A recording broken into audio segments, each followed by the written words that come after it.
Good afternoon.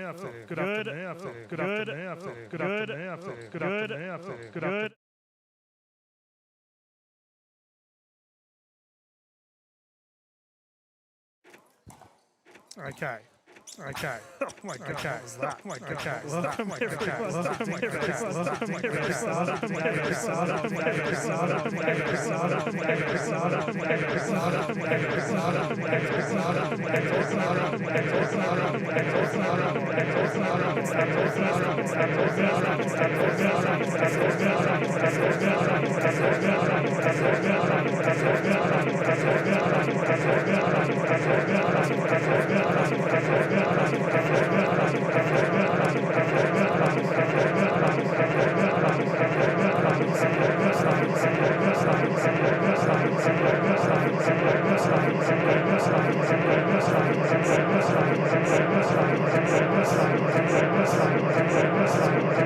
Welcome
Speed up there is good. That ball goes long. McGee will bring it in again. 2-4-2.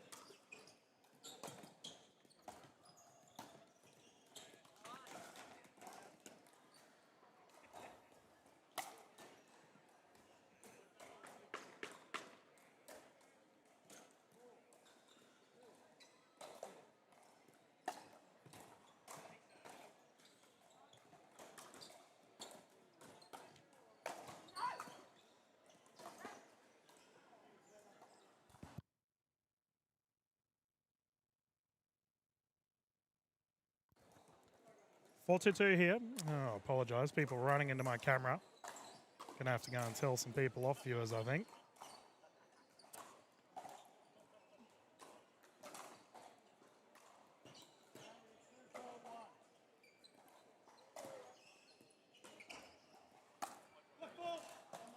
I've got a foot fault here on the side of McGee. Okay.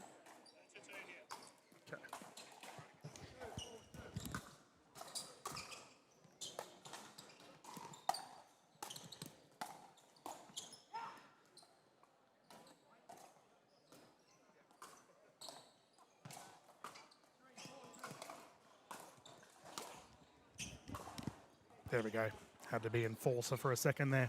And now you guys can hear me. A big shout out to Jill Sog for letting me know that she couldn't hear anything. As I was saying, welcome everyone to DinkFest 2026. Dylan Kimlin here in the booth with you. It's fair to say, ironic actually, what I was saying, but you guys couldn't hear it, was this is a great tournament for everyone to warm up. Down here in Port Macquarie. It's the first tournament or first broadcast tournament of the year. And even us in media need to get our eye in after the Christmas break. Beautiful drive there from Giddy. I'll redo the spiel again. So we have close to camera in the matching shirts and the matching haircuts. A combination of Harry McGee and he's teaming up with Kasuki, who's currently returning the ball. And their opposition is Giddy Litchfield, who has just sent that to the stands, and he's teaming up with Jamie Sarton. This will be 3 games to 11, traditional scoring. Oh, Harry McGee, beautiful shot into the kitchen. Yeah, 3 games to 11. Win by 2, rotating at 6 should we get to a game 3. In our first matchup here for DinkFest. We did have the Origin matches on earlier today. Unfortunately, had some latency issues, but all okay now. We can continue with a smooth broadcast for you all at home. We will be covering all of the events going forward through to the afternoon and then showcasing everything tomorrow as well. So whatever you might be doing this weekend,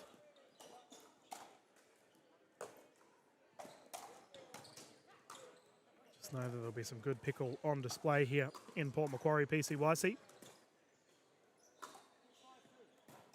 McGee and Kasuki taking a 1-point lead here. Oh, bang. Harry McGee likes that one. Getting the net roll.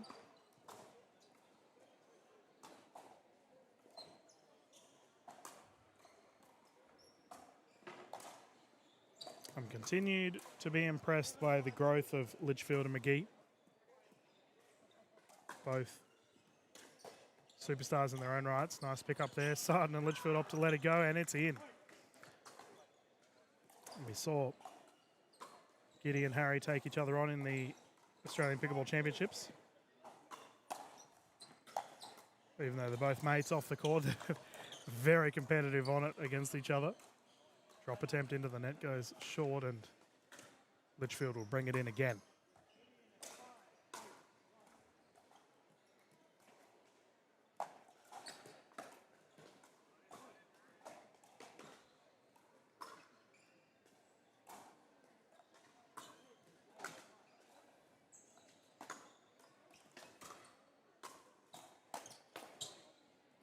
Long.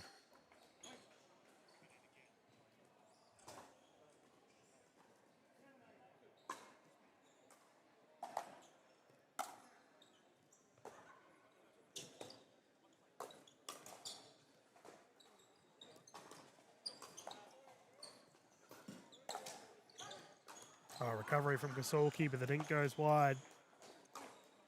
Here we go. Close one for this game one. 8-8.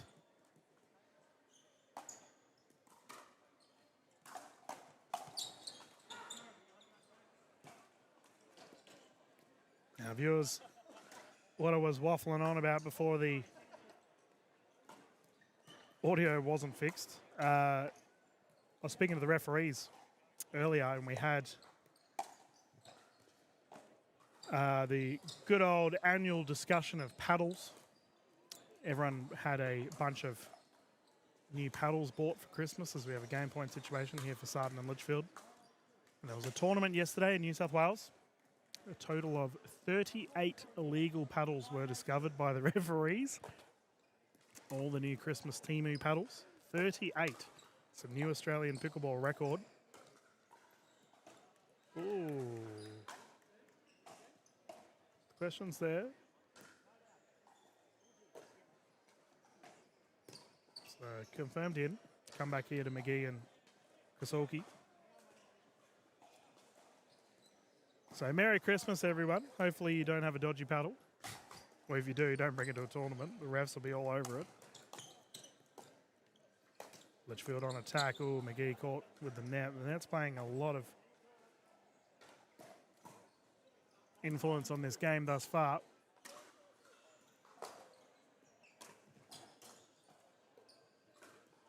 ATP. Ooh.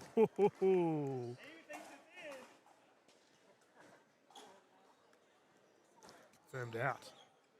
Oh, Kasulki went for it. Close one. Game point.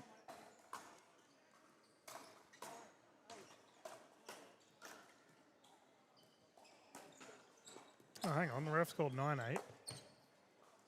Get a confirmation here from our official. Yeah, 9-8. Okay.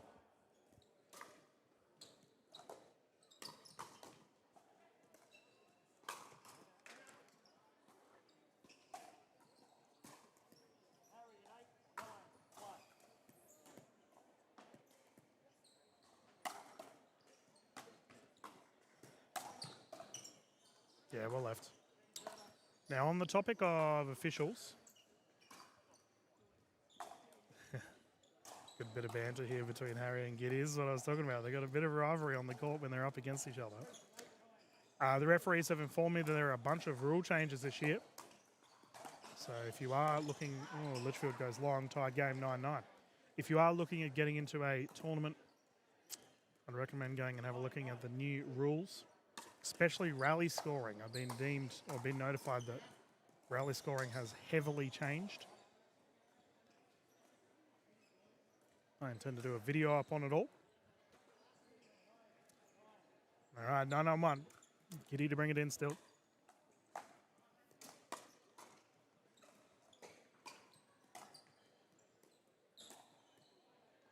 Sarton unsuccessful.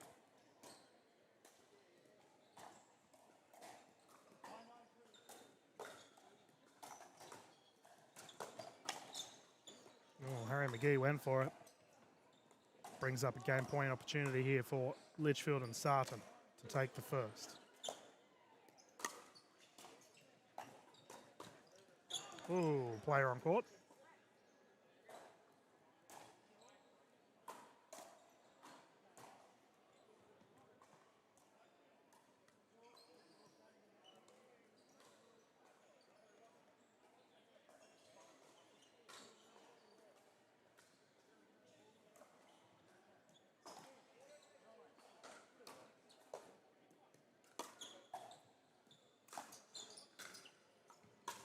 I'm not sure what that discussion was there, because that was definitely a player on court.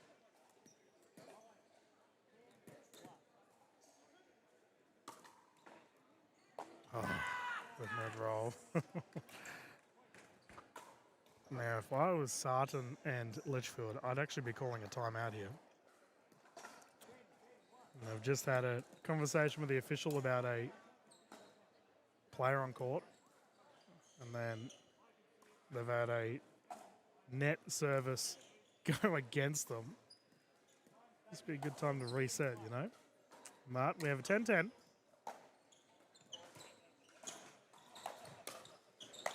Yeah, good finish. Down low.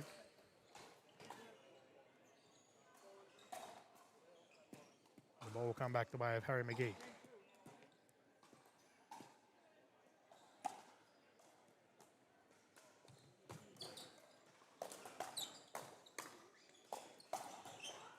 Sarden winning the hands battle.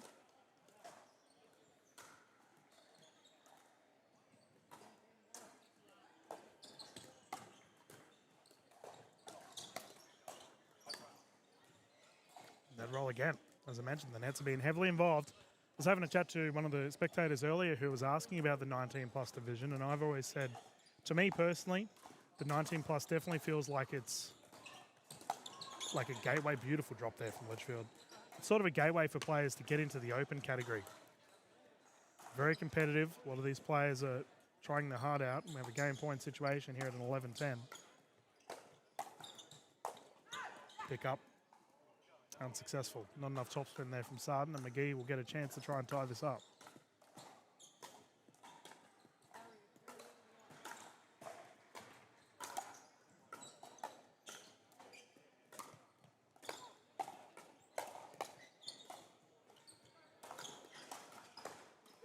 That transition there from Harry McGee was elite. Gideon Litchfield was hitting with high velocity. Got the reset, gave Kasulki the opportunity to get to the net. Terrific team pickleball, and they take the lead as a result.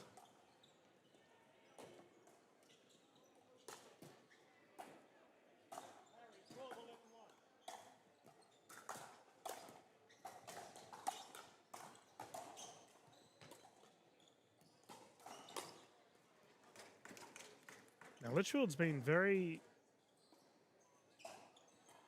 immediate on letting the ball go out. Been multiple shots that have been up high, and he just opts to let it go. If it lands in, so be it. Slower pace shot there from Litchfield, forced the error. Had a little bit of unpredictability to play. It's good to see.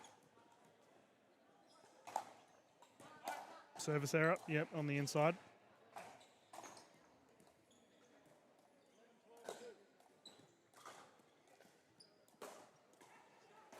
Speed off from Sarden, unsuccessful, and they didn't get a chance to equalise as a result. Kasulki and McGee have another chance to take the first.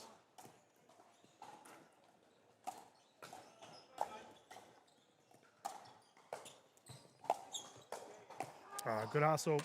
Sarden too strong at the net, however.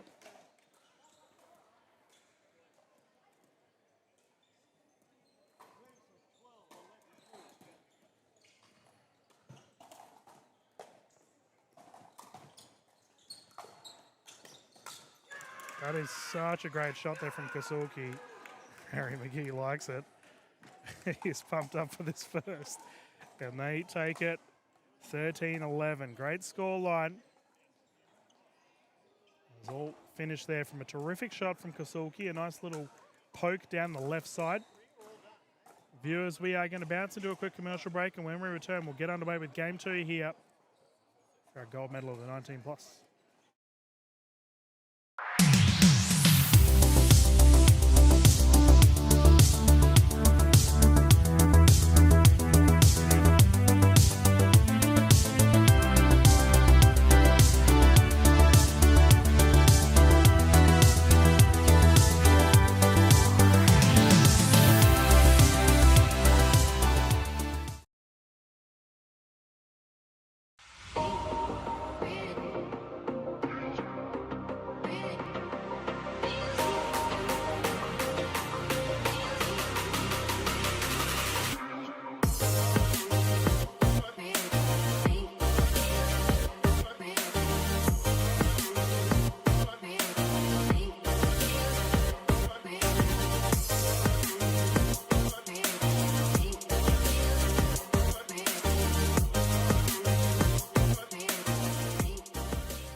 Welcome back, everyone.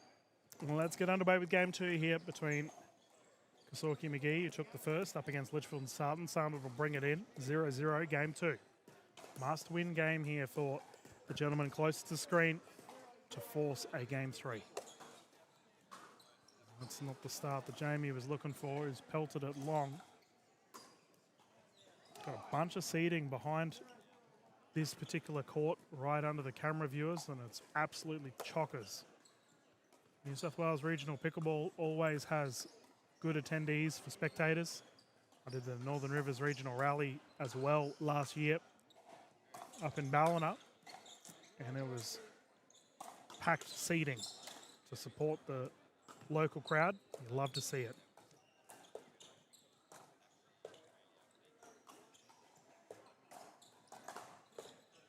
Oh, son. Orchestrated that perfectly. Unfortunately, too much emphasis on the back end, and he has walloped it out.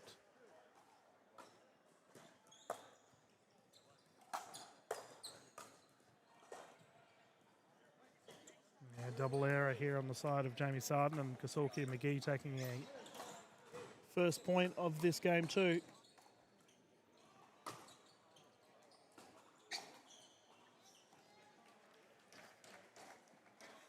So for any locals watching, what's like Port Macquarie famous for? Is it renowned for any fruits or vegetables? Seafood maybe? Peter Turnbull showing his fine motor skills there on the sidelines, completely missing that catch. Disappointing, Peter.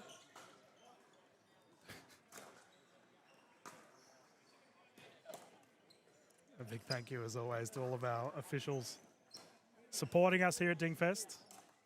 This is a sanctioned tournament, so the white sleeves are out in force. Bunch of referees, actually. I was saying to David J earlier, this is like an all-star referee lineup.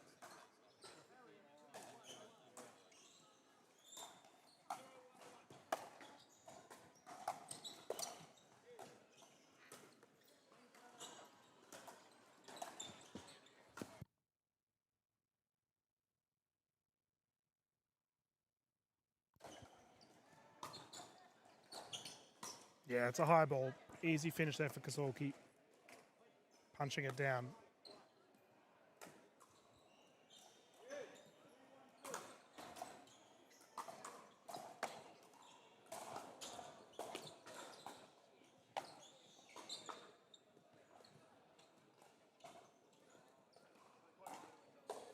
No, tomahawk.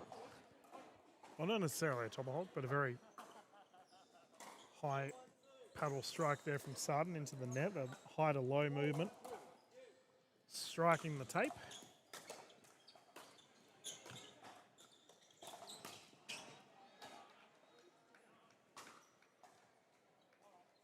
Error there on the paddle of Kasulki. The ball will come back to Litchfield.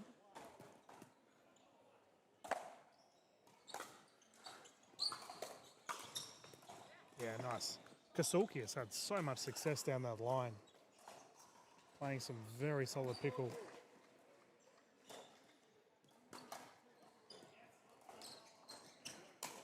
Drop unsuccessful.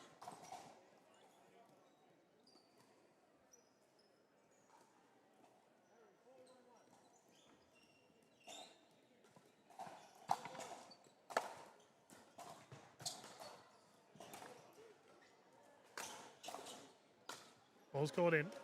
Both fellas opted to leave it. Middle is the riddle, is the old saying. Seen a couple of floaty balls here from Jamie Sarden. I'm not entirely sure what's happening. He's normally very consistent.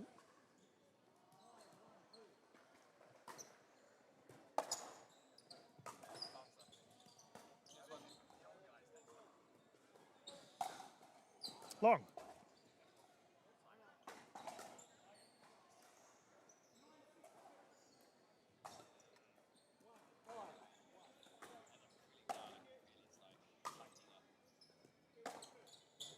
Drive attempt there from Litchfield into the net.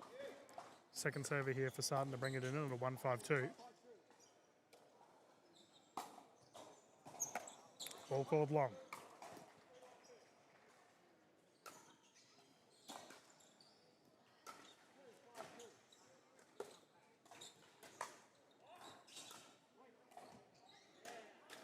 Remember, viewers, each team has 2 timeouts per game and 1 medical for the entirety of the match. Haven't seen too many timeouts throughout our events today. We will be broadcasting everything Friday and Saturday. Saturday and Sunday, sorry. It's Saturday right now. We were going to call the Origin match yesterday, but due to rain concerns, we opted to move it to this morning. Nice service into the net. Play on. Ball goes long. Queensland did take the first Origin match, first round rather, 3-0, but they had 3 incredibly close matches. 18-21, 18-21, and then it was like 23-25 in game 3. New South Wales not far off the pace. Oh, big slice drive. McGee has to be up there as one of the most enthusiastic players on court when he gets a ball in.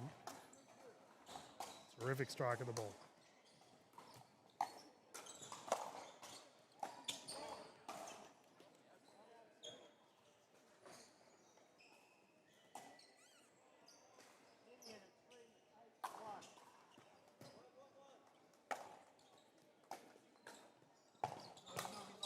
Nice. Kasulki again. Been fulfilling his role very well.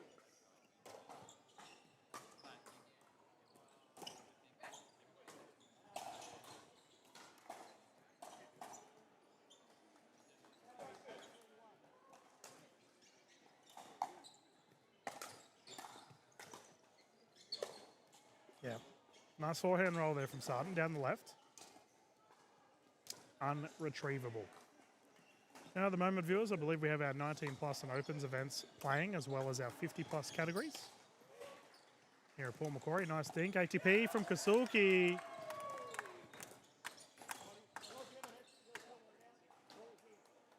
Ball's called out.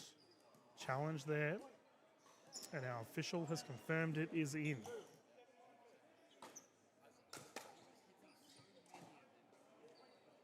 They're on a roll now. Yeah, smart timeout from Giddy.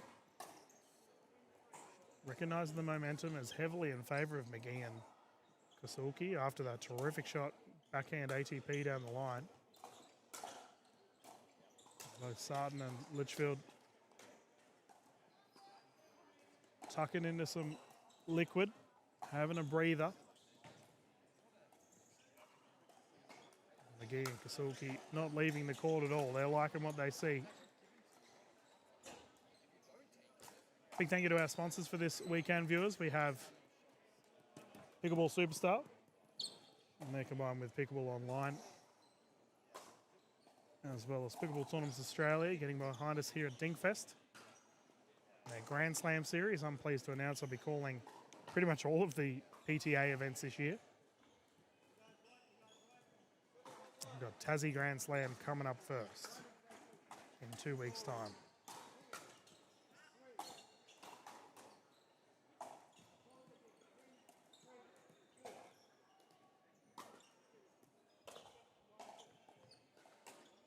Good timeout, resulting in the error. The ball has come back the way of Litchfield. It's 3:10 here, viewers, so that was a match point, gold medal point opportunity.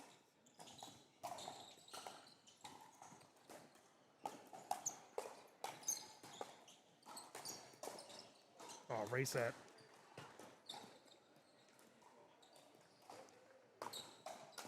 Long. So an exceptional reset into a slow transition there from Gideon Litchfield on that middle of that play. A lot of people, when they after a reset, they opt to speed things up again. Nice drive down the line, but in that instance, both fellas opted to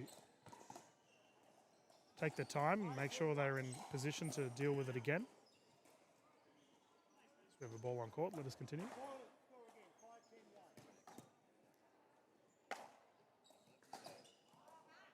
Good service. Here we go. Momentum.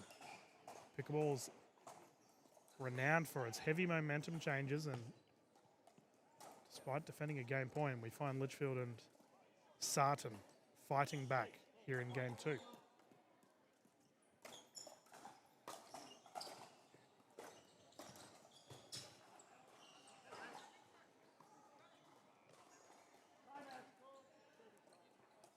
Yep.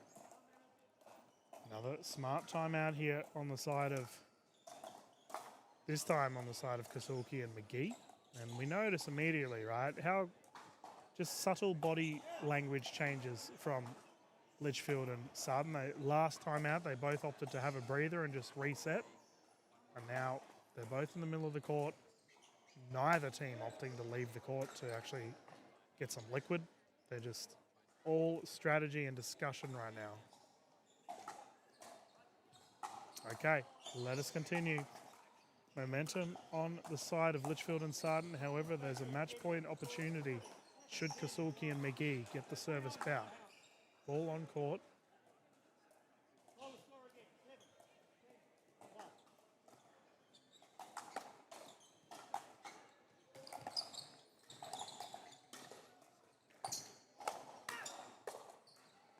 Two out balls in a row.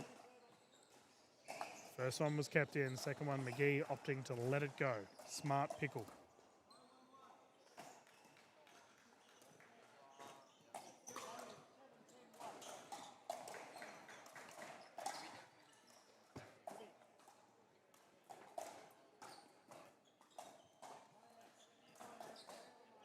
Service there again.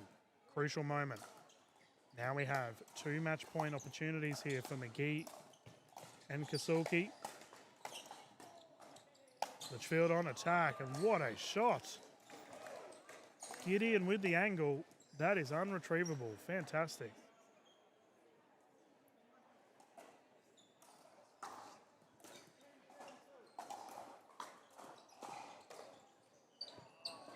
Short, and medal will be going the way of Kasuki and McGee in this 19+ men's gold.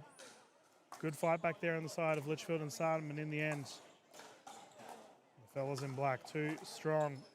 Thank you to always to our official for calling this one, and a big thank you to our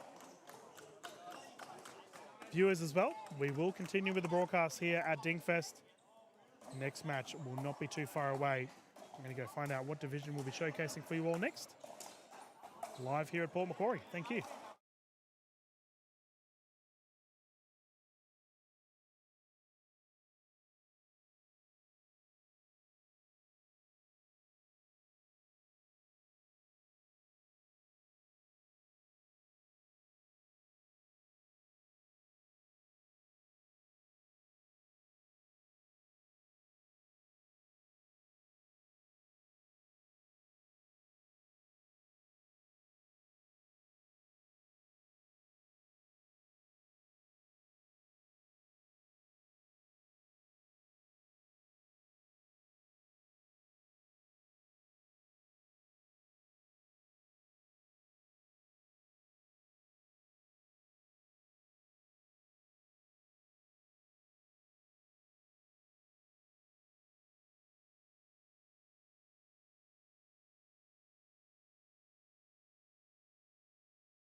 Good afternoon, everyone. Dylan Kimlin here, live with you once more.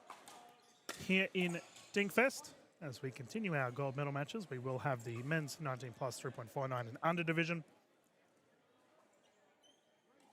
Scoreline here of 3-0. Now, normally I give a colour indication of what the gentlemen are wearing to make it easier for you, but they're all wearing black, so the team closest to camera that's about to serve. Hansard to bring it in, and he is teaming up with Matarin.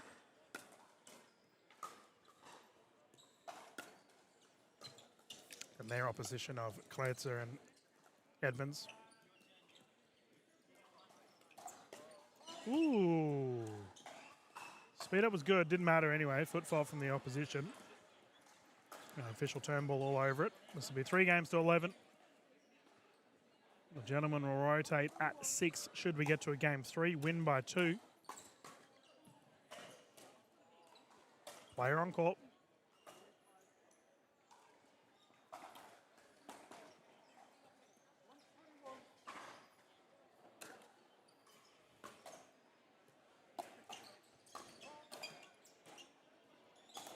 Yeah, we're seeing quite a few foot faults here from the fellas thus far. I see that from Matarin.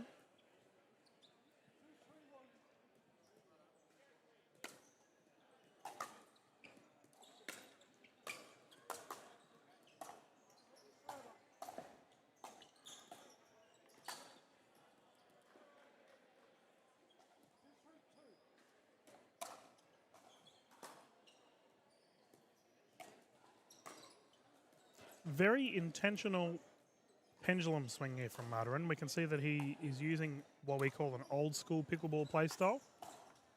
Very much a south to north swing on the ball. Very deliberate shots.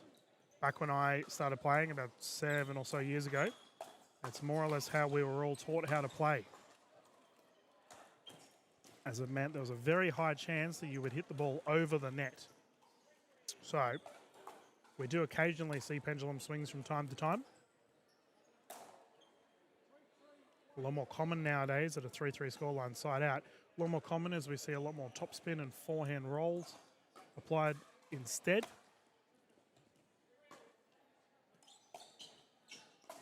Well, we can see here on the opposition, Edmonds as well has a very pronounced pendulum swing as well. So, Port Macquarie. Old school pickleball.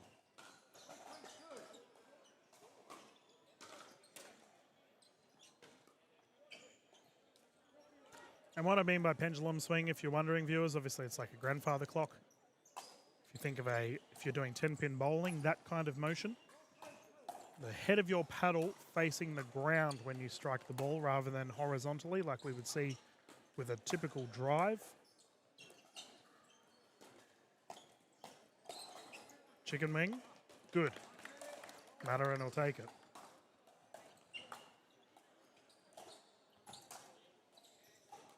Aaron Johnson, our tournament director there at the back left of screen, running away. Camera shy.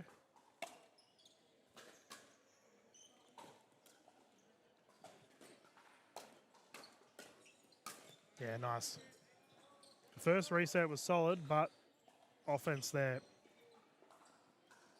from Edmonds and Colades are too strong. 3-4.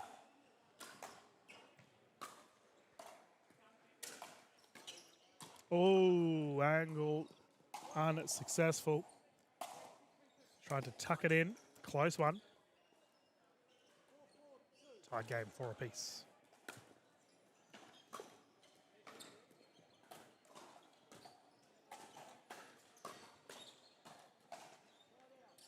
Now, we did see the Australian pickleball scene slowly move away from the pendulum swing that we're seeing from a lot of these fellas on court, mainly due to the fact that you couldn't really apply too much topspin on the ball. So when it came to hitting the ball hard or a drive, it became quite difficult, a lower percentage shot if you were to try it, that ball there floating long.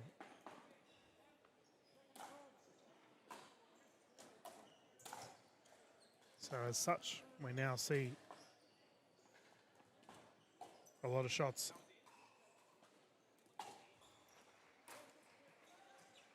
A lot of shots that we see today are at active change because of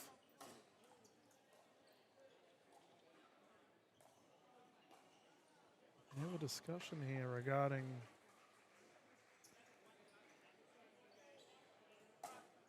so the ball was definitely out. I just don't know if Edmonds and Kreitzer called it out, so our official wasn't too sure on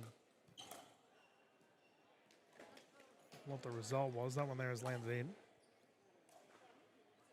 And it is a tricky one, right? Like if you are playing with an official, it's always best to make it known what the call is.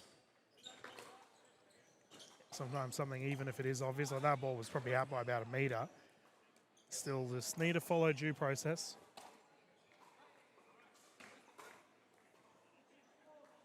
Six, 4.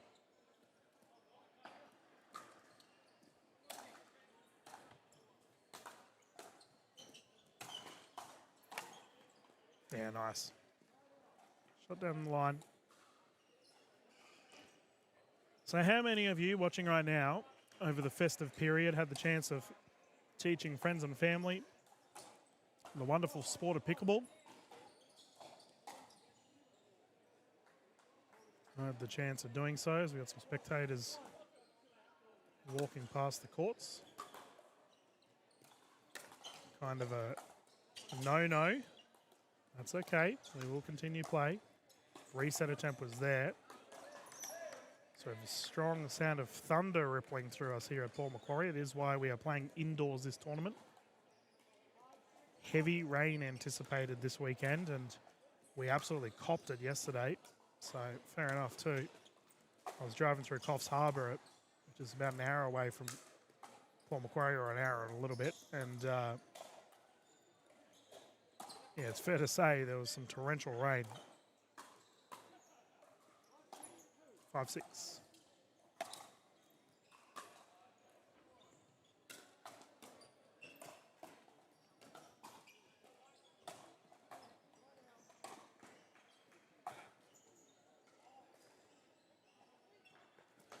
But how many, speaking of festive period, how many of you got Christmas gifts that were pickleball related? Maybe a new paddle, some new shirts, maybe some pickleball shoes.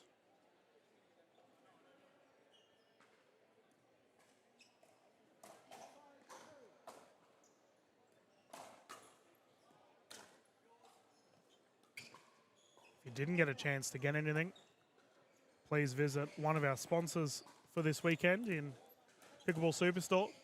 They have a ton of wares available, as well as Pickleball Online, Australia's biggest online shop for pickleball gear. Pop over there and have a sticky beak at all their wares. They sell just about everything.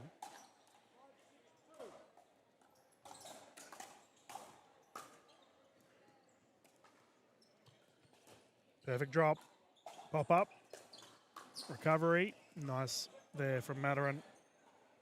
You have the dancing shoes on, but he was able to get himself out of a tricky situation with a nice punch back to the opposition, and he ties it up at a 6-6.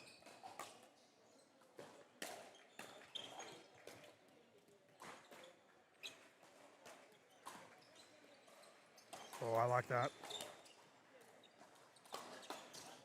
Terrific dinking there on the side of Kreitzer and Edmonds. They were just moving their opposition around. And we use the phrase dead dinking, pickleballers. If you are hitting your dinks back to a position in which the opposition can easily play it back to you, that is referred to as a dead dink in that particular instance. Kreitzer and Edmonds were definitely not dead dinking. They were striking it in high efficiency around the court. Ball goes wide, well left there from Mataran, and inside of Mataran will have to defend again on a second server.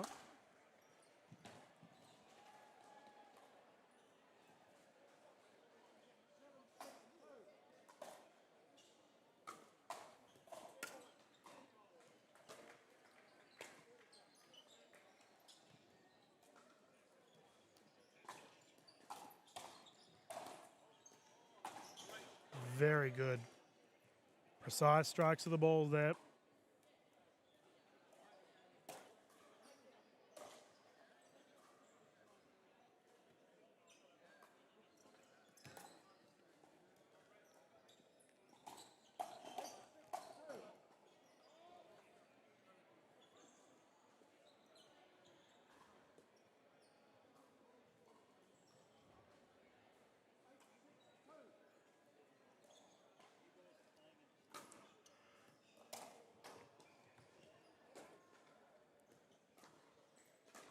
We see here the Mataran really opting to run around his backhand.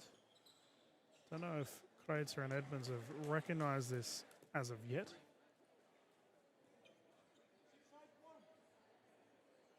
But when we typically watch our 3.49 and under divisions, viewers, the quickest way, if you are someone that wants to get out of that division, if you want to maybe get into the 3.5s, which is when you start getting into the higher echelons of pickleball playing, intermediate into advanced, 3.5 to 4.0. So when you start to recognise patterns from the opposition and things they might be doing and how you can utilise it to win points. Personally, if I recognise that my opposition was running around their backhand, well, it gives a very easy strategy for you and your team. Nice strike of the ball there.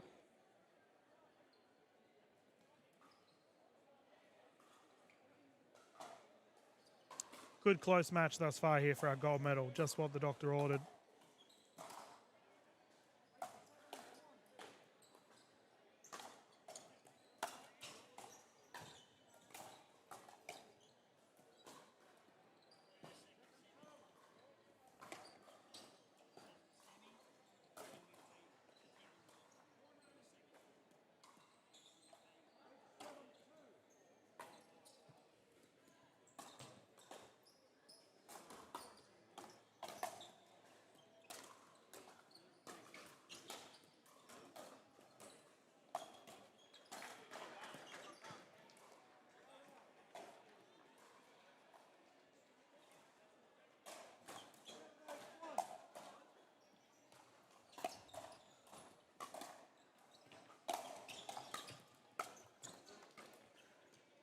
Good hustle. Foot fault there on the side of Kreitzer and Edmonds, and it will come to a tied game here at 8-8.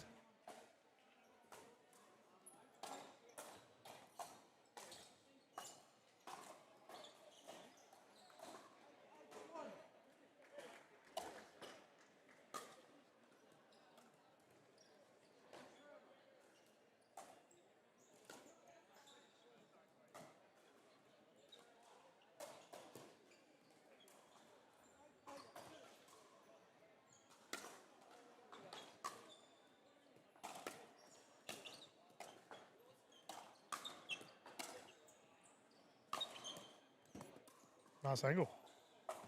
It's a fantastic strike of the ball. Oop, where did it end up? Got a ball in booth. There it is. It was right in front of us all along.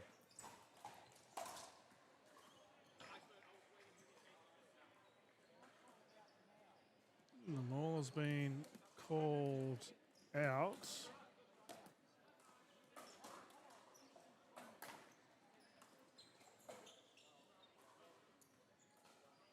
See what the decision here is. At 8-1. Okay, so the ball confirmed in. We can continue play. Nice. Shake and bake. Drive at the body. Forces the pop up. Easy smash. Classic pickleball.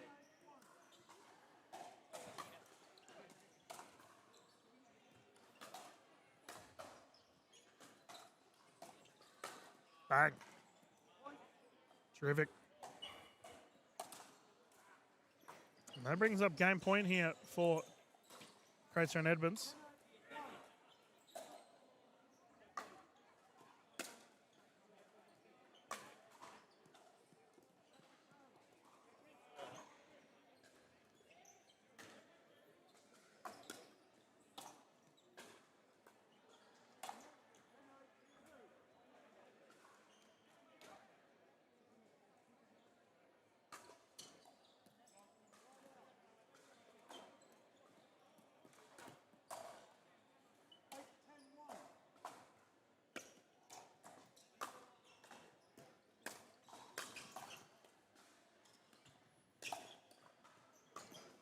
No, we're playing on. Second server there. There was a ball on court. It went behind play though, so I guess it was deemed it's okay.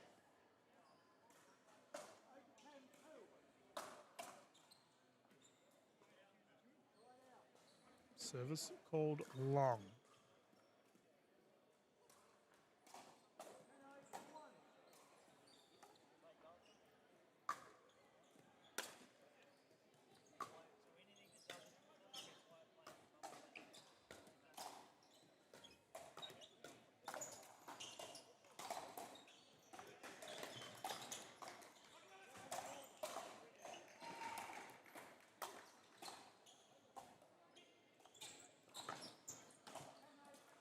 I have a second opportunity here at a 10-8-2.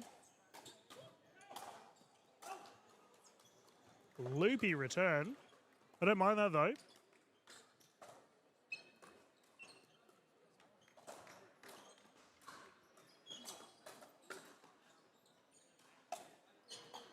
Yeah, nice.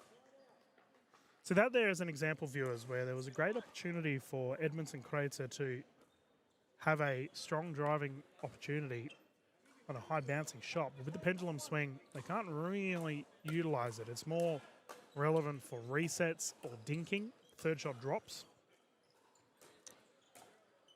Nice. Mataran down the middle. So as such, they had a driving opportunity but couldn't really utilize it due to relying on a pendulum swing. Don't get me wrong, pendulum's good in certain situations.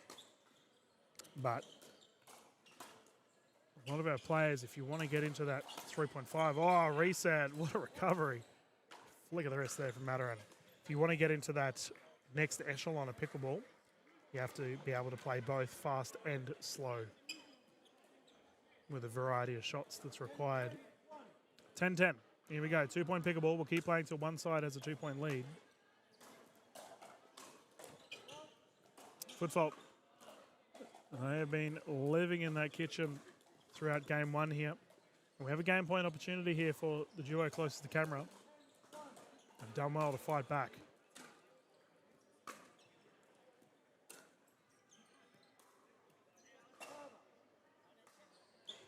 Drop is sent wide.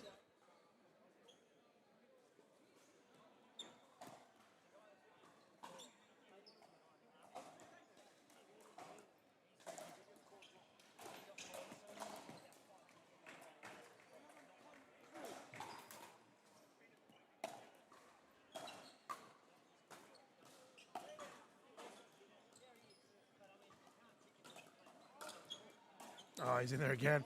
And game one has gone the way of Hansard and Mataran. Kitchen faults really stinging the duo of Kreutzer and Edmonds. Nice fight back there, and they will take the first as you see the fellas rotate sides. We will get underway with our game two, not too far away, viewers. Our Grand Slam series has kicked off. In 2 weeks' time, we will see us all head down to Hobart for the Hobart Grand Slam. If you are looking at getting amongst a large-scale tournament, this is one I strongly recommend considering. I'm involved with all of the Grand Slams. They will all be broadcasted. But it's fair to say our numbers are gigantic. Oh, my goodness, viewers. While I'm in discussion with you, I've just seen a player dive for a ball, recover it, and his paddles ended up on the other side of the court. That is a rules question I need to ask David J on, our head ref, or one of our referees here. I think Janet's our head ref for this event. But anyway, Grand Slam. Anywhere between 500 to 1,000 players typically is what we expect for our Grand Slams. I know Hobart we have smaller numbers, but Sydney onwards will be chockers. Perth was a terrific time last year as well. I can't wait to go back to Nullamara. Shout out to the Perth players if you are watching. We have 2 events in Melbourne, 2 in Sydney this year, as well as the Brisbane and Gold Coast events. All available on Pickleball Tournaments or Pickleball Brackets. Pop over there and have a look-see. Book your next Grand Slam experience in. Thank you to Pickable Tournaments Australia for getting behind us here at DinkFest. Let us continue, 0-0.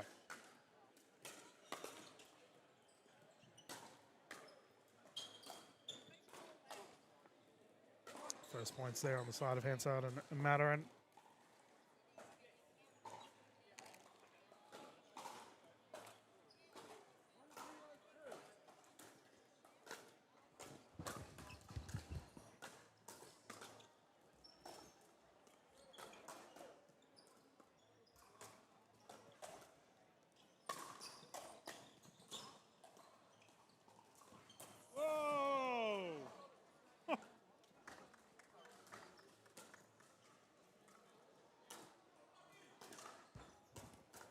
That's crazy. Our players have been throwing themselves around all weekend. I just mentioned that we had someone on the other court dive for the ball. Mataran has gone for a superhero save. Bumped the net. Unfortunately, didn't get the ball back over. It would have been a fault anyway because he ran into the net. But what an incredible effort.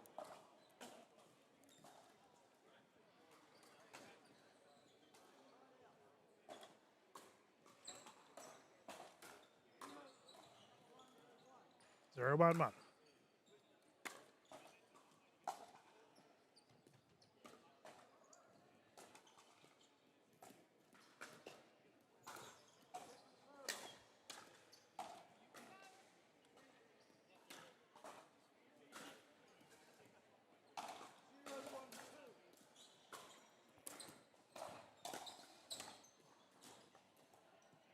Oh, kicked wide. Yep, that's called out, and the ball will come back the way of Mataran and Hansard, who, if they take this one, viewers, they will.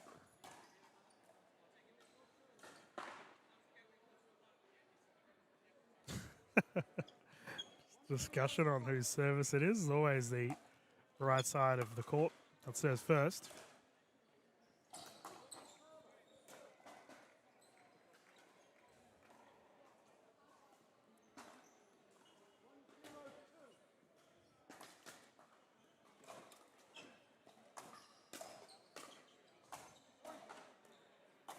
One.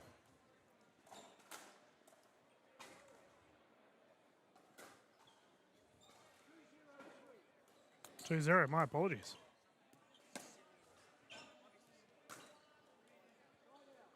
Yeah, very stiff position there from Hansard on that backhand drive, resulting in the error.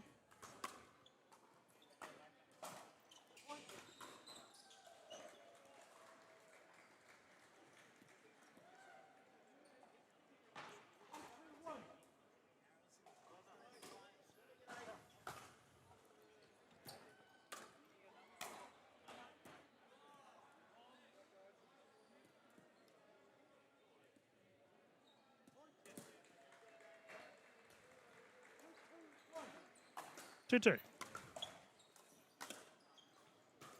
Serve called long. So all the twos, 2-2-2.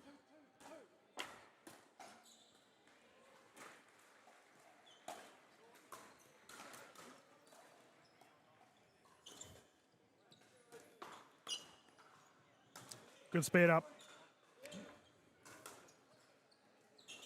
Greater and Edmonds taking a 1-point lead.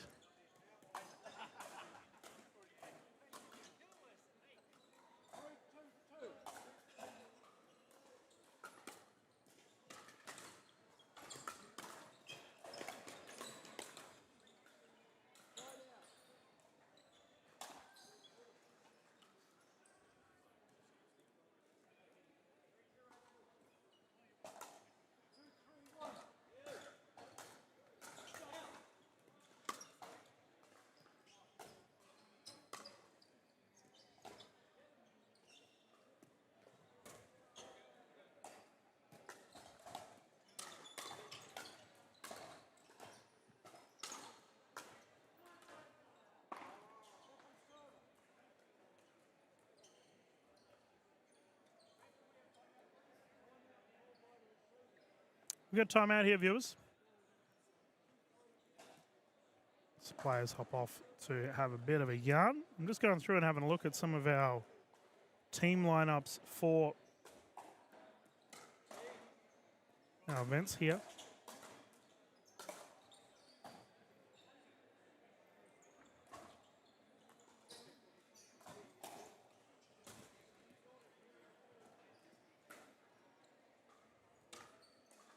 Got so many local legends playing throughout these events too. So many superstars getting amongst it with the New South Wales pickleball scene.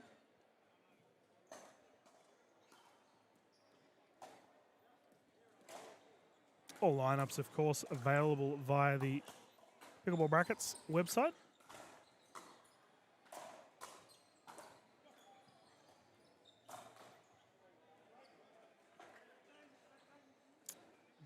We can get back into it.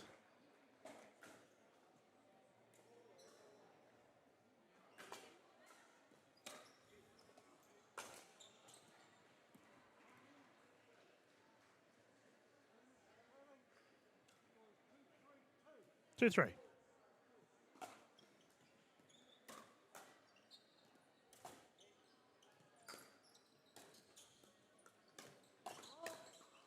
Oh, he's in the kitchen again.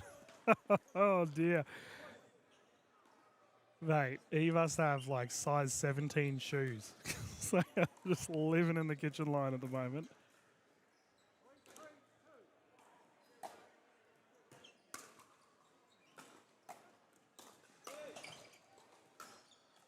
Yeah, smart. Well left. The age-old strategy of just keeping your opposition back. Sometimes you can overdo it, floating it long on the return.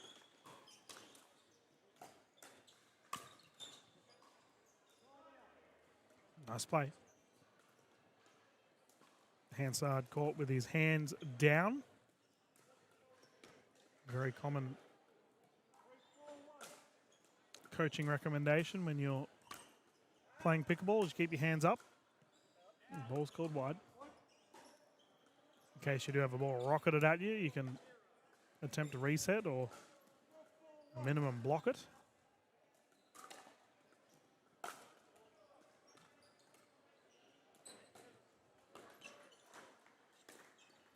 Nice. Poked again down the left and take a 1 point lead here. It's a good battle on display here from our game 2.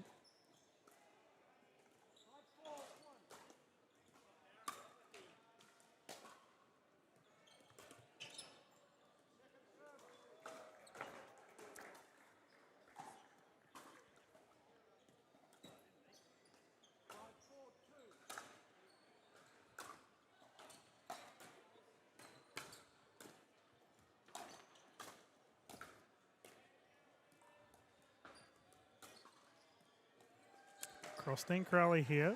Matarin getting a lot of the ball. Patient dinking on display. Who's going to speed it up first? Hansard caught awkwardly.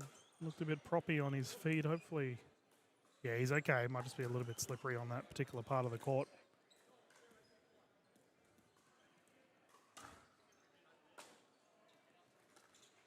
We've got a towel request to clean the court up, so will technically be, I believe, a referee timeout. So we will just wait for the gentleman to fix things up and then we can continue.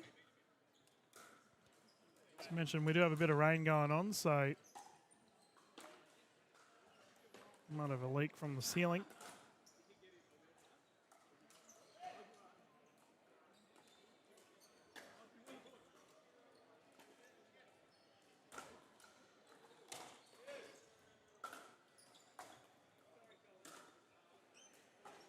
So many local club representatives. I can see everyone rocking their uniforms too, which I always love. Bunch of players around our current court. See a couple of Byron Bay fellas over there rocking the uniforms. Pop-up is there, big finish. Yep, and that is put away. And he kept out of the kitchen.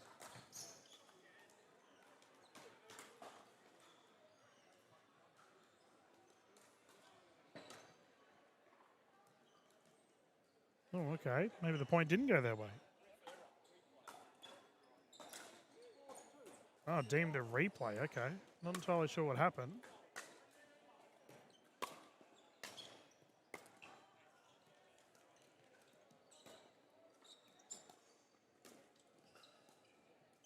Well, the old saying, a ball don't lie. It'll go the way of Edmonds and Kreitzer anyway.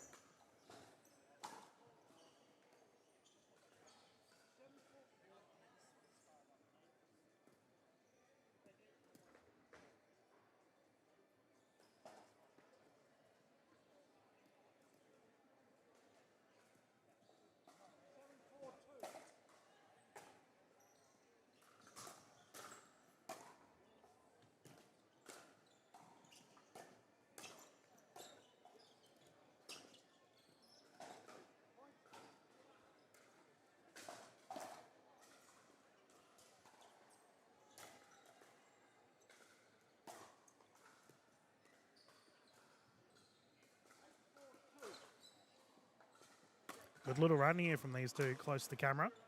I wouldn't mind seeing a timeout on the side of Mataran and hand side at this point. Now, viewers, I don't know about you, but see that big window in the background? It always reminds me of play school. A round window.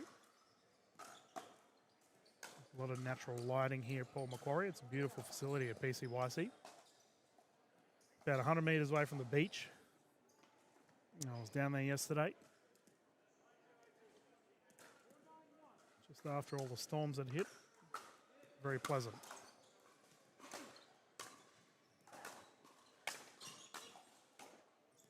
Oh, the angle. Mataran. Terrific reset. Inside, unable to get it back, however.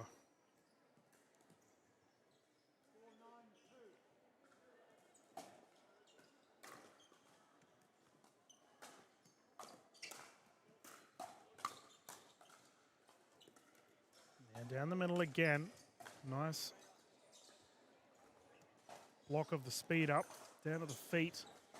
Shoe hunting, as Supercoach Mike Newell would say. Hope he's doing okay. He's been over in China doing a bunch of pickleball work.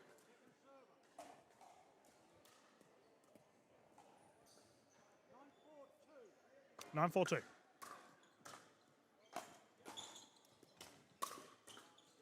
Long.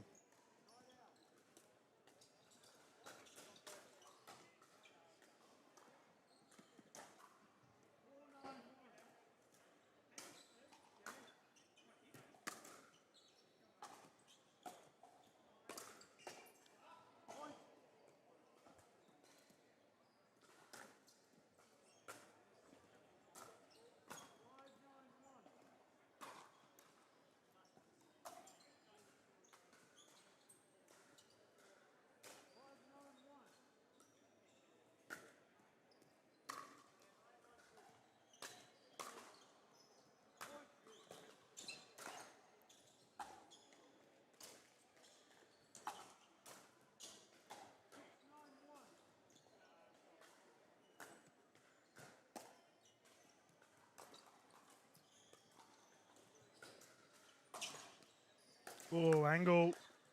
Wow, resets. Pop-up is there. What a rally.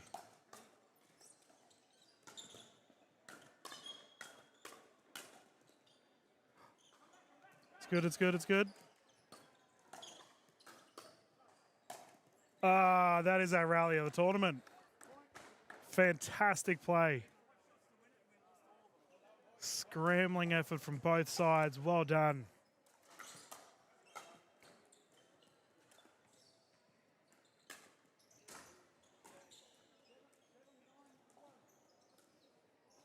Hansard and Mataran got a bit of a run here. Pop up. And that's wide.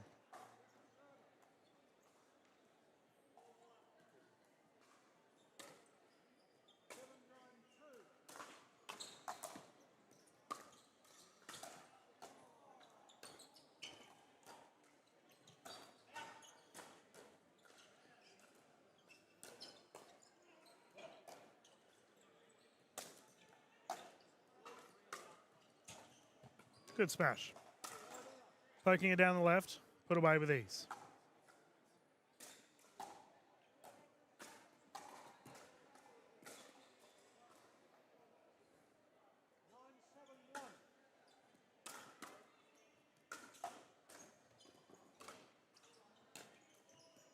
Oh, communication mishap here from the fellas closest.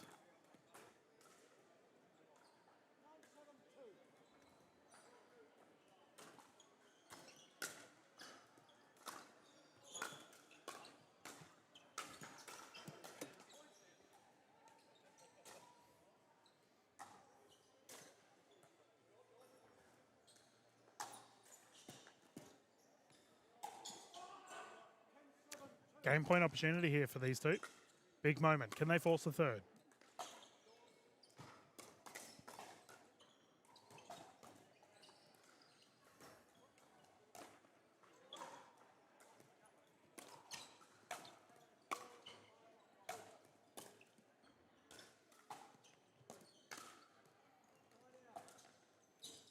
Veteran and Hansard combine. Result in the error. They get the service back. They survive. 7-10.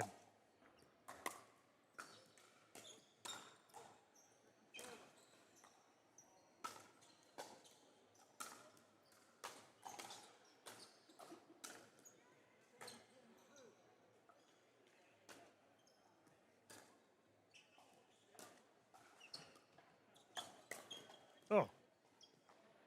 Got hands to it. Unfortunately, angle was a little bit off.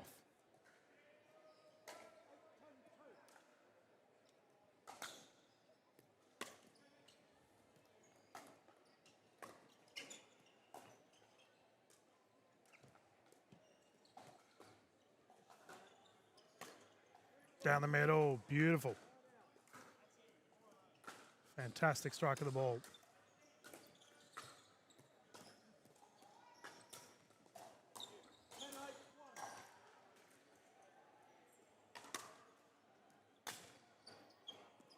Return goes long, and game taken. Game 2 goes away of Crater and Edmonds. We're going to a third, viewers. Nice battle on display here for our gold medal. It seems the lucky side of the court is on our camera side. Both sides winning. When on this side of the court, we will rotate at 6. Close game so far. Continuing to talk about the Grand Slam Series, viewers, as we wait for our players to get back on court. They do have a 2-minute breather. Brizzy Grand Slam, April 3rd, 5th, and the Sydney Grand Slam, Feb 28th to March 1st. Our Sydney Grand Slam last year was just about perfect. We had a little bit of rain in the final, half an hour. But besides that, it was amazing. I imagine we're going to have gigantic numbers for that event. Brizzy Grand Slam's a classic. It's always a good time. Everyone has a good run of it. And the Melbourne Grand Slams, we had our first one last year. My goodness, it was so much fun. Always a good time. Good games, guys. Putting on a show. Pretty tight. Crazy dive earlier, by the way. Oh, did you get it on camera? Yeah, it's all on camera. I'm just going through a commercial read, but afterwards I'll continue waffling on about your dive. Yeah. Put it on YouTube. Yeah. But, and then obviously the Gold Coast Grand Slam, viewers, which is it's the birthday for Grand Slam. We started at Gold Coast Grand Slams, easily one of my favourite tournaments of the year. It was voted my 2025 amateur tournament of the year. Stupid amount of players came. I imagine we'll be pushing close to 1,000 this year if the court space allows it. I can already hear tournament director Tony Sarton terrified of that prospect, but good time for all. And a big thank you for everyone getting involved with our Grand Slam series. Thank you for sponsoring DinkFest here. Jeez, look at Peter Turnbull go, our referee. Just smashing that bottle of water on the right side. It's thirsty work being a ref. He's rocking the cool safeties as well. very common nowadays for our officials to be wearing safety apparel, considering I'll never forget when David J at Major League Pickleball Australia in New Zealand copped a ball to the head accidentally. Ever since then, he's always rocked safeties, and he highly recommends that all referees wear safeties. Ooh, first rally going the way of Hansard and Matarin, who are closest here to camera. 0-0.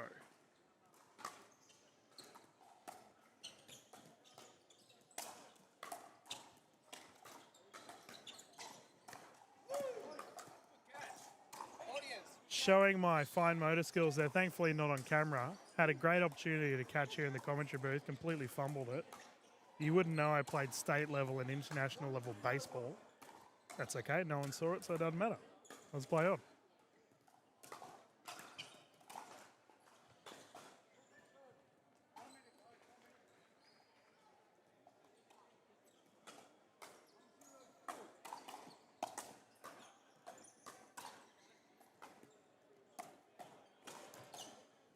Ooh, yeah, I think that was out. Yep, called out. Matarin's just got over to Turnbull to have a breather.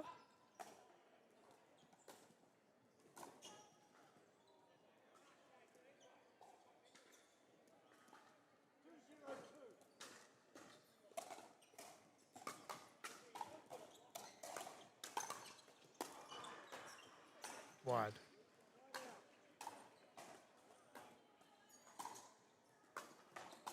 Oh, there must have been a medal presentation. Can see a lady walking around rocking her gold medal.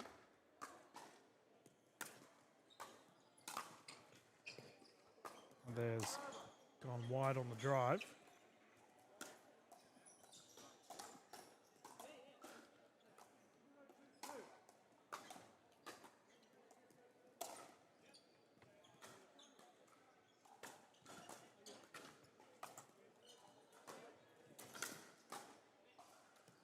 Ooh, I think that's crept in. Oh, here's the big boss himself. I was just talking about you and your safety glasses. I got a rule question for you later on. Rule question. Yeah, actually it's relevant, unless you're doing something. Oh, okay. So we had a player, we are live by the way, I am commentating this game, but we had a player dive for a ball. It bounced. So he's dived and retrieved it over the net, play on, but he's let go of his paddle and his paddle has skidded onto the other side of the court. And the players have continued playing on. That's a fault, right? Yeah, it's a fault. Yeah, cool, cool. There we go, viewers. Straight from the horse's mouth. Mr. David J, the big boss. I don't think he's head ref for this tournament, though. Janet's keeping order on the court. I believe David was saying that he's now an internationally recognised referee. He's got some chairperson award, or role rather, with the GPF, the Global Pickleball Federation. We have a Olympics. I imagine that'll be a body that's heavily involved. Scoreline here of 3-0. Yeah. 2-2.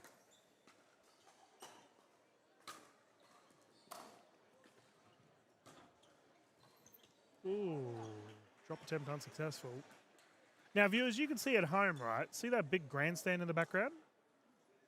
Absolutely full of people, I might add. So they're all watching the games going on over there. We have the same on this side. And it's full. I've mentioned it already. The spectator turnout here for our events at DinkFest has been fantastic. Last year, Aaron Johnson brought a bunch of cake for everyone. I'm wondering whether that's going to happen again. Oh, was that in? Got a timeout called. Side out called. Still 2-2.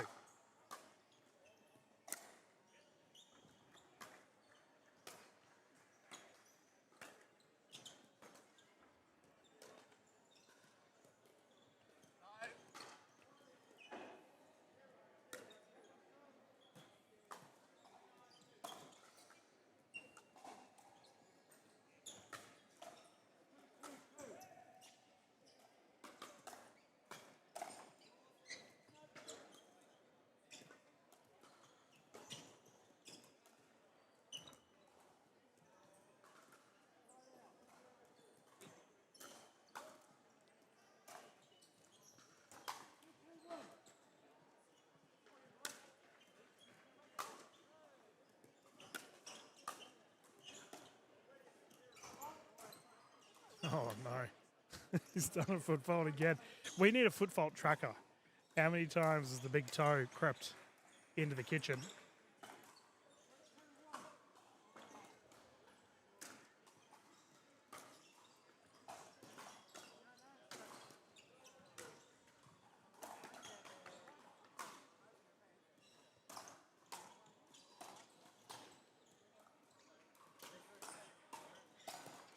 Actually, the paddle that Kreitzer is using is an old school paddle.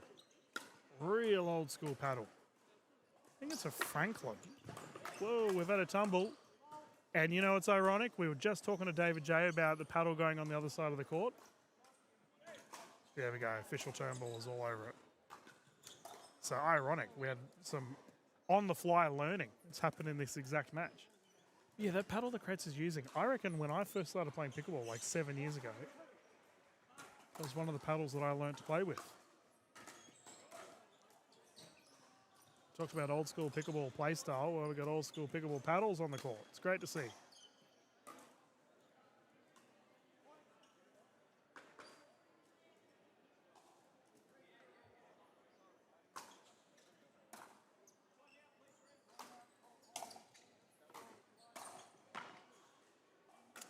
We've got a timeout here. I believe it's 4-2. We've all rotated 6, by the way, viewers.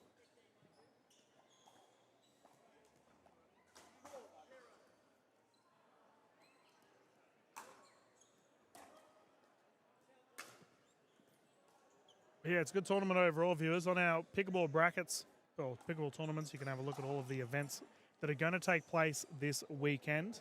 So we will have the mixed events on tomorrow. Good turnout, by the way. We're nearly 200 players here for this event. I was talking about the Grand Slams earlier. Let's have a look. How are they doing for numbers?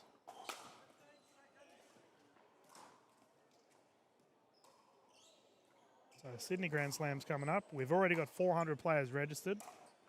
So the end of February. Terrifying. I anticipate that to get very high numbers. 600, 700 plus.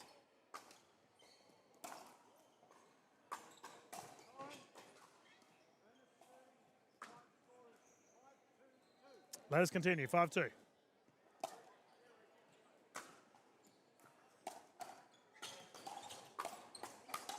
Bang. Good timeout. Result successful.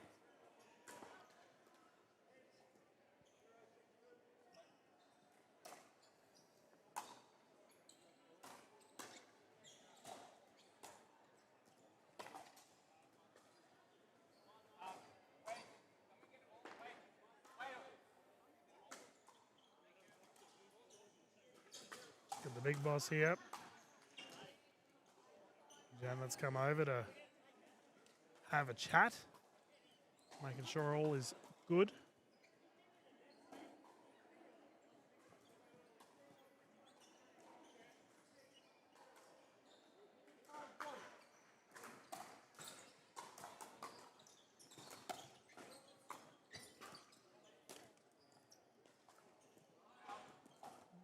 Drop attempt on the wide side.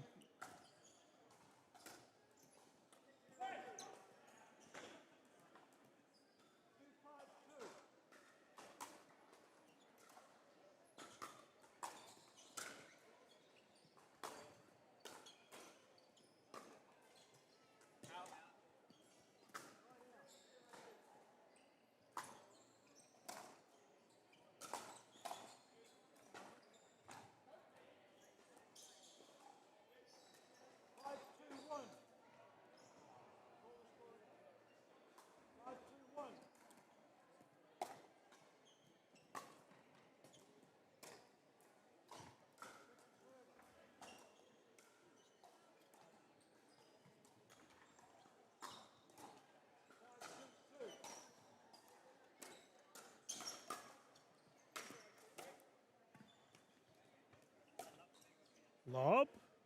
Long. Maturin has been using a lot of lobs throughout this one. In the indoor conditions, I can understand it. It's not really a wind concern.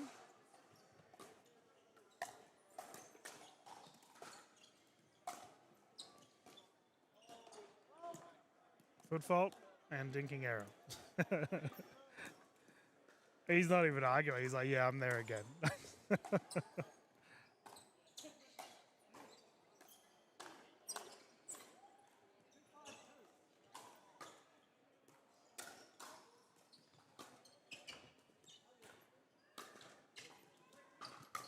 Bang. And he's in there again. Oh, no. It's a good strike of the ball, too. And it is. Foot fault.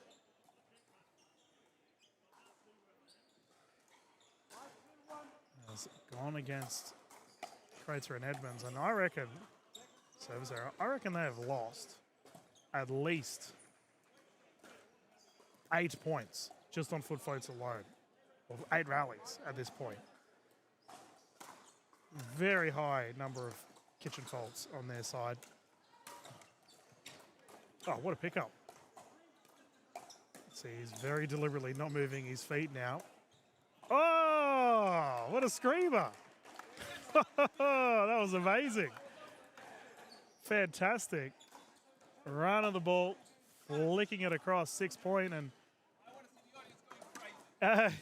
And each side should rotate here because they're on the 6 point. Yeah, game 3. Now, viewers, that is known as an Annalee. It's obviously Annalee Waters, one of the, if not the greatest pickleballer of all time. She's up on that, definitely that discussion, her and Ben Johns. She made that shot famous about 2 or 3 years ago. We have an ATP opportunity and around the post opportunity, and he opts to kick it cross court in a cross dink instead. Throws the opposition completely off because a lot of our pros anticipate an ATP. But Annalee, as we've just seen there, is a fantastic strike of the ball.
Two 6-2.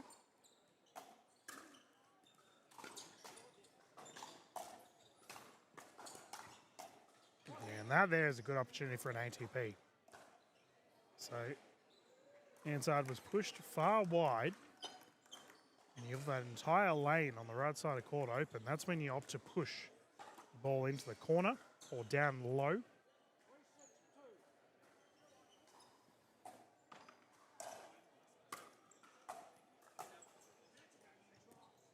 Nice deep return. Yep. Handside forcing the error. Nice.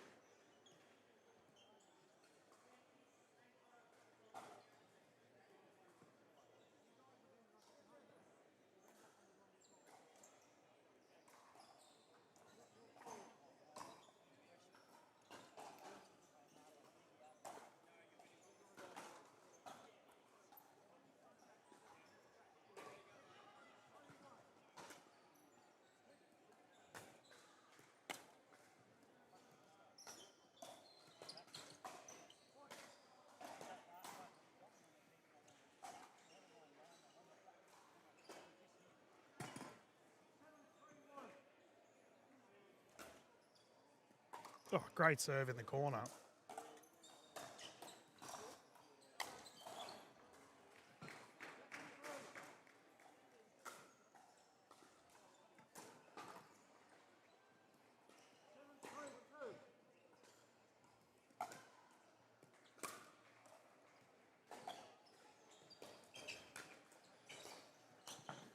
Oh, recovery. Stayed out of the kitchen too. Good.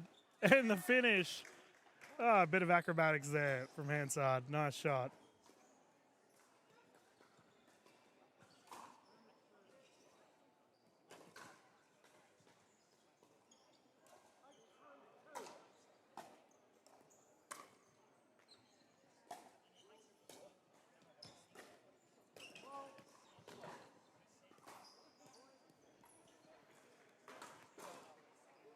Oh.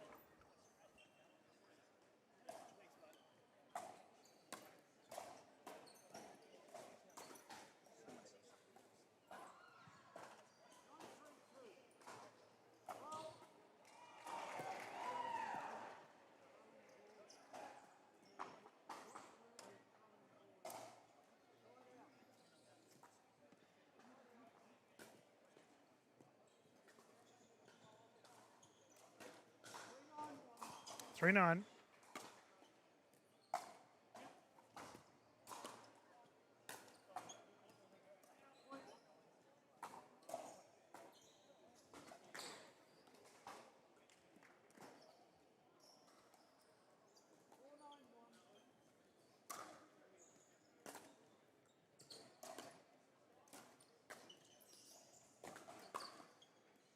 Oh, well left. Awfully close. Got the shoulder out of the way too.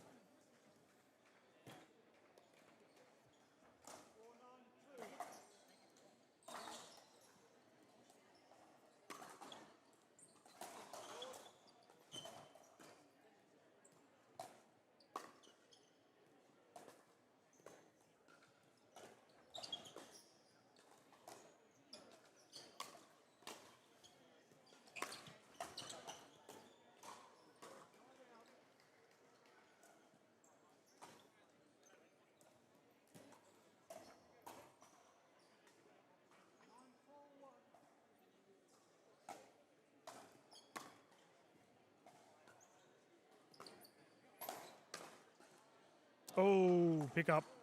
Unsuccessful.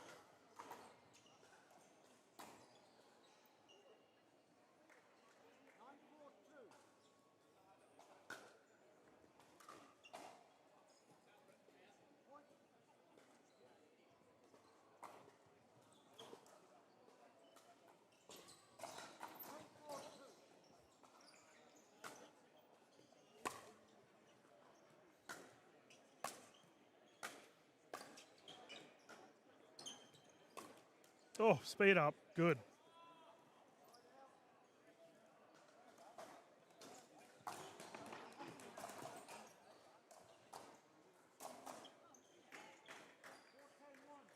Four 10. Greater and Edmonds are fighting here. Oh, what a drive. Beautiful strike of the ball. Just floating it over the net. Dipping low. Error caused point one. Got a little bit of work to do though.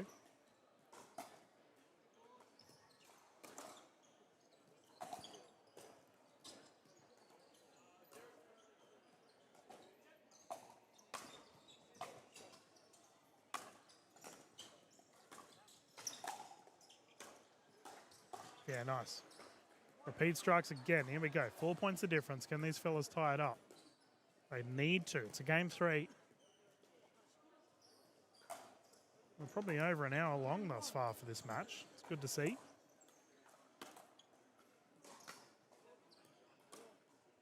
Oh, what a drop. And the finish. Here we go. These two are lighting it up in the late stages of this game 3. High level pickleball.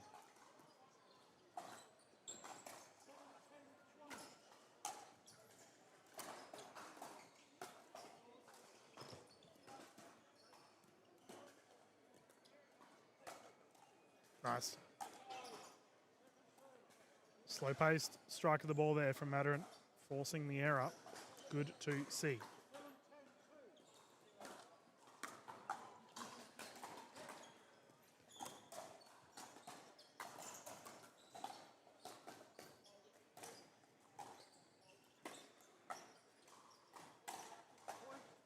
Flip the net twice, second time unsuccessful. Geez, they're in a roll now. 2 points away from tying this up.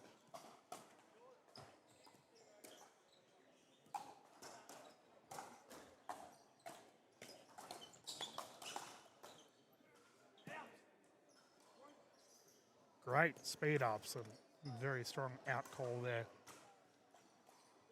making the error known.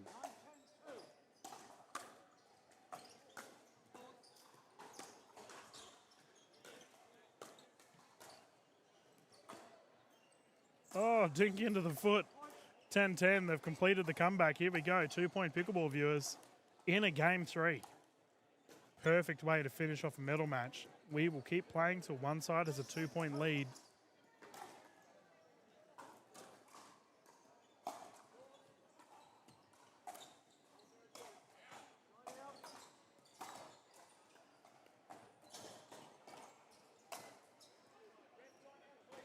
Timeout here.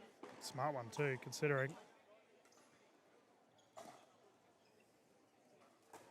A lengthy battle on display.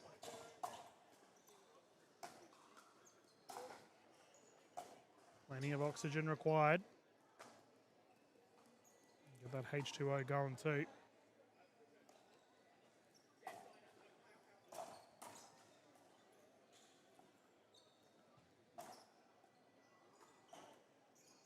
Well, viewers at home, let us know. What's the first tournament you're playing this year?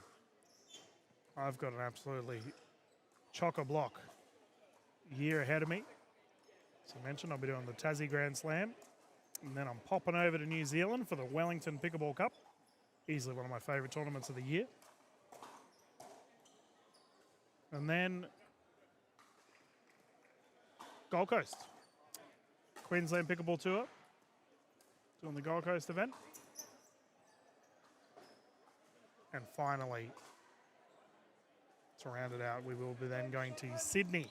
So lots of travel. If you haven't yet, please follow us on socials. Keep up to date with all news on the Australian pickleball scene as we are witnessing an absolute treat on display here. The fellas are ready to go.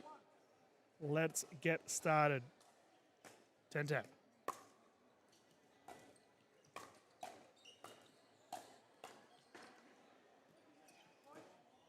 Here we go. Mataran winning the hands battle. And they have a gold medal point. Long, and that has done it. Mataran and Hansard in a terrific battle will take the gold medal here for the 19 plus 3.49 and under men's division. Terrific effort on the side of Crater and Edmonds, going to a third and going down in the final 2 points. They have taken a well-deserved silver. Well done to all of our players. A terrific effort on display, and as always, thank you to our official Turnbull for calling this match, and thank you for everyone watching. We will continue with the broadcasts as we get ready for our next set of games live here at DinkFest, not too far away. Thank you.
Anyone can do it.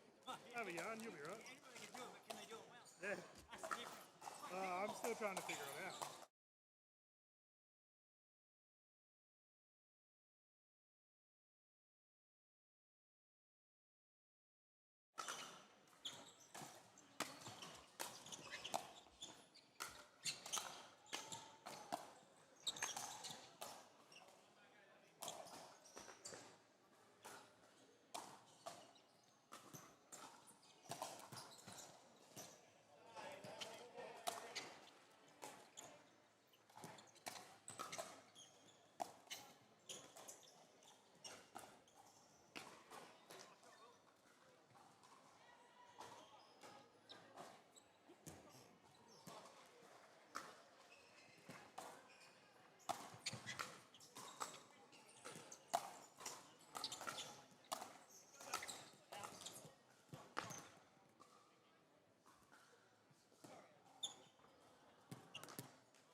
Good afternoon, everyone. Dylan Kimlin here once again with DinkFest 2026 for our day one, Saturday gender doubles day.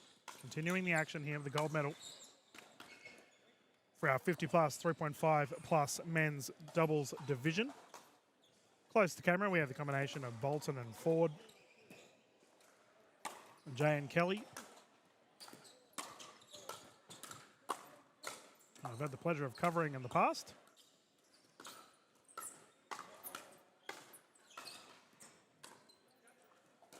We have a good rally on display. Big finish there on the side of Darren Cork, who's teaming up with Azam. Billy who those two find themselves on 0 at the moment. That's quickly changed. Terrific shot there from Cork. This will be 3 games to 11 viewers. The gentlemen will rotate at 6 should we get to a game 3.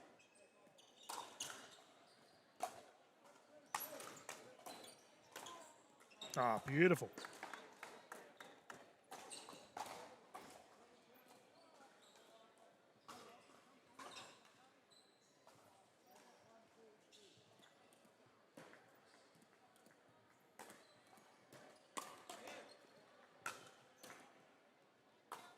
Now, Azam has a really strong top spin roll on his ball. You can see he's very aggressive on the strike of the ball. In that instance, hits the net a little bit low to apply such topspin.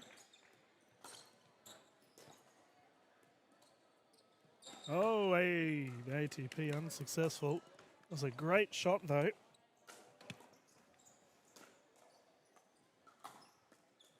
Bolton and Ford moving to a 2-point lead.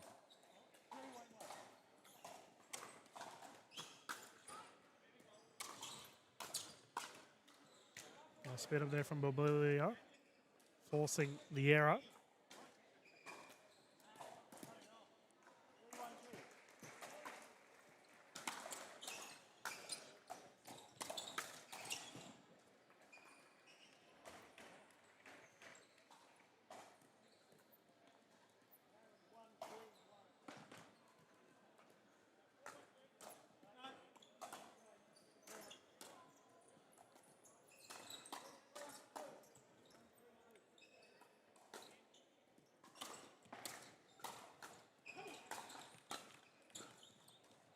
Oh, ball's in. Lob is good. Return lob. Defensive effort here on the side of Ford and Bolton. And we just had a swapping of hands there, flicking it to the left. Kicking the ball deep right, too deep in fact. 2-3.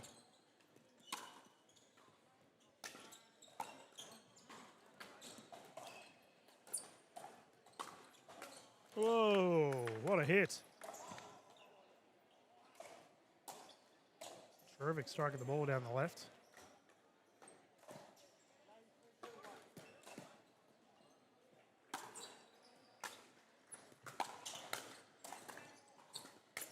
Nice.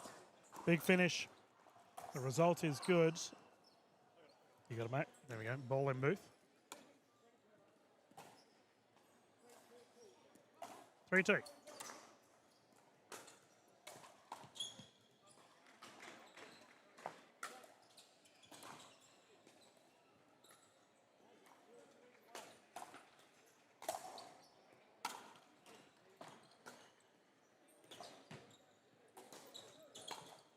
Oh, nice. Punch down the middle.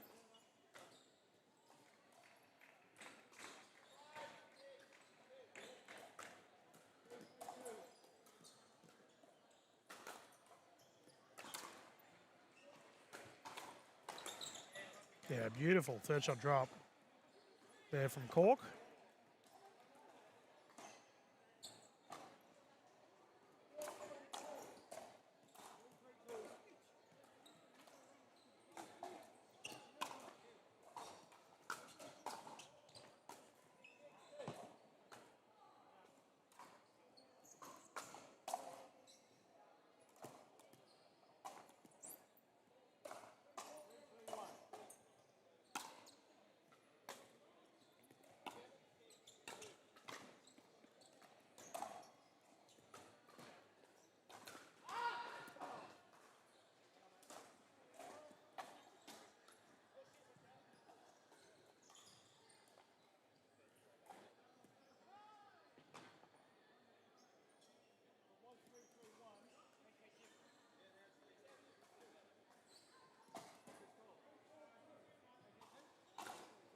Okay, we're all fixed. We can continue.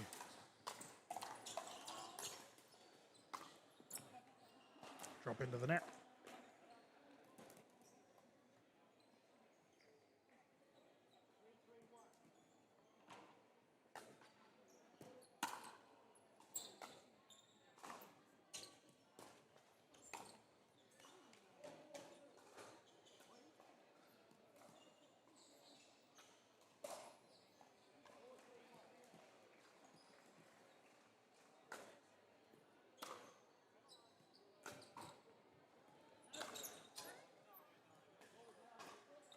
Ball is called out.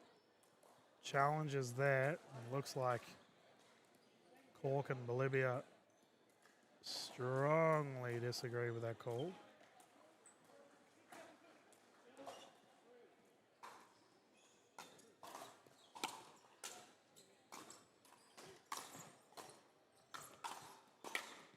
Oh, nice recovery on the defensive.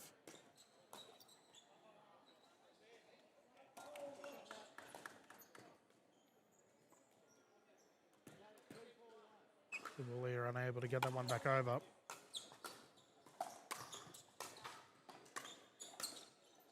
And into the net again.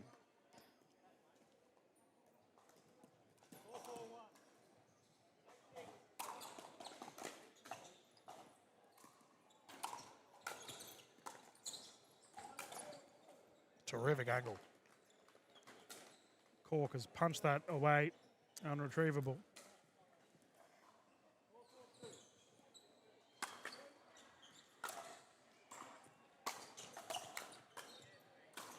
And the forehand slice kicking down the wide. Nice shot.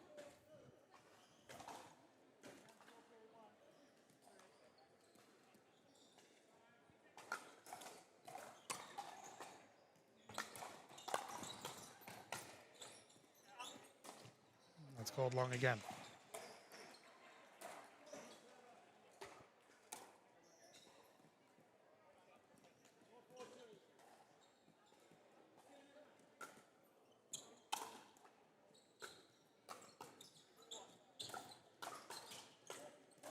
Oh, he let him back in.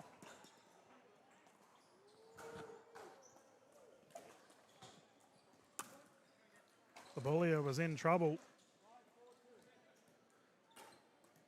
But an easy return shot. He was able to recover.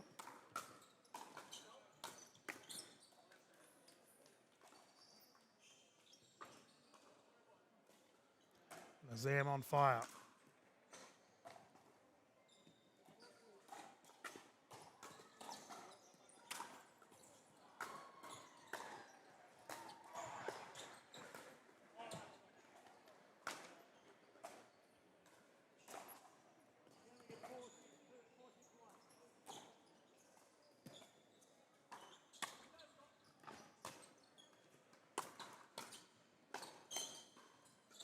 Yeah, well left. Close.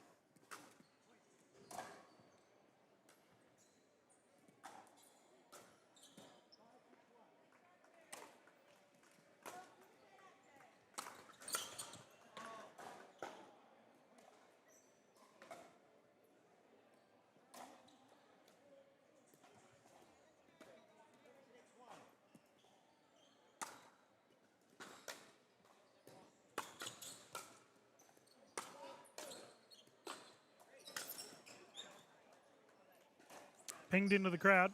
Nice speed up. Second server.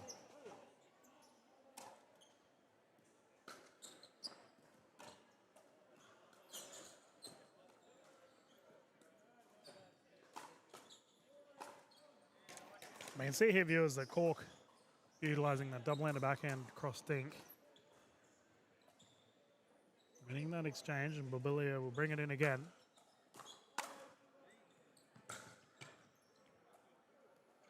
Short return.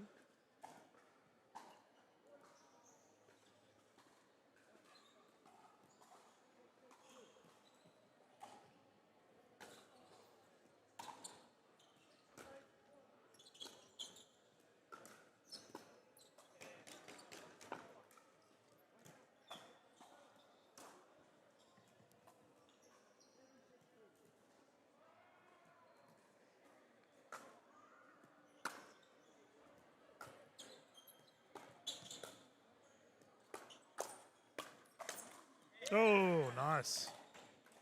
Cross court.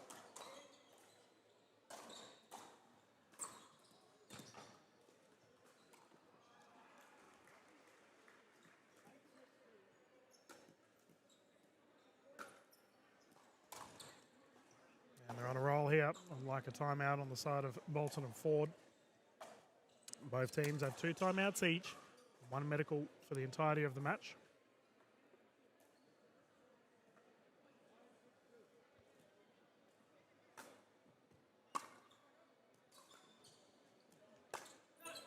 Long. They have a game point situation here. Is to go through to take the first.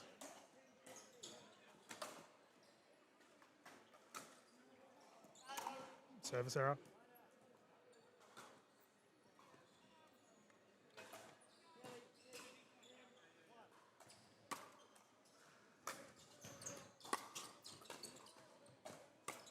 Oh, nice drive down the middle, ball still alive.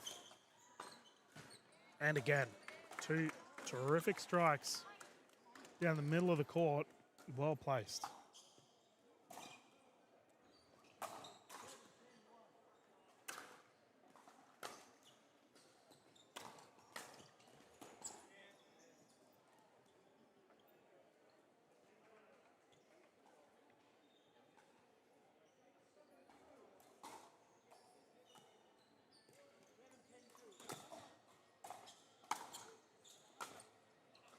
Good serve. A lot of velocity on that one.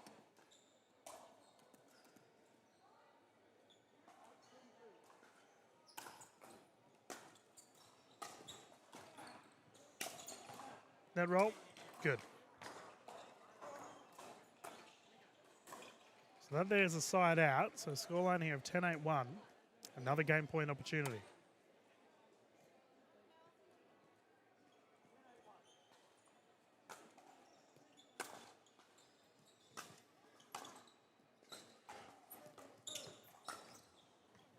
Zam into the net.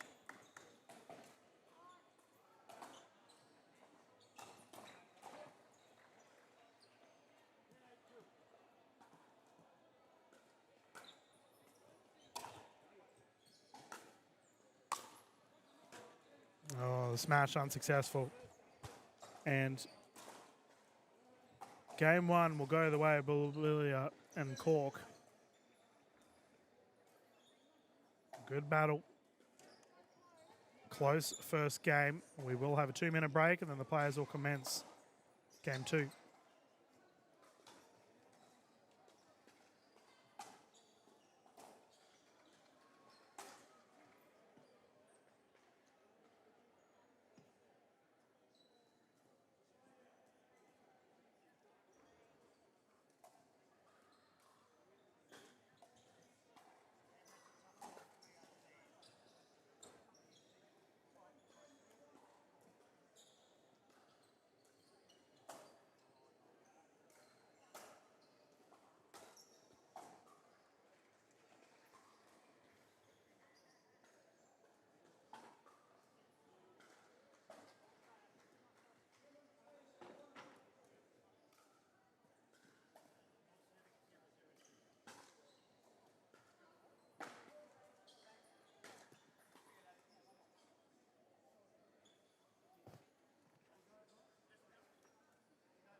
Oh, good hands.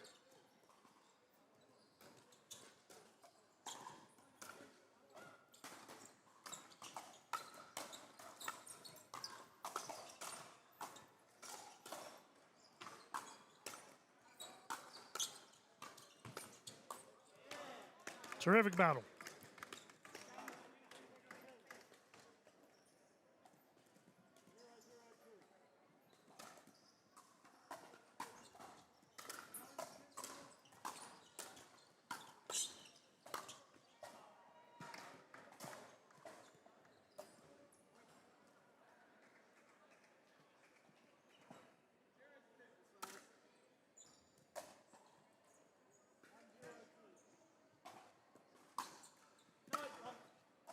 Service error. Let's come back here the way of Zam and Darren. Oh, what a drop. Terrific shot there from Cork.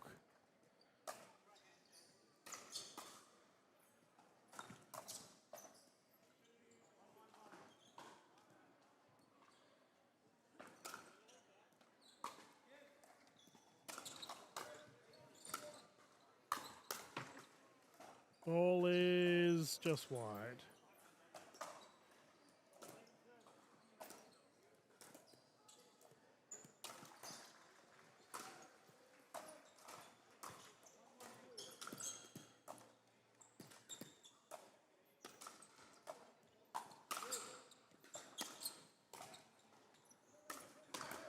Oh, pick up.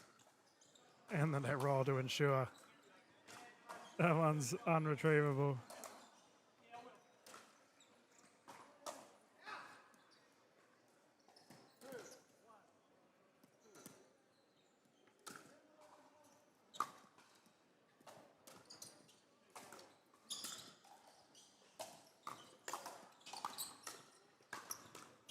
Nice hands.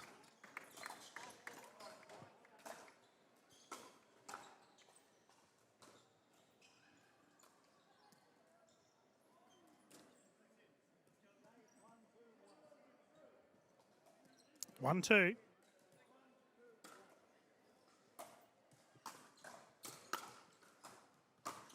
Ooh, bit of a lower bounce there for both Bolton and Ford. Unable to retrieve. Second server.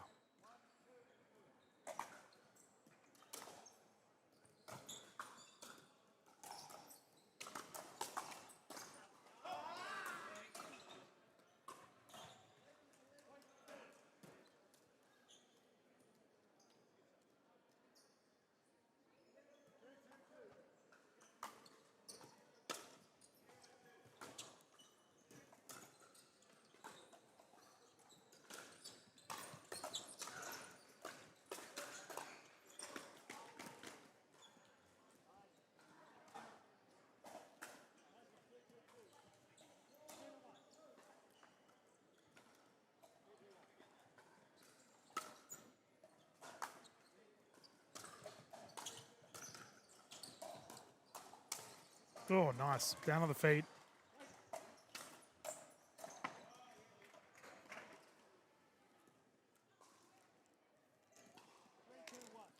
Three, two.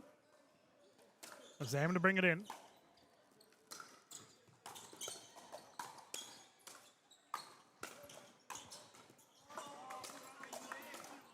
Terrific rally. Great hands across the board.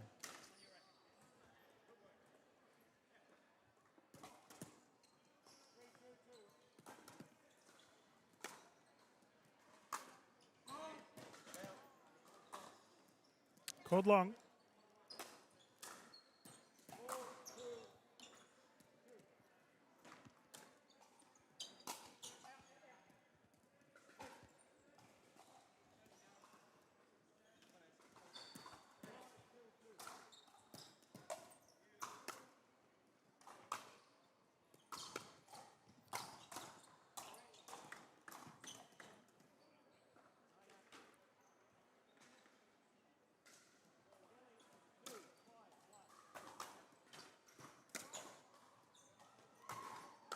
Oh, good top spin drive, but let's talk about that put away from Cork. Excellent.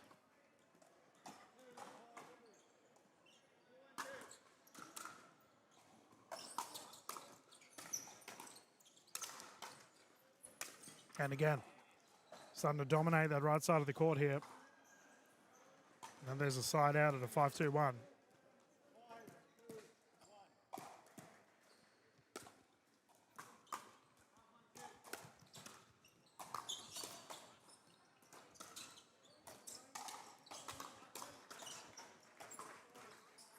Shoulder check is good.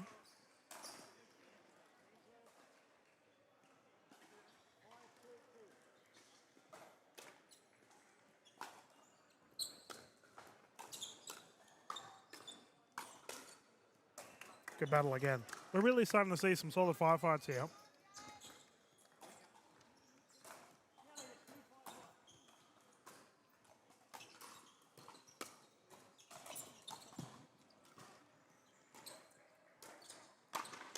High five hit, play on. Pop up, put away. Nice finish. We had a close one in the first. Will that be a repeat here for the second?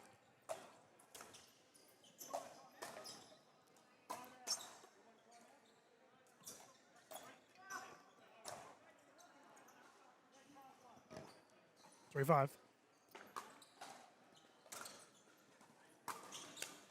Whoa, clipped wide.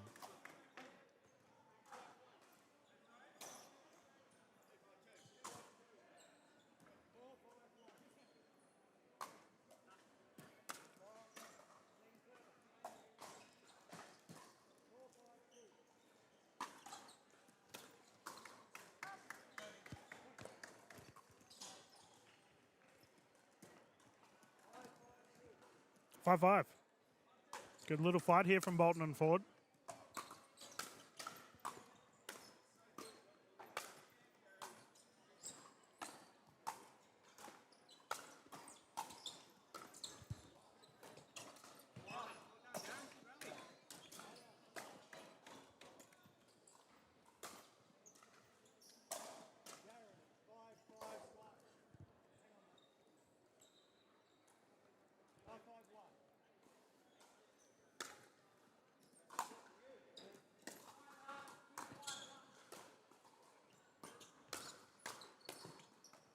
Oh, had the chance.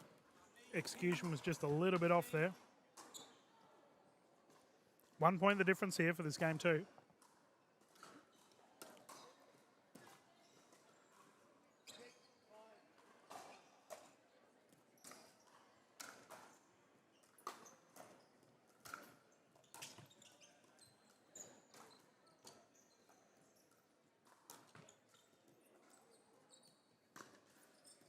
Oh, down the middle. It's a nice shot. Good finish.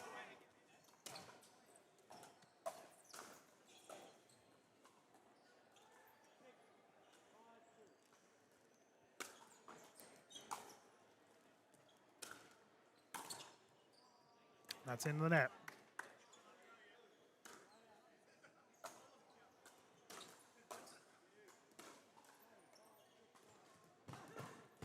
That's a Dan Lindquist on court. He's fallen over a couple of times throughout this tournament. Good service.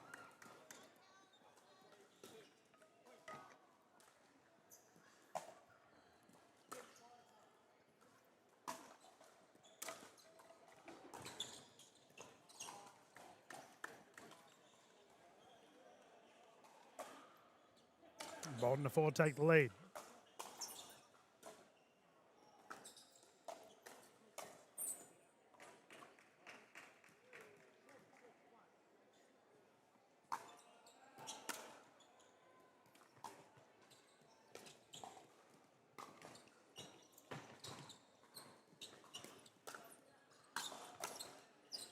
Oh, good defense. And that is poked right in the corner. Perfect.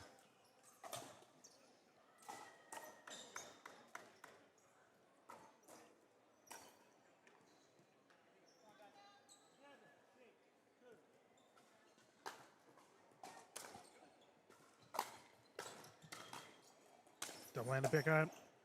No one kicking wide. Unretrievable there, and Ford and Bolton got the lead. Can they retain?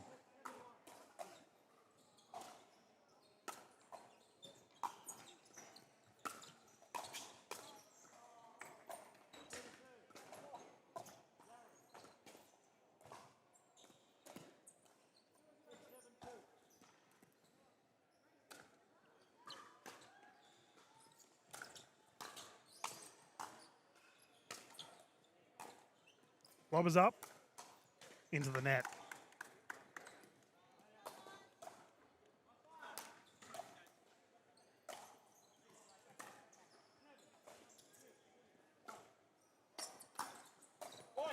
Yep. Service goes wide. Had some oomph on it too.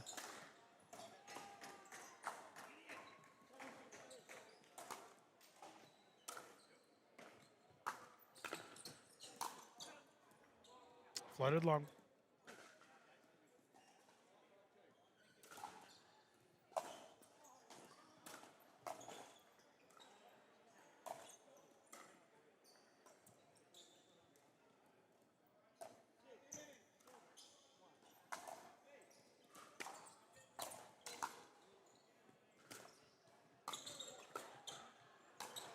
Oh, nice. Put away. Flick of the wrist down low. You can see all the fellas sucking in the oxygen at the moment.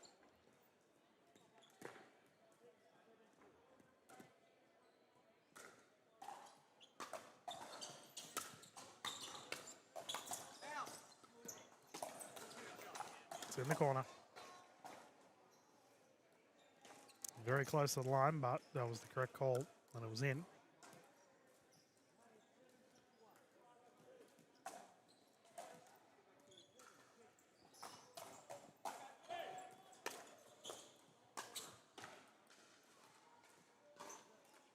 Not entirely sure what happened there on that forehand drive. Just skimmed a little bit.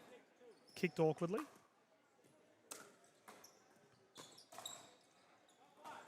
Another deep return results in. Side out here for Mobilia and Cork. Build some momentum to potentially take this second and the gold medal. And there we go. That's the start they're looking for on the side out. Quick return error. Ties things up 7-7.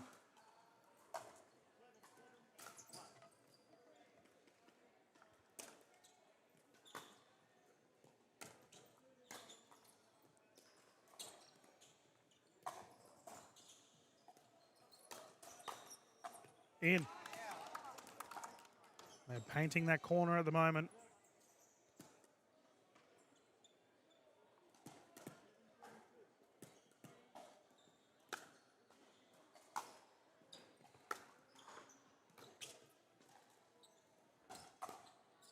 Ah, beautiful.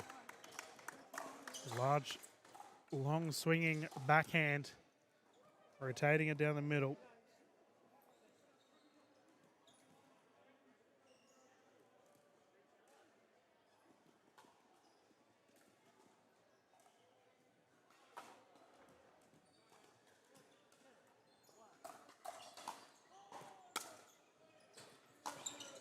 Double-handed backhand into the net.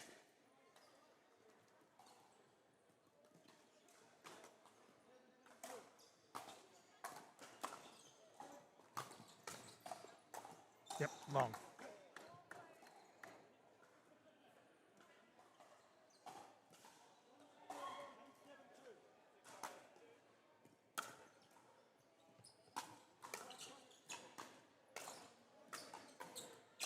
Oh, net roll. 2-point lead.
Yeah, timeout. Smart call.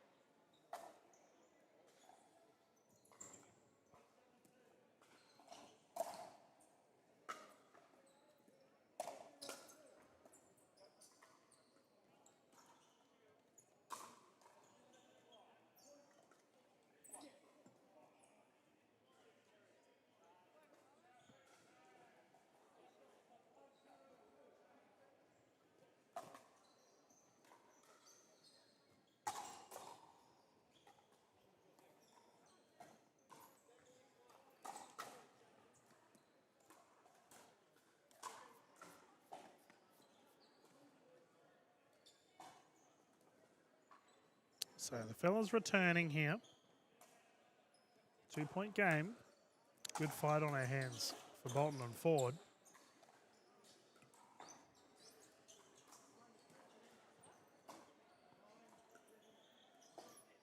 Okay, let's continue. Good timeout. We see it happen all the time, viewers. The team calls a timeout when momentum heavily on their opposition's side. Usually, like 80% plus of the time, results in an error and favours the side that called the timeout. Second shot, unfortunately, unsuccessful though. And we have a game point situation to force a game 3.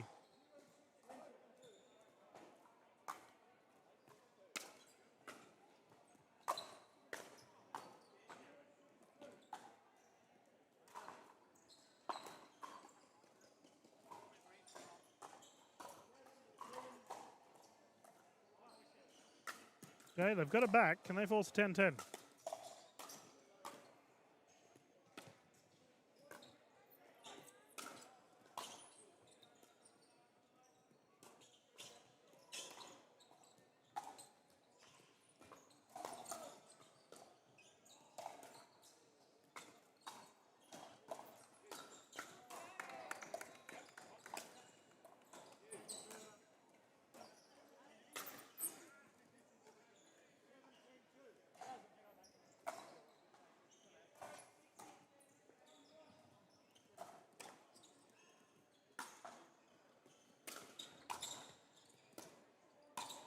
Nice. Single end of backhand, flick down low.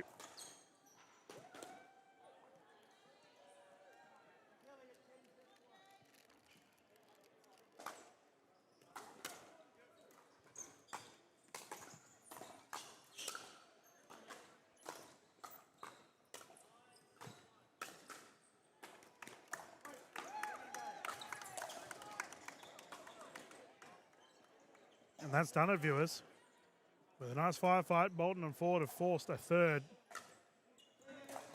The gentlemen are allowed a 2-minute breather, and then we'll kick into it for game 3. We've already had a really long, well-fought game 3 throughout today for a gold medal, and we are going to find out whether it occurs again here for our 50s. Strong contingency here of our Masters players in Port Macquarie. Awesome to see.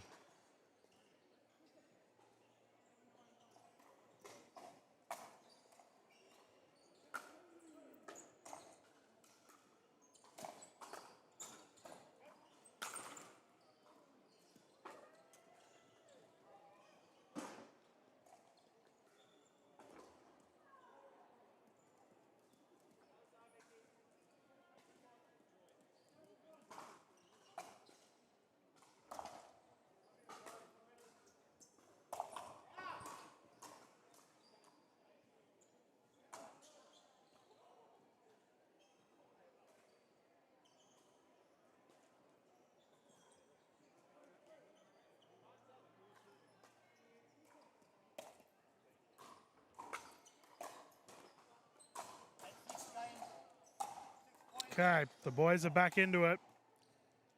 Game 3. Who's going to take the chockies?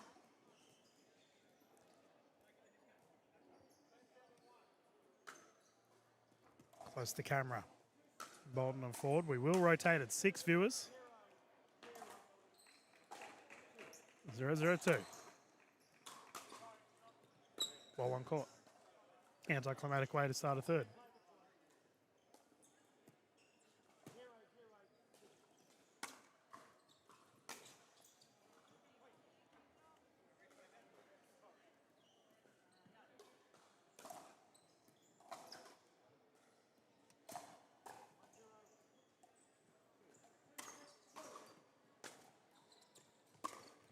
Off.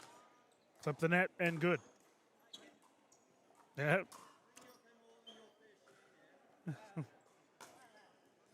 Fair bit of banter between the fellas thus far. It's good to see.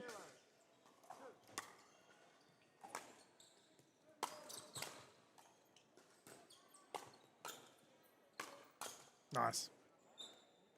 Well struck at the ball there, nice and flat. And once again, if I was Bobilia and Cork, I would be calling a timeout right now. The age-old recommendation from coaches, if you lose 3 quick points, just call the time. Hold that momentum. Good forehand punch. They are on a roll, 4-0.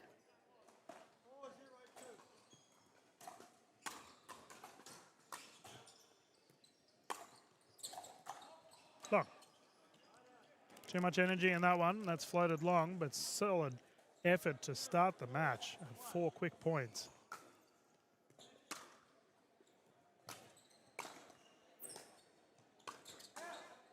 Long.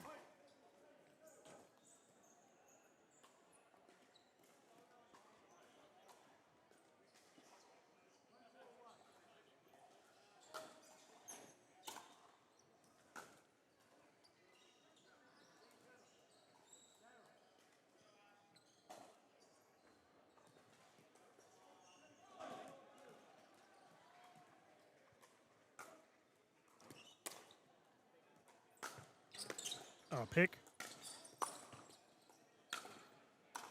Nice reset.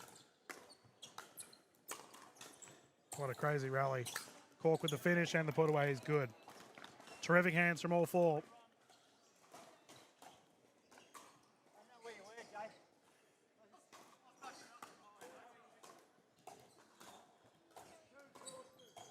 2 for 2, full price.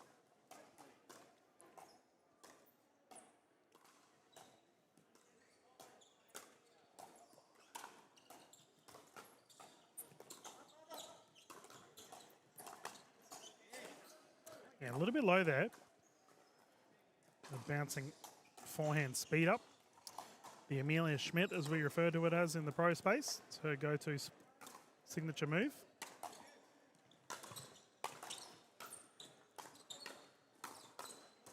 Yeah, nice. Down low.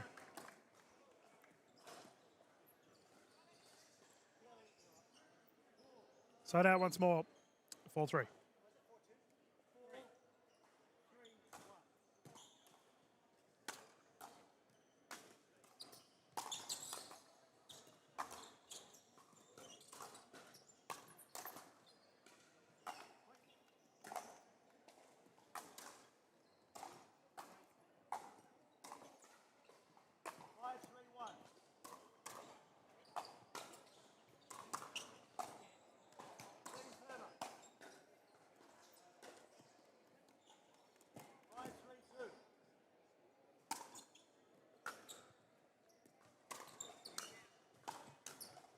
Yeah, nice. These two hit the ball so flat. Bodden and Ford, we've seen multiple times where they're just skimming just over the net. And they're at a 6-3. The rotation of sides, a strong effort here from Bolton and Ford. Can they continue this momentum? Now, gentlemen are allowed a little bit of a breather here if they opt to.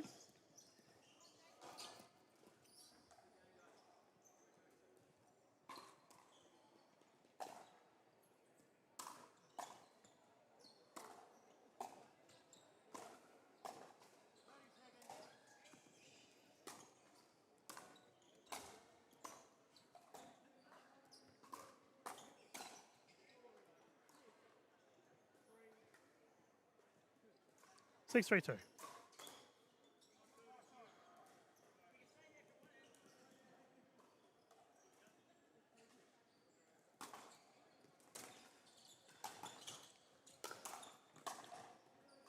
Yeah, low pickup, unsuccessful. Time is now for Cork. Him and Bobilia really need to start to build some momentum.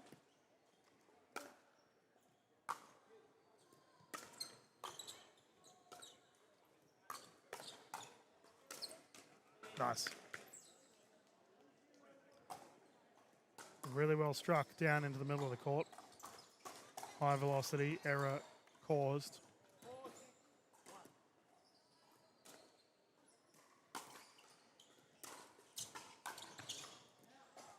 Well left.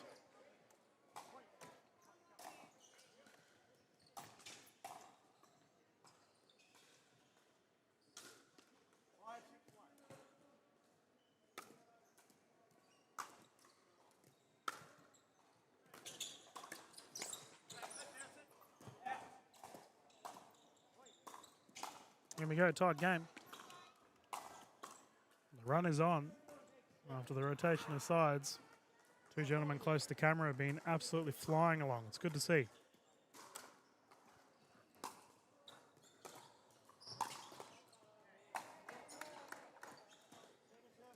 Good speed up in response.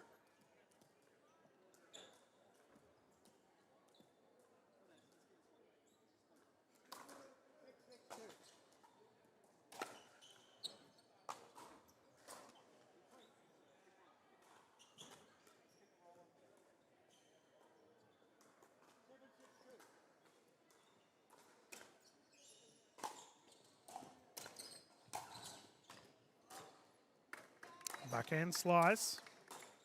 Killing it on the court.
Ball's gone for a wander.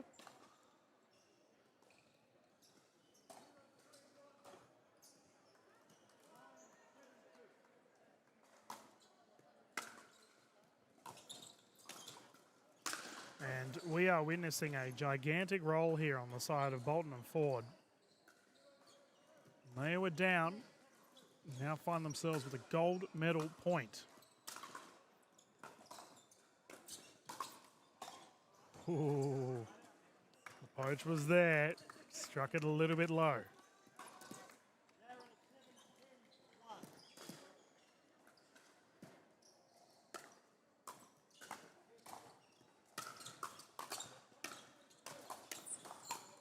Yeah, nice finish. Is good.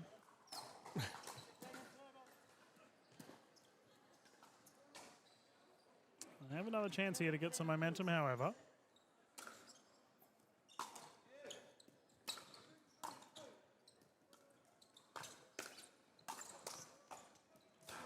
Net roll. The fellas are keeping score of who has the most net rolls at the moment. 8-10-2.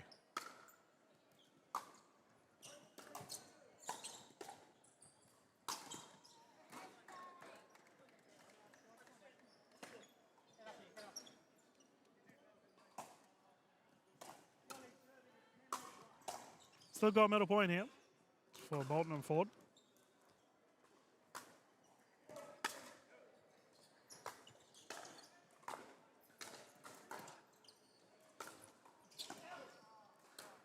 Floated long, and that'll do it. Bolton and Ford have taken the gold medal here for the 50-plus men's division in the 3.5s. Well done to their opposition, and Darren and Azam, they played well. Thank you to our official for calling this one, and as always, viewers, thank you for tuning in and watching live here at DinkFest. The streams will continue. Plenty more pickleball coming your way live here at Port Macquarie.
All right.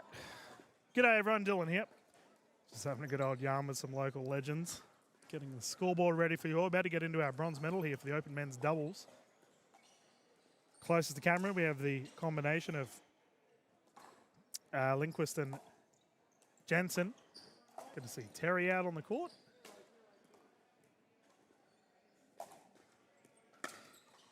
This will be 1 game to 15, by the way, viewers.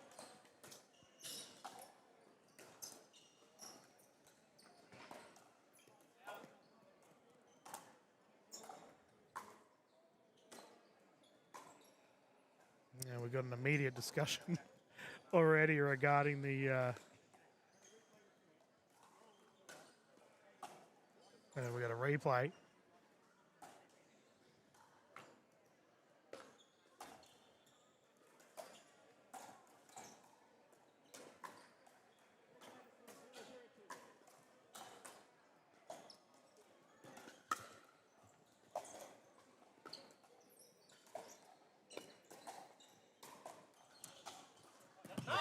Oh, ball long. Close.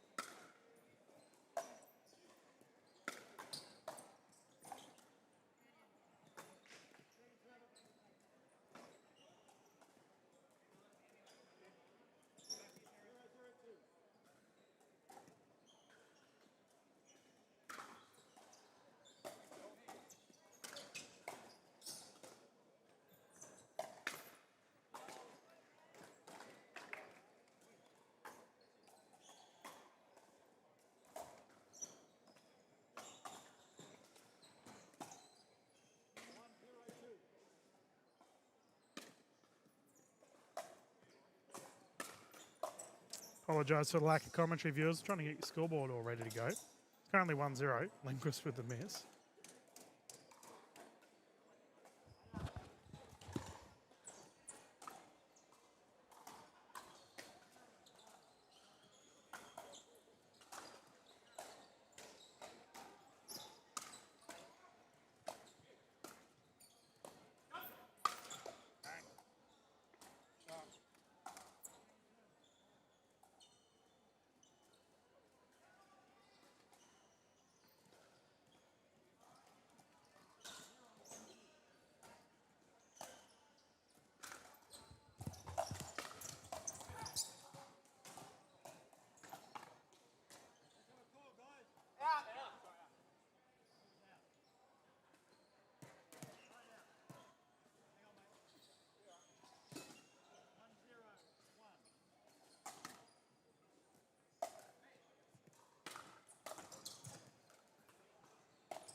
Okay, we have come back at the right time.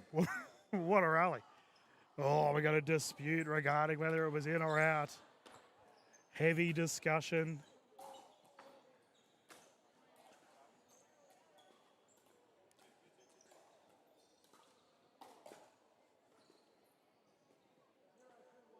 Zero two.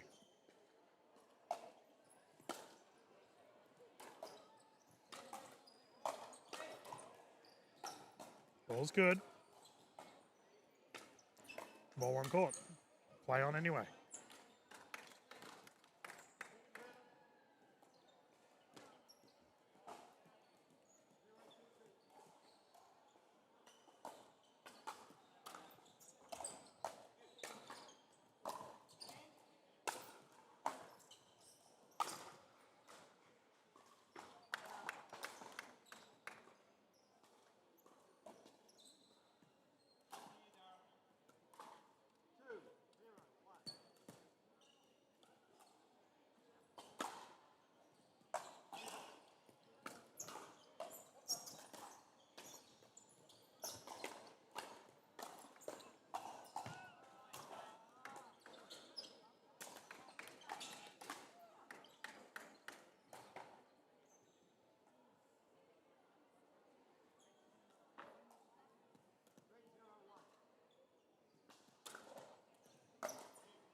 Oh, tomahawk. Pop up.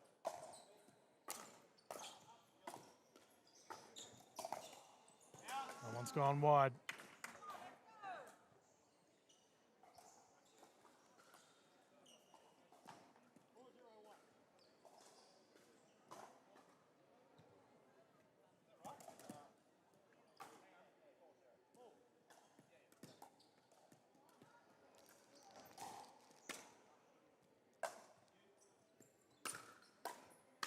Oh, Lindquist switches on, and the ball goes wide.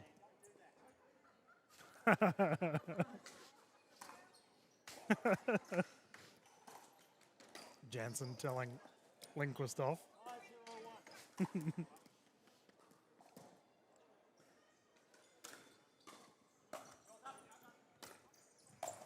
Oh, the big poach.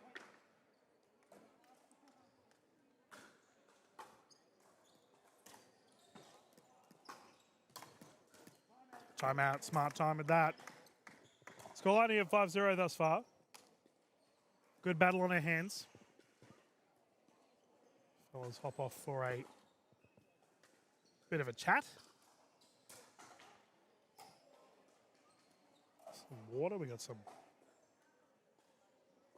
Actually, not some. We got a bunch of local supporters here getting amongst our. Yeah, there's one of them, Harry. Getting amongst our players, supporting on and off the court. It's great to see. Good turnout from everyone. Remember, viewers, we will be doing the mixed doubles tomorrow as well, kicking off in the morning. Close to 200 players here for DinkFest. It's a good way to start the year.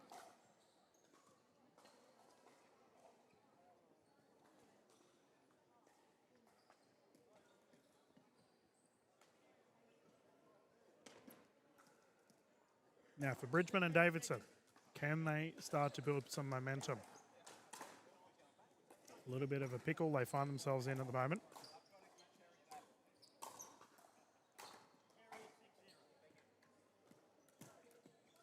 That's a ball on court.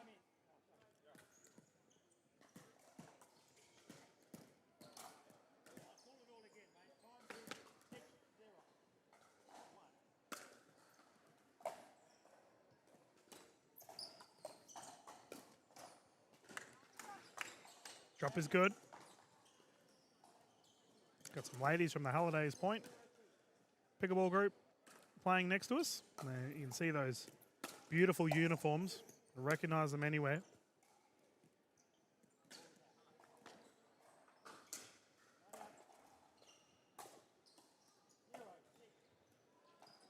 Scoreline here of 0-6. Ah, nice. Lindquist kicking it nice and flat. Ball in Booth.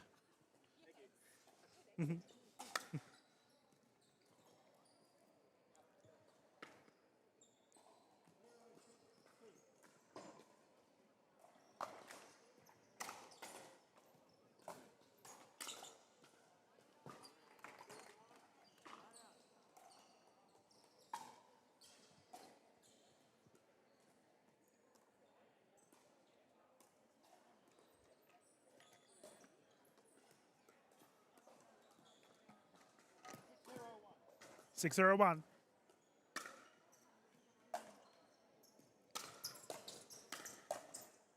He loves that shot, Dan Lindquist. He flies through the air, has had multiple high backhand finishes. It's great to see.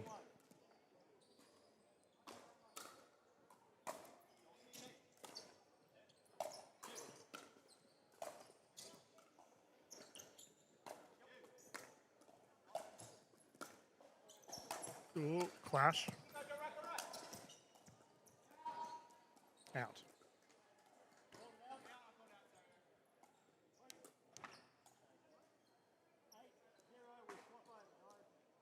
As we are playing to 15, the gentleman will rotate at 8. Close game on our hands thus far. Remember, we will bounce into the Open Men's Gold straight after this.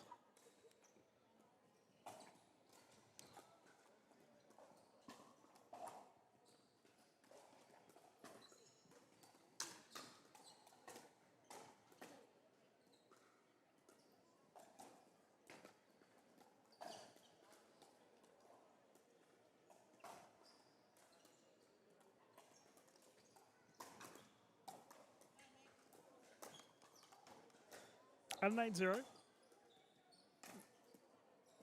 at a point where you don't necessarily throw caution to the wind, but you just like, bugger it, we're here now. Let's see what we can achieve. Philippa coming on to give some words of encouragement. Some of the Northern Rivers superstars here, which is great to see. Let us continue, 8-0.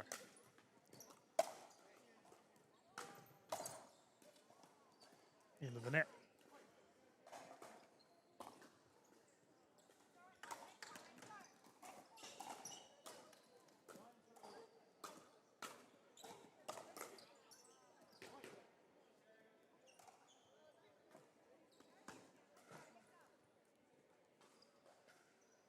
All right, the time is now. Bridgman and Davidson.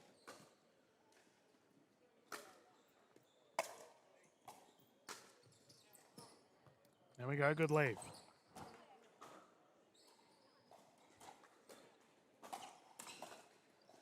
Lindquist a little bit too enthusiastic on that drive. Gets the service back, however.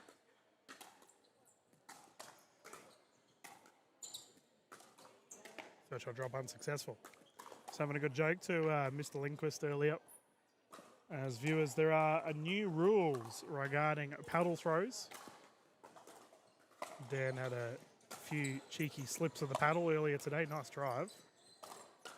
Cross court, recovery is good. Lindquist goes for a jog, play on. Pop-up is there. Still live. What a ridiculous rally. Bridgman and Davidson get their first point of the board. Good to see. But, yeah, so there's new rules, right? If you... And honestly, a lot of the time with paddle throws, they're completely accidental. But if you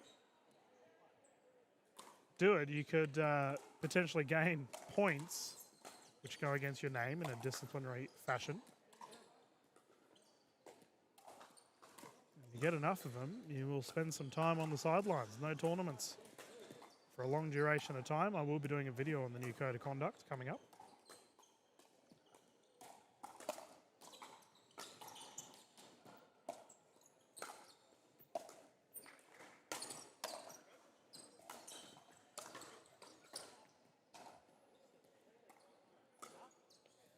Terry said he lost the ball completely there. Which the brown courts with the orange balls, that does tend to happen a little bit. You can lose sight of it. Can be a little bit tricky. Jansen, beautiful, down to the feet. Hard to dig that one out.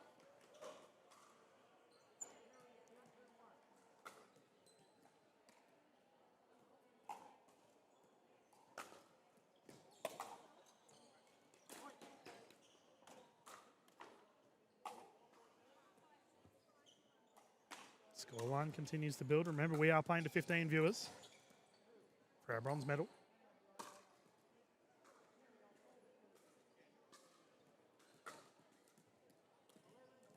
The ladies warming up next to us for their medal matches coming up soon.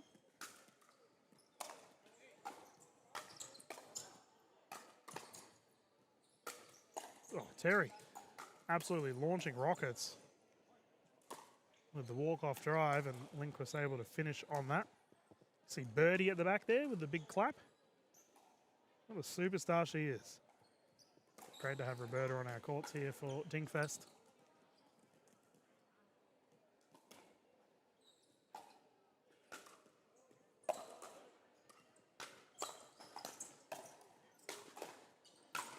Oh.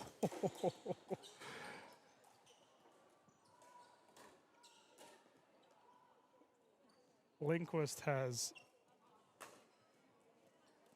hit that as hard as he possibly could, straight into the shoulder of the opposition. They find themselves 2 points away from a gold. Make that, they find themselves now in a gold medal situation. 14-2.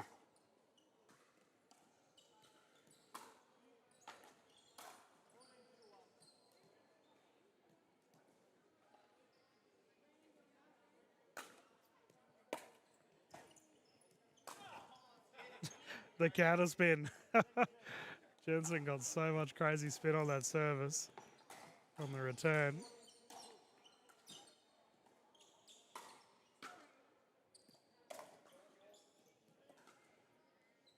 Drop is good. Jansen caught jogging. All right, Bridgman and Davidson survive. Can they continue?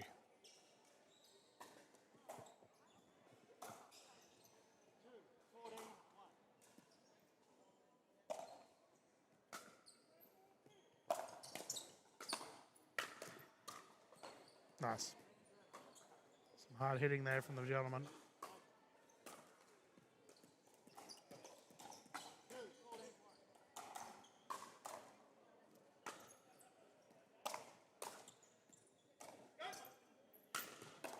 Yeah, great recovery.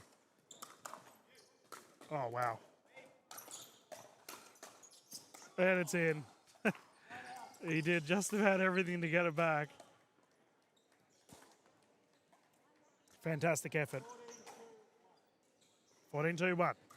Gold medal point for Jansen and Lindquist. Sorry, bronze medal point for Jansen and Lindquist.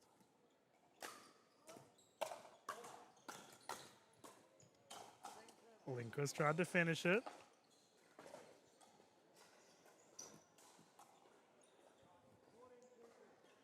Fourteen 2-2.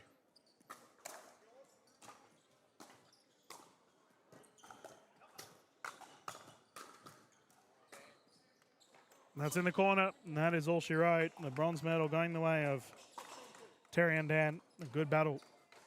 Bridgman and Davidson taking the end position of fourth. And viewers, a big thank you to our official for calling this match, and as always, a big thank you to you for tuning in and watching. Streams will continue. Next matchup coming up soon here, live from DinkFest from Port Macquarie. We will have the gold medal of the Open Men's Division not too far away.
Alrighty, good afternoon, everyone. Dylan Kimlin here in the booth. Got caught up chatting. Tends to happen when you speak for a living as a commentator. As we're about to get underway with our men's doubles open gold medal, which we will see Lawrence and Scott closest to camera right in front of us. Gillens and Torse, who they're immediately pulling out a switch and a good forehand down the middle. Great shot. The boys from Byron Bray. Fairly certain I've covered these two fellas in the past, hey? Very impressive if memory serves me right. And they're up against Asher Packman and Brett Skeets. 3 games to 11, by the way, viewers.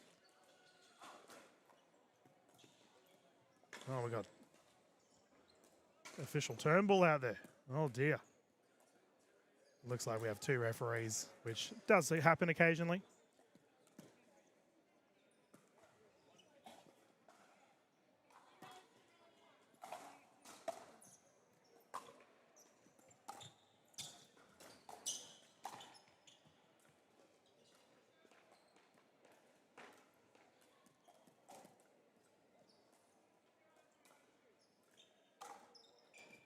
There we go. Scoreboard up, ready and to go.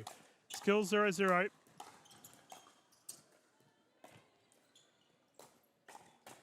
Oh, good hands here from Asher. Receiving a high percentage of the ball thus far.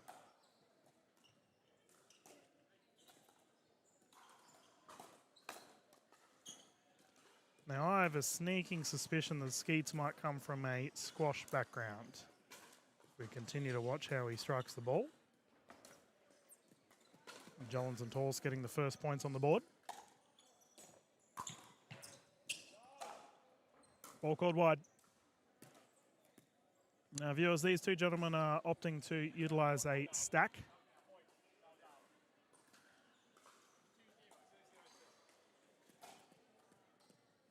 Which means we will see them both stay in their same side, irrelevant of who is serving. And this just, the reason why we do this, viewers, is so that one particular player will have the forehand down the middle. Asher Packman here to bring it in at a 0-2-1.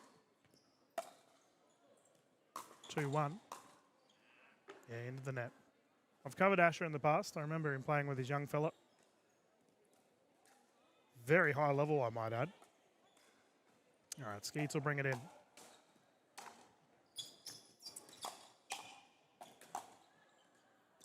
Yeah, either squash or table tennis.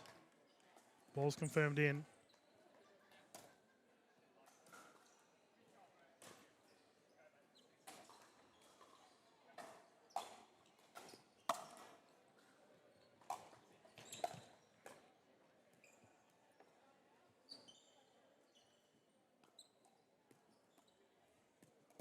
It's been a good day today, viewers. A lot of fun matches. Oh, I just realised our camera's been bumped. I have to go straight up the angle for you all. I'll do it after this match. Packman striking the ball, foot fault. You take it.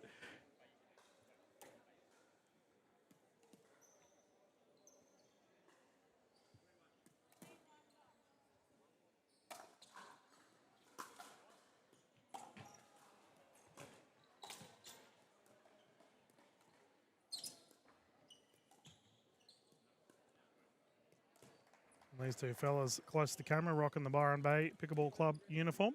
I went through Byron on my drive up to, or down rather, from Port to Port Macquarie.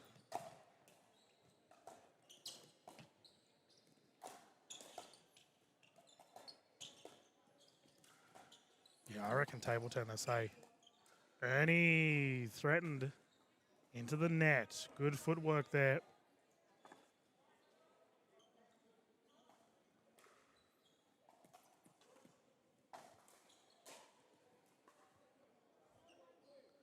Four, 1-2.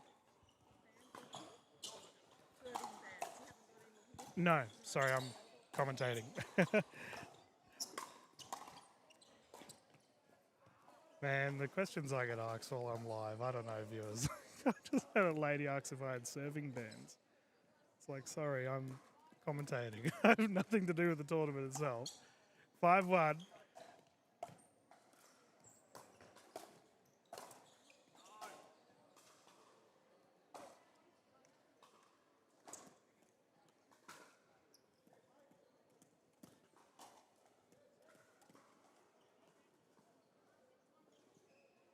They are on a roll right now. Ooh, unlucky.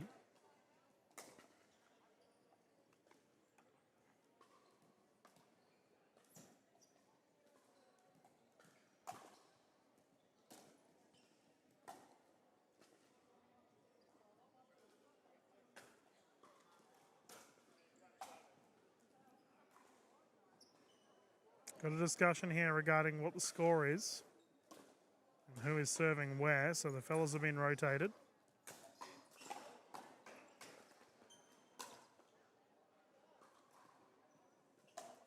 Okay, let us continue.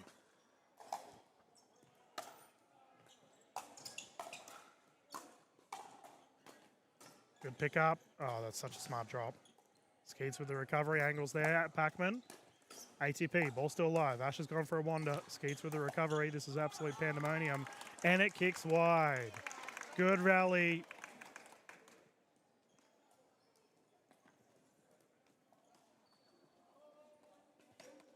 Now, my question, viewers, was Asher Pac-Man's ATP in?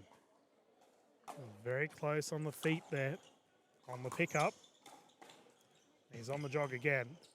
I got to say, boys, if you're going to drop to someone, don't drop it to someone who's like 17 foot tall. Asher takes like 2 steps that he can cover the whole court.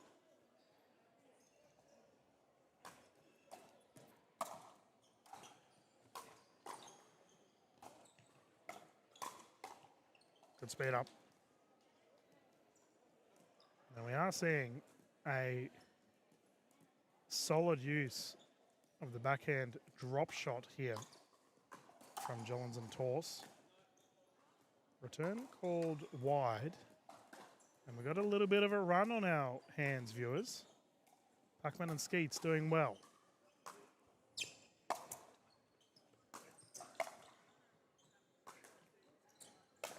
Ooh.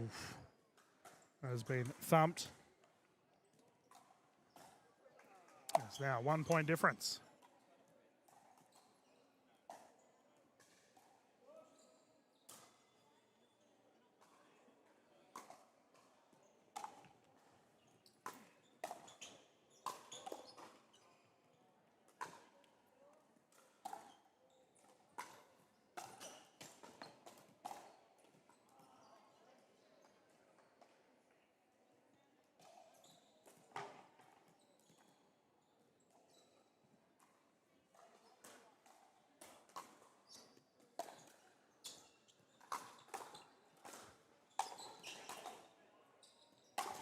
Wow, what a smash. Sheesh. Hang time. Hitting it from the middle of the court too. Not an easy shot. 6-6.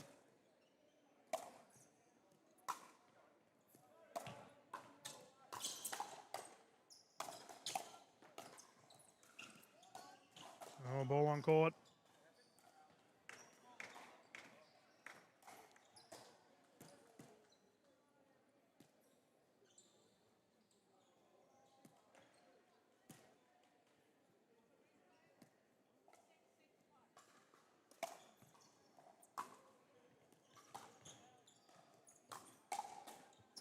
Shoulder check from Asher Pac-Man successful there. May have been going out.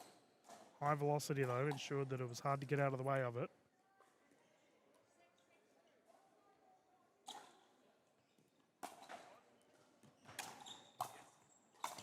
Nice. Single line backhand down low.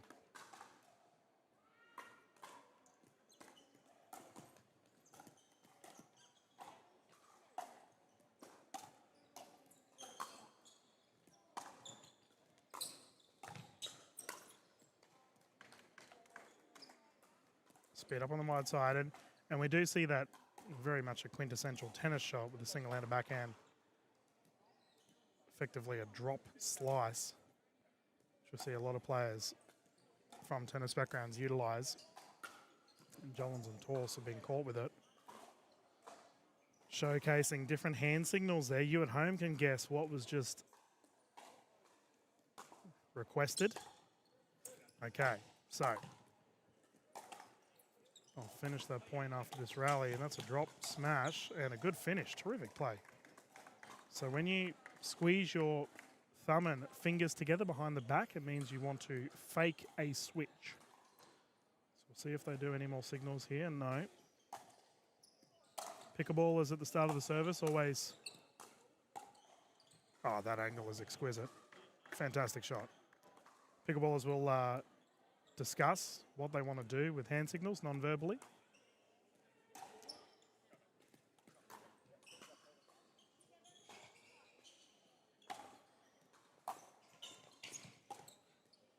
Great third shot drop. And an even better shot there from Pacman. Waka Waka. Second server here at a 7-6-2 scoreline.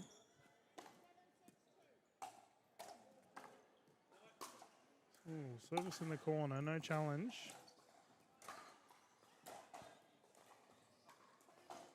Now we'll see if they do another hand signal here to finish.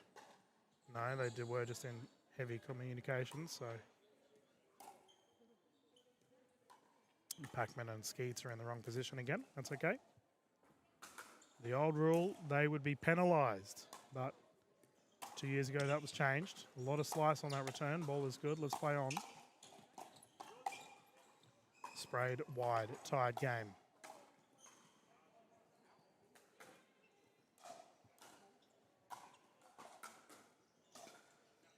All right, open hand.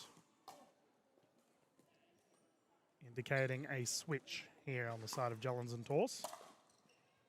So they'll change sides of the court. Beautiful backhand stroke.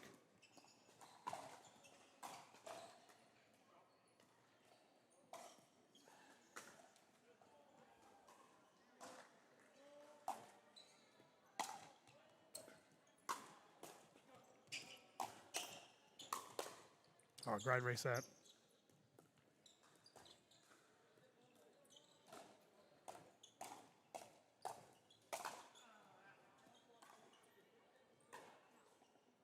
Ball's called out. Challenge is there. Looks like confirmed long. So Pacman and Skeets take the lead.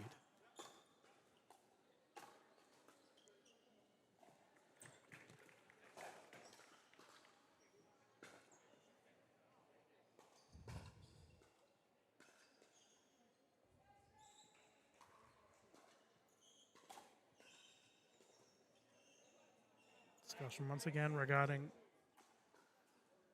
serving position.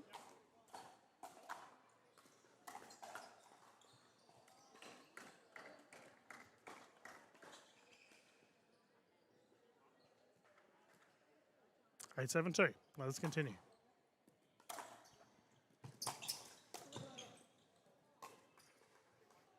And then there was a communication mishap from Jollins and Torse. They got lucky with that one. Could see that they were. One of them thought it was switch on, and the other did not follow through. That's okay. They got away with it, and third shot drop, or rather fifth shot drop into the net.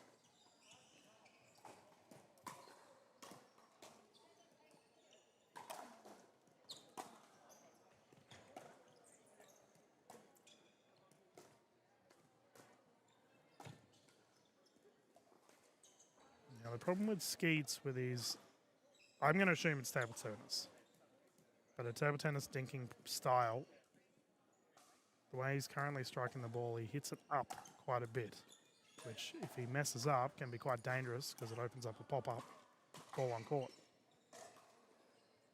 We have seen players, you know, the likes of like Danny Townsend, for example, come from a very high-level table tennis background, change their pickleball style to suit, or rather change their table tennis style to suit pickleball, so it can be done.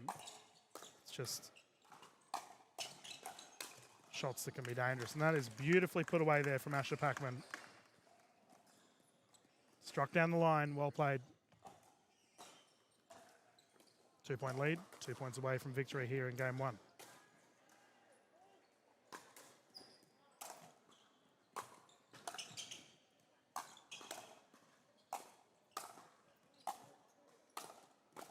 Good pick.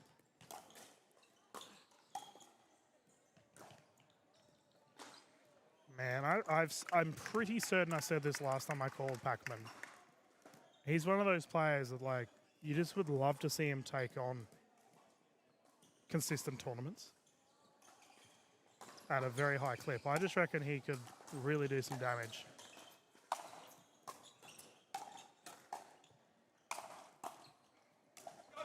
Skeets with the hustle, ball still alive. Good recovery. And down the middle, Asher Pac-Man puts it away. Game one going to Pac-Man and Skeets. What a battle. The fellas will have a 2-minute breather and then we'll bounce into game two. Live here from Port Macquarie. I'm just going to fix up that camera angle for you. We'll get underway with our next one, not too far away.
Okay, everyone, welcome back. Game two about to start here. Both sides in heavy conversation before we begin. It's a must win here for Jollins and Torse. Currently down one game. If they win this one, they'll force a third.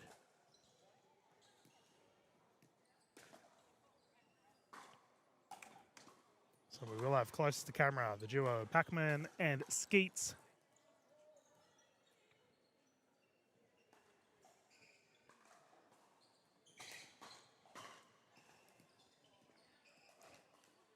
The officials are ready to go. Let's get started. 0-0, game two. And that's probably the most anticlimactic way you could start a match, but Jollins and Torse will take it.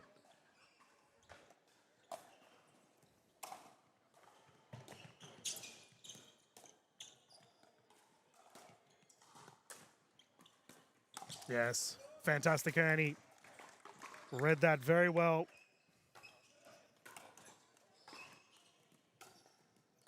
Jumping across that kitchen line, striking it. Perfectly timed. And they're on a bit of trouble. Pac-Man and Skeets immediately.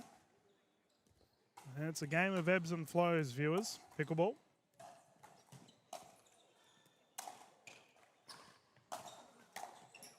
Hustle is there, recovery good.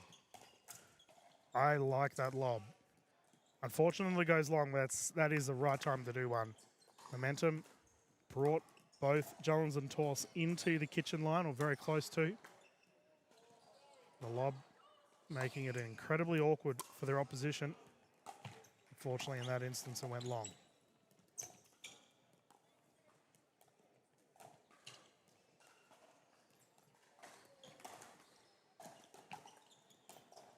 Good dinking. And they've reverted back to old school pickleball here for Jollins and Torse. Just winning with the dink rallies. They had that Ernie earlier, so they do have that in the arsenal as well. Good to see. Getting a lot of backhand speed ups. Forehands are there. Good fight. Skeets winning that exchange. The crowd like what they see.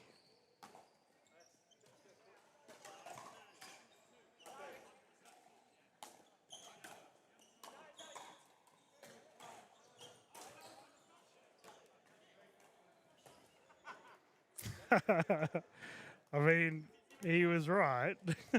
We had a discussion. It was 5-0-2, but it was first server of the match, so they only get one server. Lob. Take two. Great angle. Ball wide.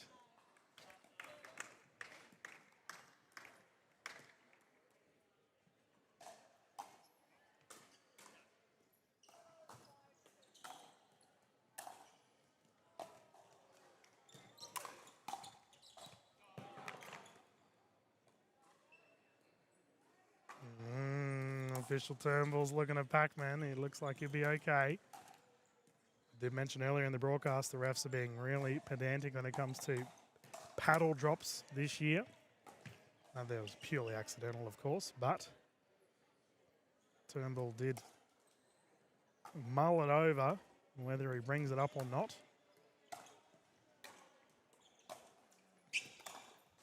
Great service. Recovery also good. Skeets flying through the air. Oh, so good. That's called out. Challenge there from Asher Packman.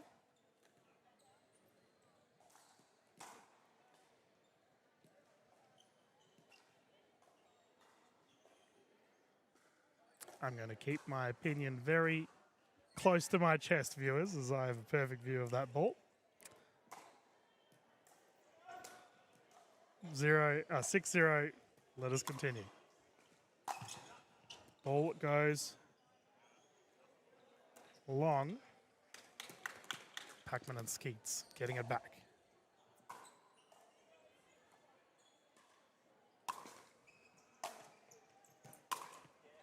Yeah, nice return. Skimmed a bit there, Asher, unable to pick it up.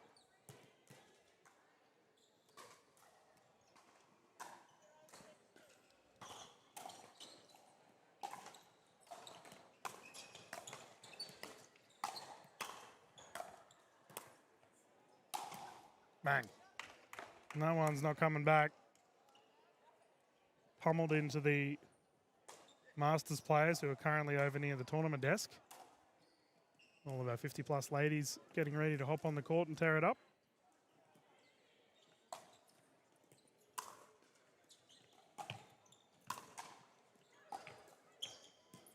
Just having a chat to a few of our Masters women just before this match. So many legends of the pickleball scene here at DinkFest. Now that service was done before the score was called, so it's a replay. So Torsen Jollen's a little bit lucky there. If they'd done it during the score being called, it would have been a fault. Great speed up. Packman loves that line. And high bouncing forehand drive down the line. He's had a bit of success with it throughout this one. 0-6.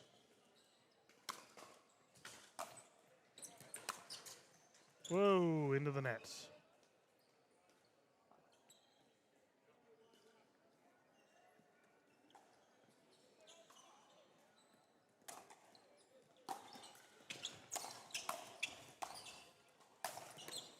Terrific.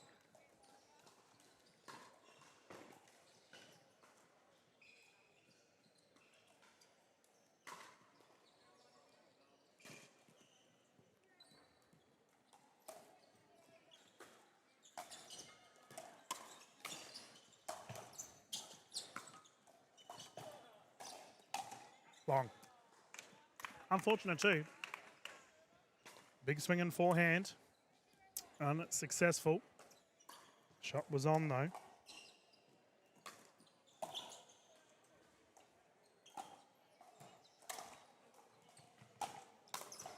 And again, another out ball. Geez, what a response for these two, considering they lost the first Jollins and Torse have come out firing.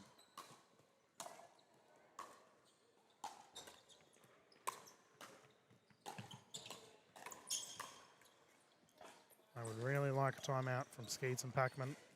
They've opted to just continue battling it out.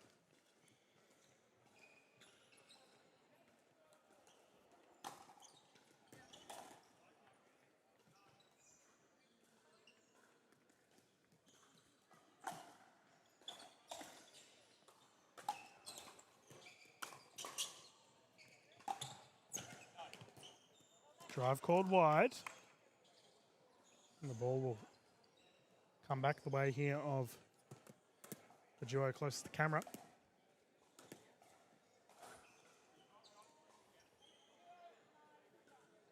At a 0-9 scoreline.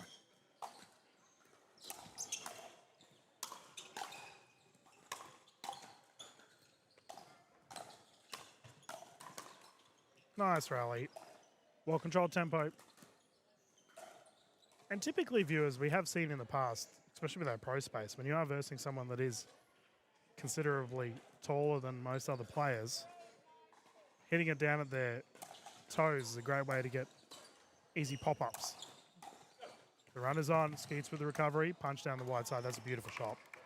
Smart play.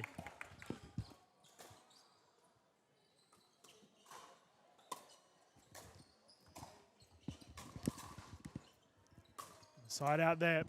It's gone the way of Torse and Jollins. Service error, ball goes long.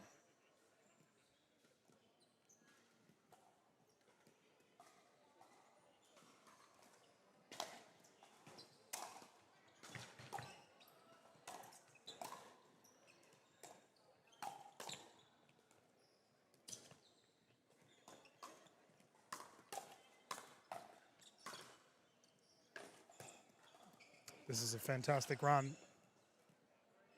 They find themselves on a game point. This is the go to game 3. Flawless game 2 here for the duo from Byron Bay.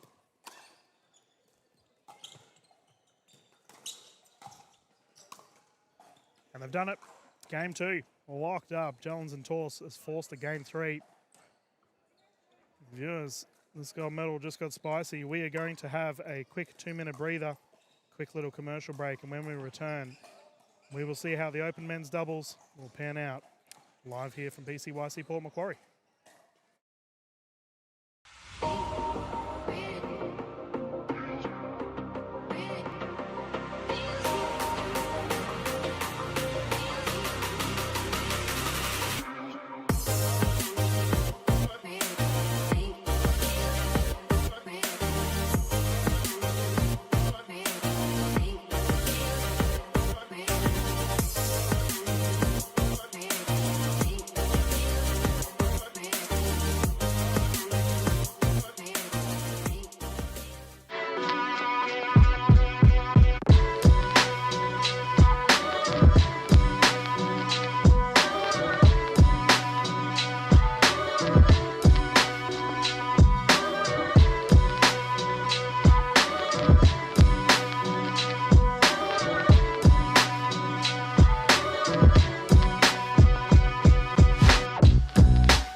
Welcome back, everyone. Game 3, gold medal. We have had a bunch of game 3s to date. Just what the doctor ordered. Good high-quality pickle for us here at PCYC Port Macquarie for DinkFest Day 1. 4:30 in the afternoon. Gloomy clouds outside. But the sun is sizzling indoors here. Hot competition on the court. Let's get started. 0-0-2.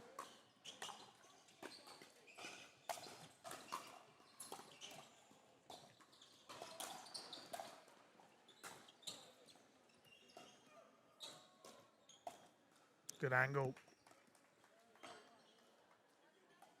And they've already done better than their entire game 2. Packman and Skeets getting it back. Getting the first on the board. 1-0.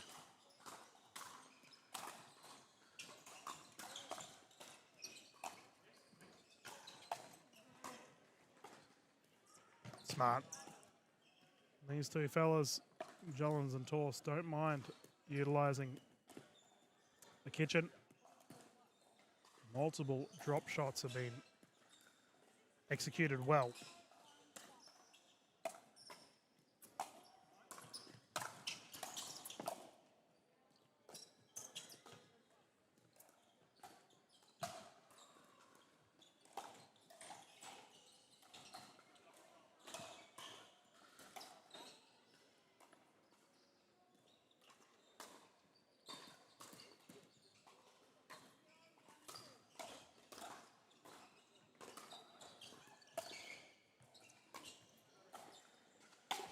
Bang.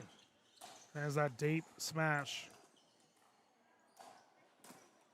I have to say, viewers, that is not an easy shot in that middle third of the court. No man's land as we regard to it. 1-1.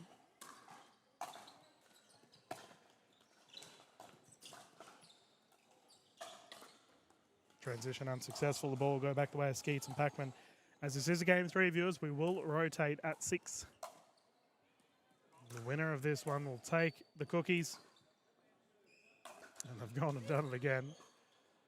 And you got to give them consistency. Skeets and Pac-Man, they've been on the wrong spot every time they get the ball back.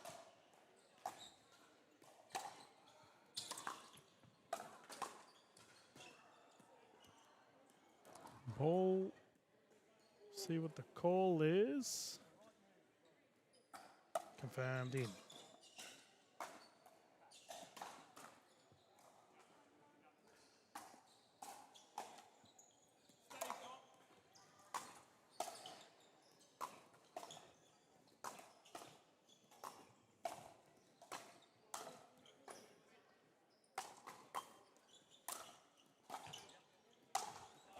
Wow.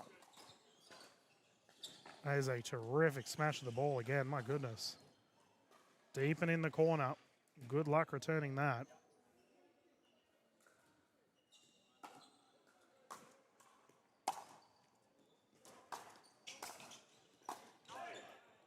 Floated long. Ball will come back here to Jollins and Torse.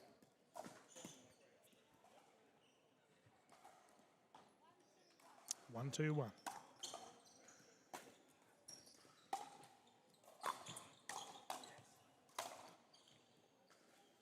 Now that there was all set up from the terrific shot down near the feet of Pac-Man. Caused an uncomfortable return, which allowed a very easy transition for Jollins and Torse.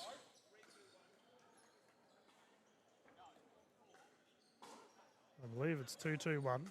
Gentlemen have come in for a discussion on the score.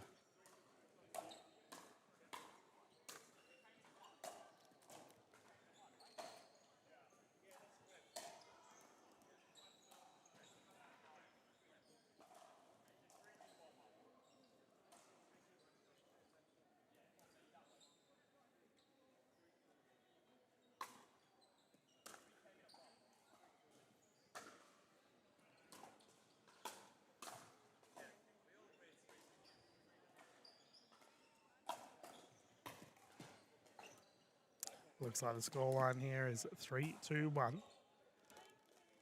I know better than to interfere. Actually, I'm not allowed to interfere. I just have to shut up and call whatever is called. So, second server.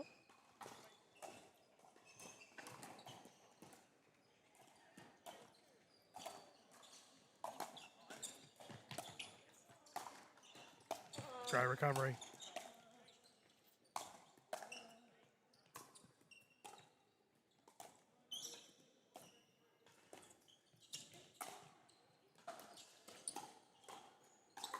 Beautiful. He's got such a strong single-handed backhand punch. Now, I mentioned Skeets' position that he holds the paddle earlier.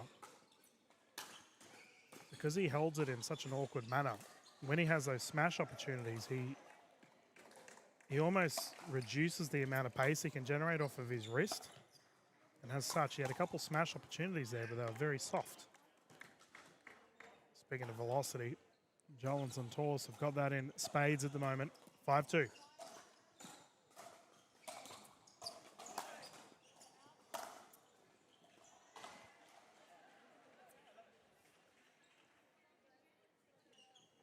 Ball is called out, so to go back the way of Skeets, and they look like they've swapped server. Are they in the right spot? Now they are.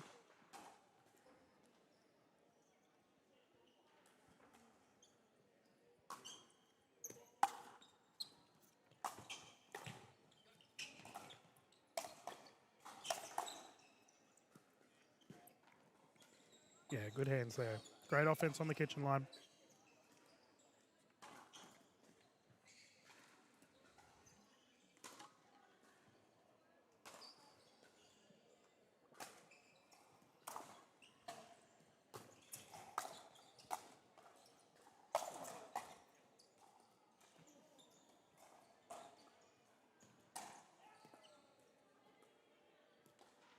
And the ball has come back here for Torsten Jullins.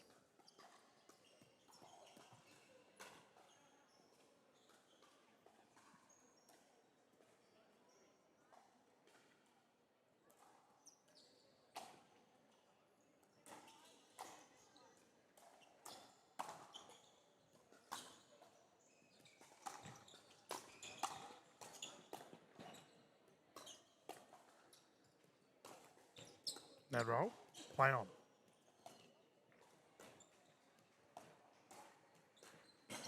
Whoa, look at that net roll.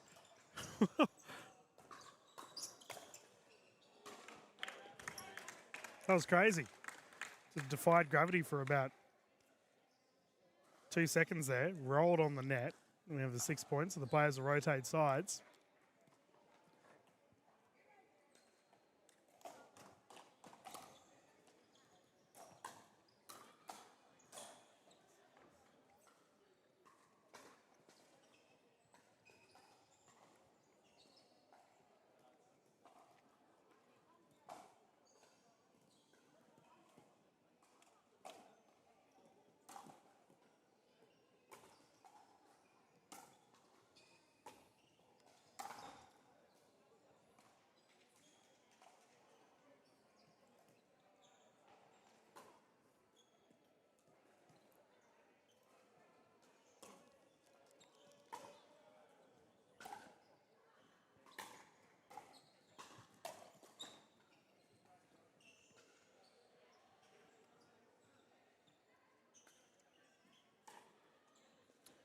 Okay. We've had a lot of interchanges, viewers. A lot of discussions regarding where people should be standing. That's okay. Let us continue.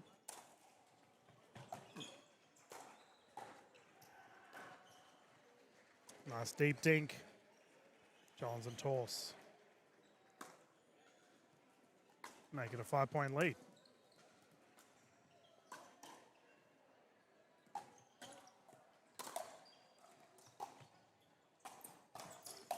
Terrific.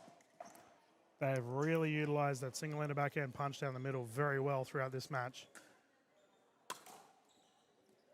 Pressure really starting to mount here for Packman and Skeets.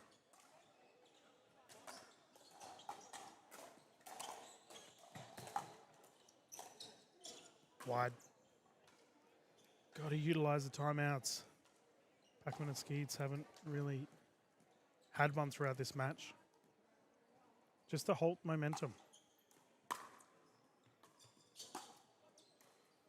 And that is the problem with doing a slice serve. So what occurred there was heavy slice was imparted on the service. Packman has just done a loopy return right on the baseline and used counter spin. So on the third shot, it's bounced off awkwardly. Pop-up is there.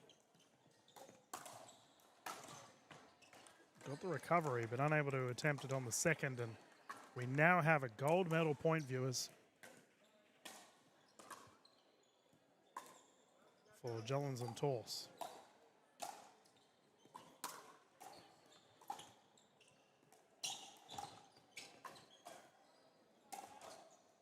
And they survive. Can they start to build some momentum here? Scoreline of 2-10.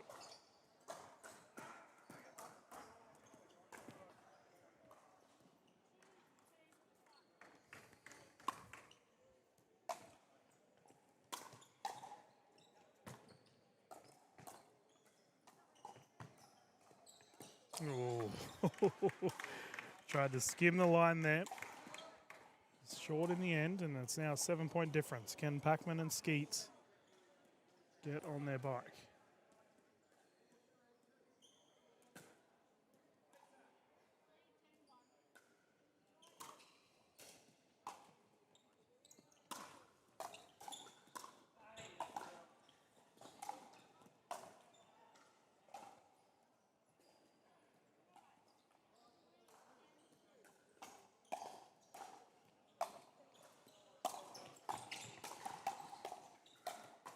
Nice. Good finish. Side out. And here we go. Gold medal point from the Byron Bay duo.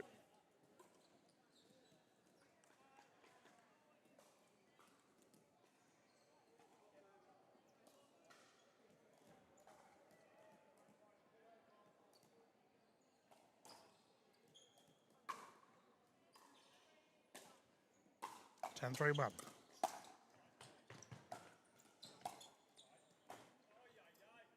Double in the backhand unsuccessful. And a fifth shot drop transition.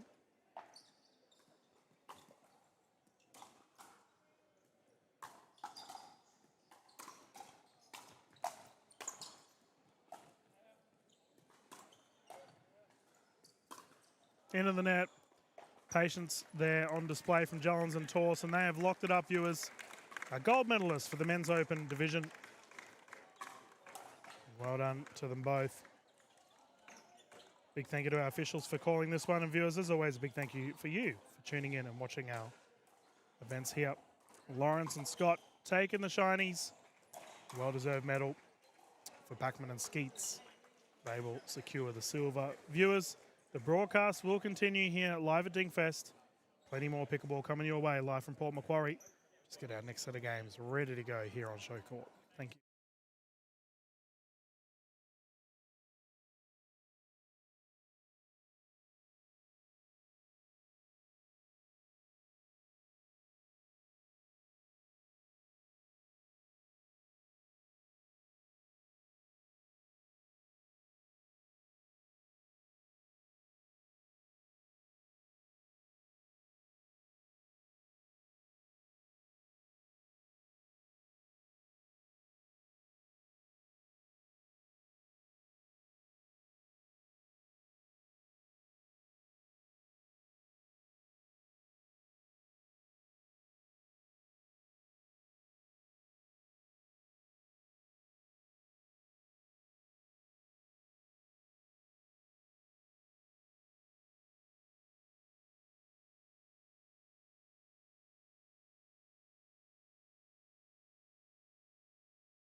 Good afternoon, everyone. Dylan Kimlin here, live with you all.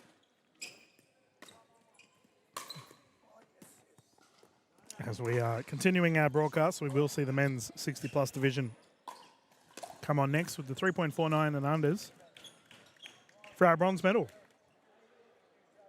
We will see close to camera the duo of Shannon and Richards taking on who are currently serving, Oswald and Waterhouse. This will be 1 game to 15, with the gentleman rotating at 8.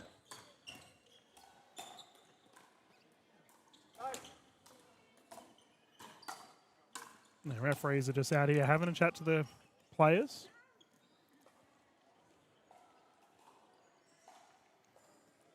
Ensuring everything is okay.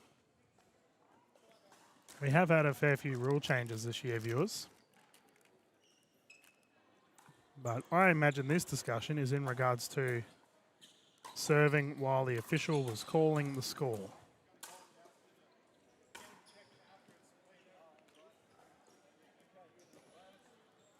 No, it must be ball related. Our officials dealing with the ball.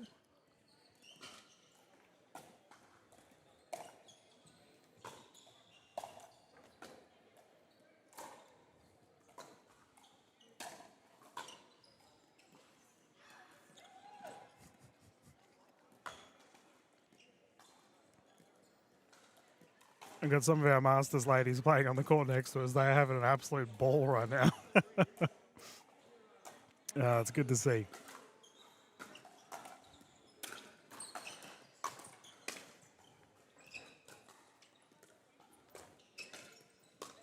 Lob is up. Now, viewers, that particular shot for our paddle players would know that as a gancho. Spanish for hook. So when you hook the ball over your head, strike the ball back into play. I remember commentating Kuyong Invitational with Vuk Filicevic last year at the end of the year, and he played for Australia in the Australian paddle team. He said that the guncho is definitely a shot to get out of trouble with.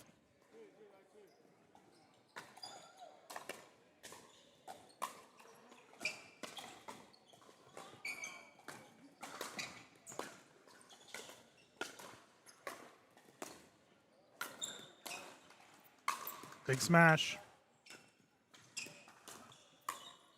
And that's good. Great shot. Kick there onto the wide side. There you go, mate. It should go back the way of Oswald and Waterhouse.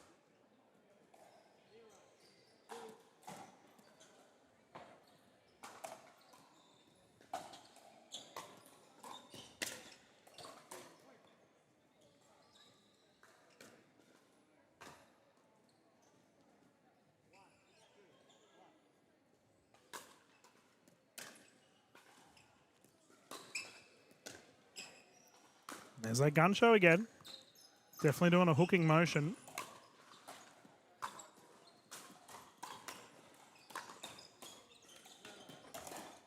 And it's typically a shot that happens when the ball's definitely going in. And you strike it over your shoulder. Try and keep it in play. And for pickleball, it's generally because your positioning might be a little bit off.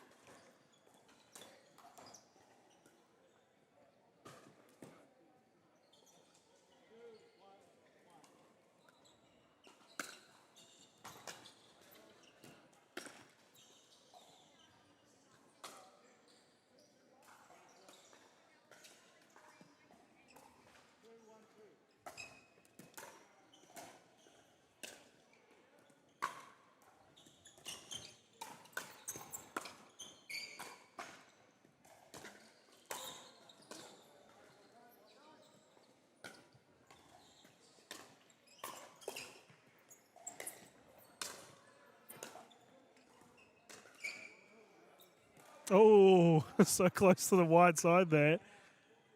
Brave man, he opts to let it bounce.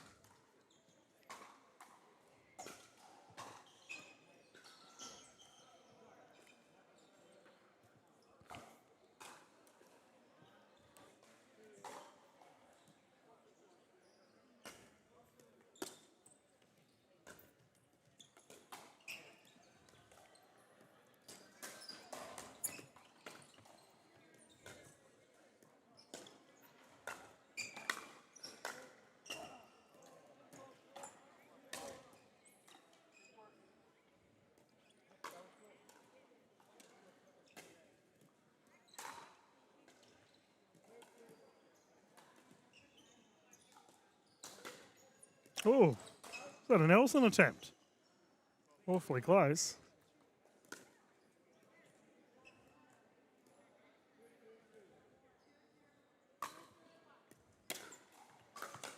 Got a bounce. Yep. We all do it from time to time. I'm especially guilty of doing this. You run forward. Timeout called.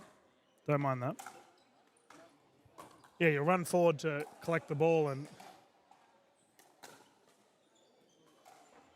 not let it bounce.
Okay.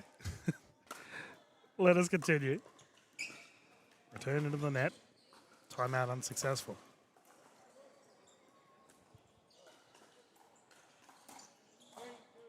3, 2, 1. We have liftoff.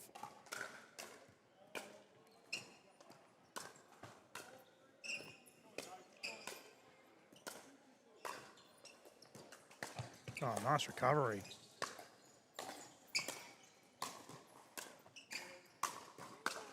Oh my goodness, how's Richards getting everything back? Oh, not that time around. We're getting pummeled. Good defensive effort. The offense on the side of Oswald and Waterhouse too strong in the end. That was crazy. I was having a chat to these fellas before the match began, repping the Kempsey Pickleball Club. I played baseball at Kempsey years ago, back when I played high-level baseball. Came down for a side that was representing the Northern Territory. Awesome to play against a bunch of the New South Wales teams. Good to see Kempsey represented here in this pickleball tournament. Pop-up is there. Richards letting it bounce. Good finish. Smash was exquisite. Side out again.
Full 3.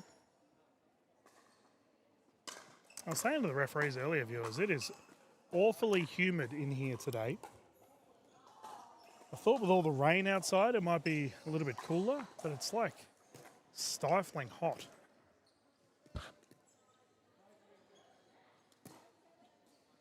As such, I imagine we'll have some tired players on the court at the end of today.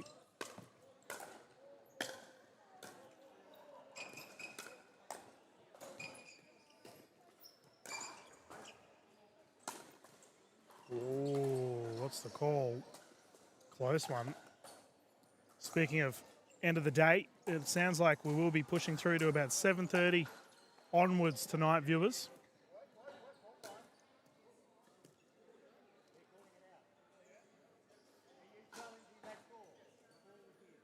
There we go. So the ball was called out. Our official has made it very clear to our players, are you challenging the call? To which the gentleman got the hint and they said, yes, we are. The official has confirmed the ball was in. So if you haven't played in a tournament before or you've never played with a referee, if there's a call that's made that you disagree with, you can challenge it. But you need to ask the question to your official. Say, sir, or ref, whatever you want to call them. I'd like to challenge that call, please. And they will tell you whether it was in or not. Might not always go your way, but on some really egregious situations, it's very good to be able to challenge, I'll tell you that. That one there, I believe, was called out. Yep.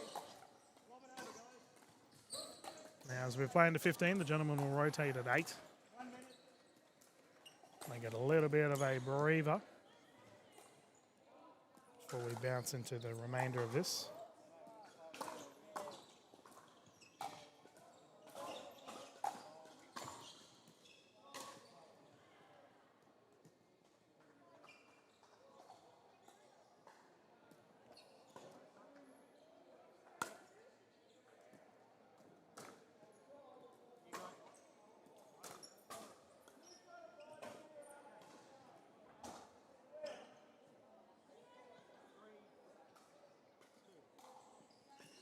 Okay. Back into it we go. Great return. Richards on approach. Swapping the hands. Getting a lot of the ball here.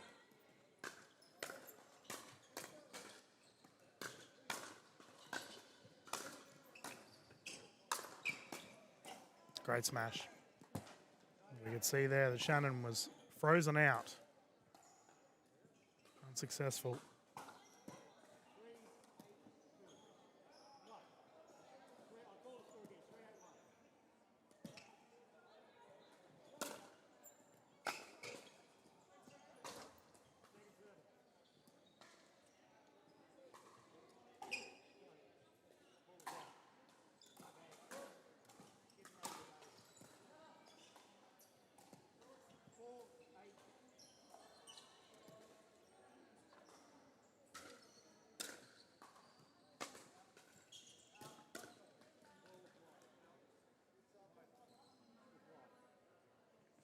Ball's called wide. Second server here, 4-8-2. A little bit of confusion on the court. All is well. Let us continue.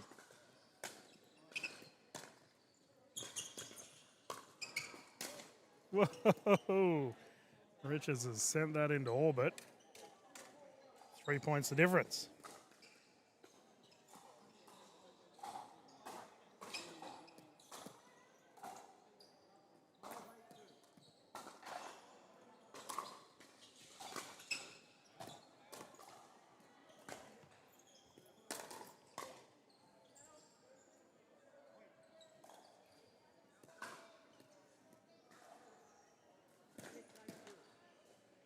Good little fight back here for Oswald and Waterhouse.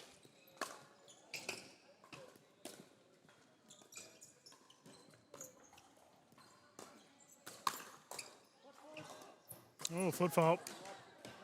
Yep, big toe in the kitchen.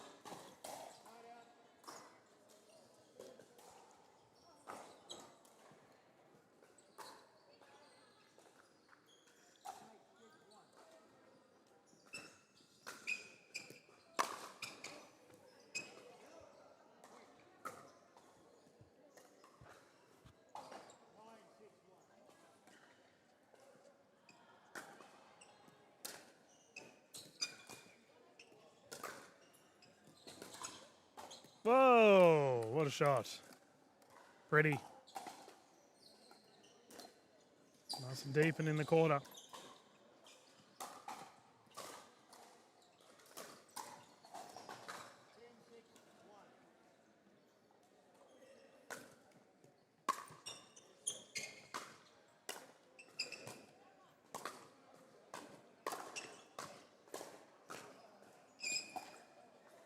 Solid offense there. Down low towards Richards.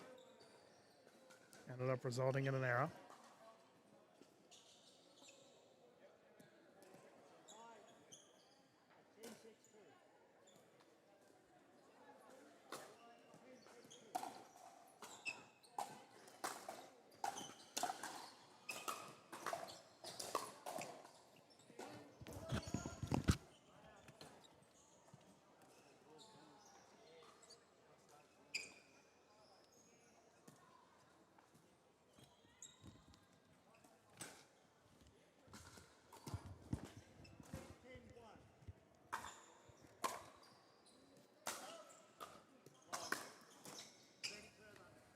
Second server. 6-10. There's been a good old slug here between our teams.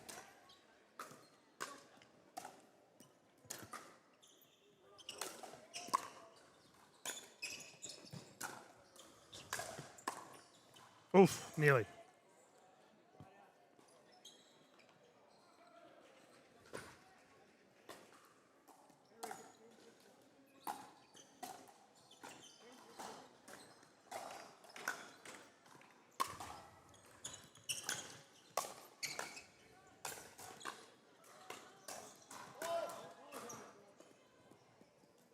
I believe that was considered a ball on court, so it should be a replay here. We'll see what the call is from our official.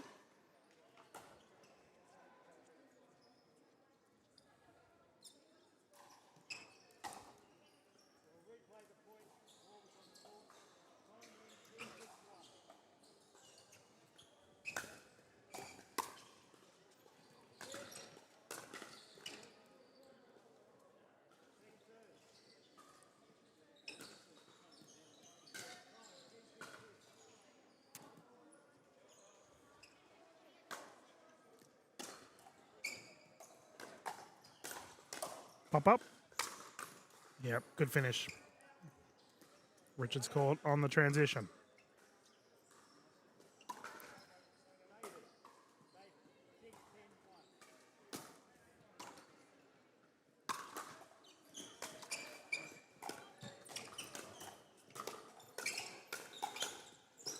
Pickup is good.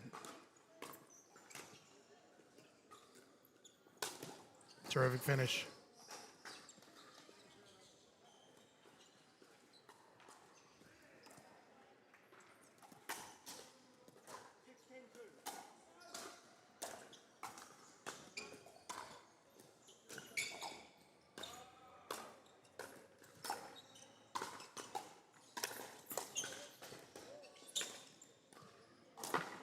Oh, is that a kitchen fault? Doesn't matter. Richards has finished it.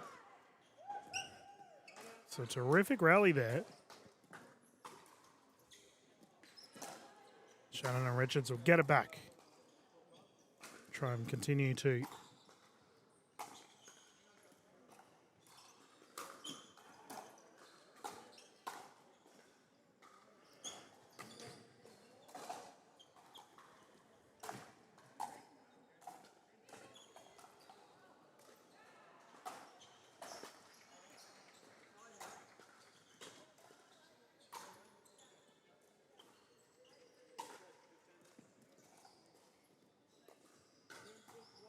okay. It was a side out. I wasn't too sure what was going on there. So 10-6-1. Shannon to bring it in again.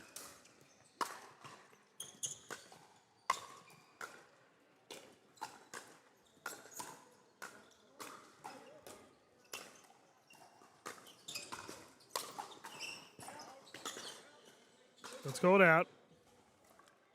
Once again, this is when the gentlemen need to challenge. Yep, I have. So the official has confirmed it is long.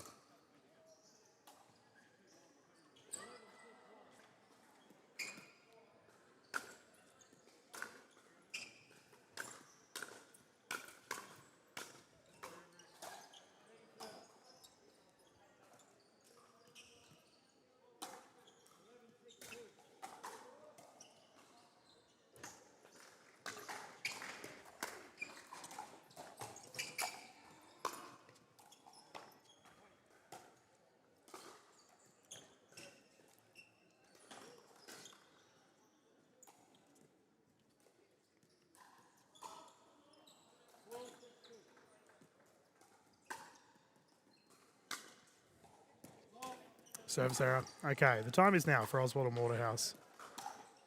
Defensively, they've played okay. They just can't seem to capitalise, though.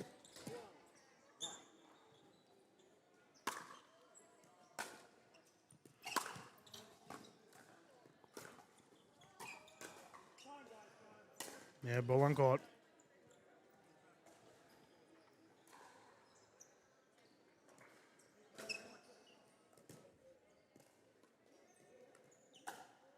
Timing, 6-12-1.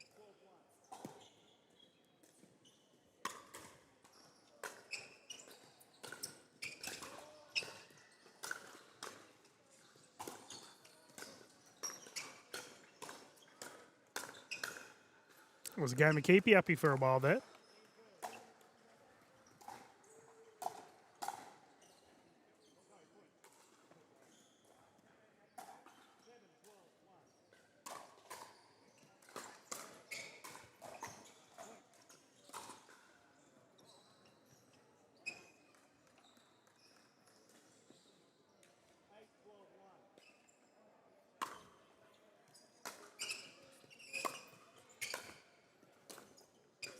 Oh, nice drop. Fifth. Good. Richards unable to get the ATP.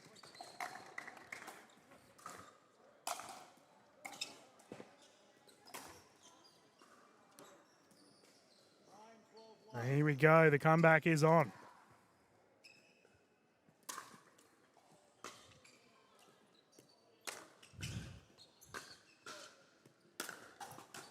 Poach.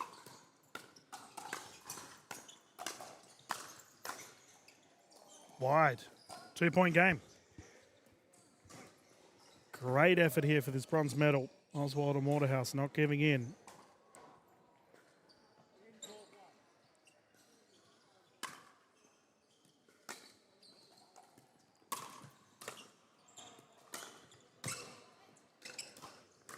Nice drop. ATP again. Ball still alive. Richards with the save. Scrambling defense on the right side of court.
Oh, lapse of communication.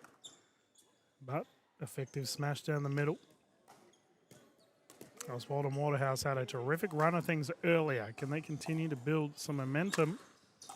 They've only got 2 points to play with. We are playing to 15, remember, viewers. Good smash. Here we go. 2 points the difference.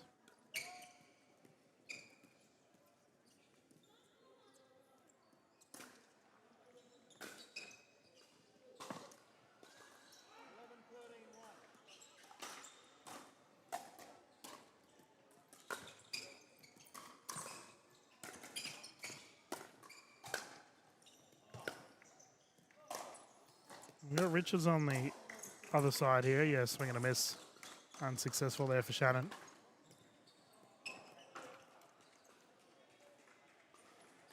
Just got a check of the ball here from our official.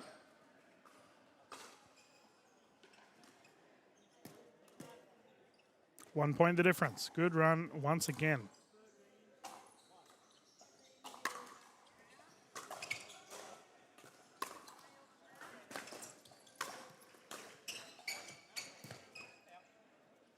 Well left. Tied game. Exceptional fight from these two.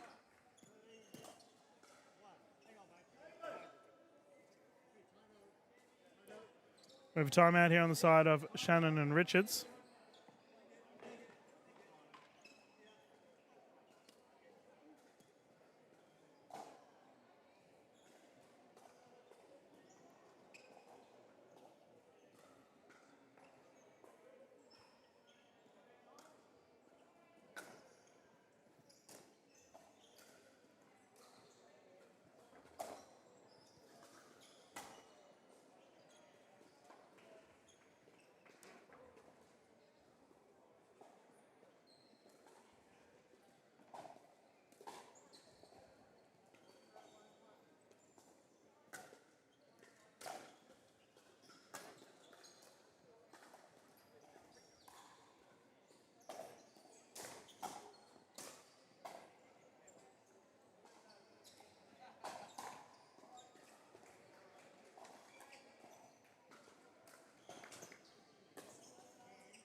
Nice drive. And Oswald and Waterhouse, been behind for most of this match, find themselves in a bronze medal point. Oh no, service error. Critical time, however, they have another chance.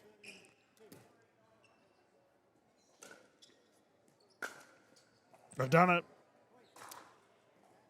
At a 15-13 scoreline, bronze medal for the 60 plus, 3.49 and under division will go the way of Oswald and Waterhouse. Well done to the fellas.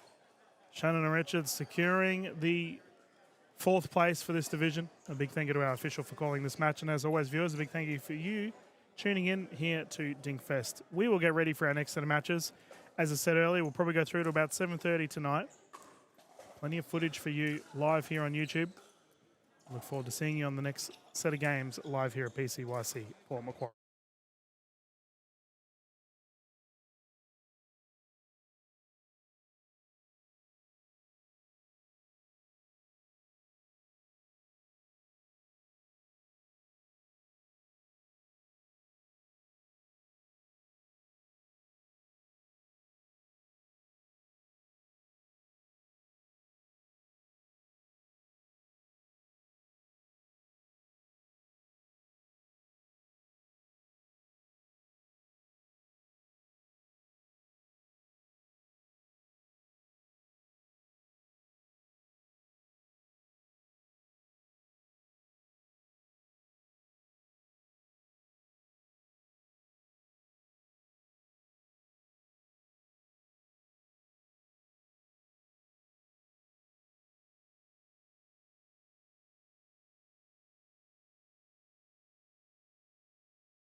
Good evening, everyone, and welcome back to DinkFest in Port Macquarie. Dylan Kimlin here in the booth. About to get underway with our next gold medal of the day, which will see the 70s. The ladies are out on the court.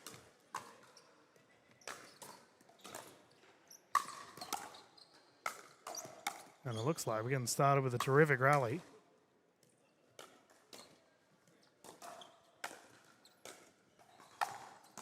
Oh, well played. All right. That gives you a bit of an idea of what we can expect from this one.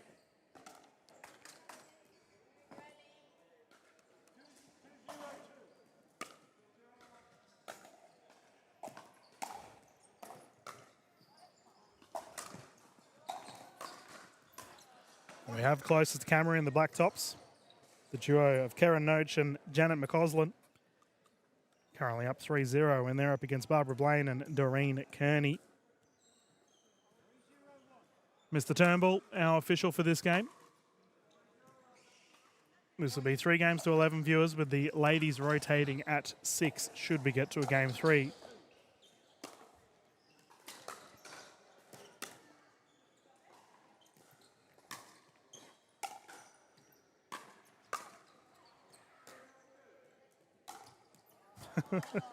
What a shot. McCausland with a terrific hit down the right in the corner of the kitchen, or as I like to call it, the pantry. Beautiful strike of the ball. 5-0.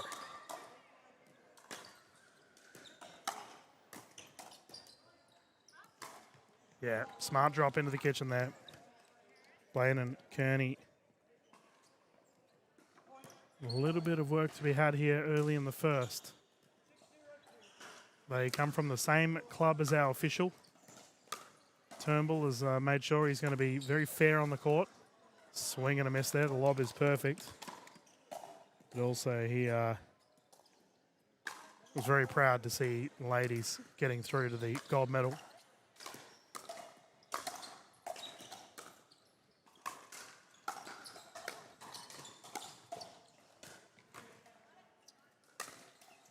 Yeah, nice. These two combine really well. Noach and McCausland. Big finish there from Karen. 8-0.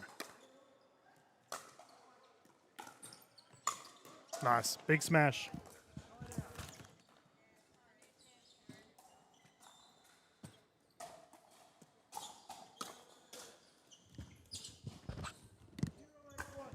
Okay, 0-8.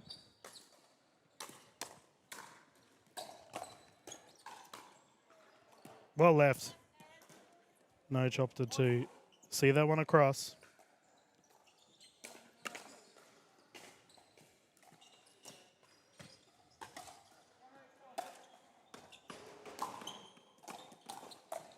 Oh, called in. Okay.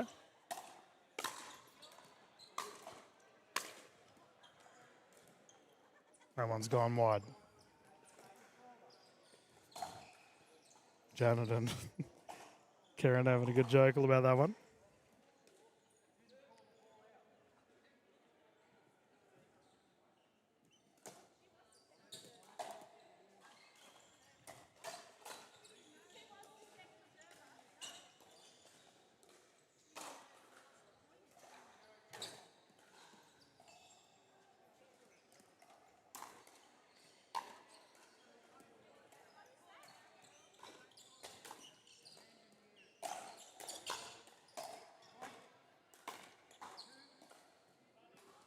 Okay, just a warning there from our official that the ladies didn't call the ball out. I do tend to think, viewers, that sometimes it's a little bit rough because, I mean, if the ball goes 2 or 3 meters out, I personally believe you don't have to call it out. Like, it's kind of common sense. But I guess it is the referee's prerogative. 2-8-2.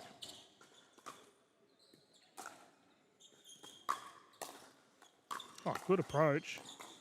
McCausland finishing it, however. Forcing the side out here at an 8-2-1, so Noach will bring it in again.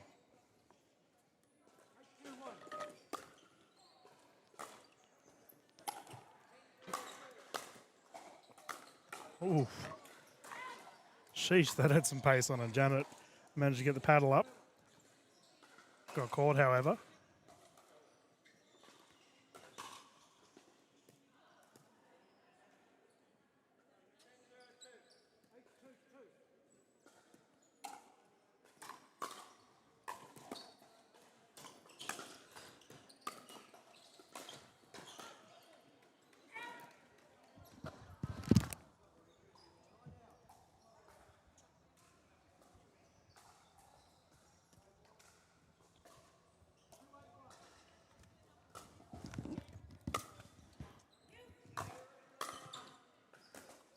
Lob is up. Terrific smash there from Noj. Well directed.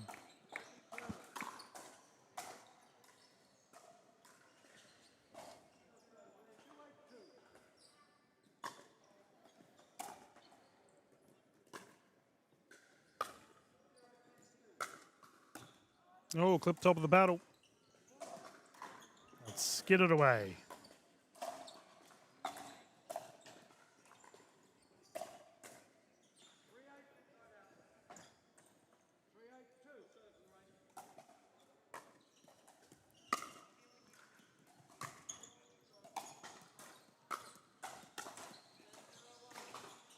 I don't know how that stayed in. Play on.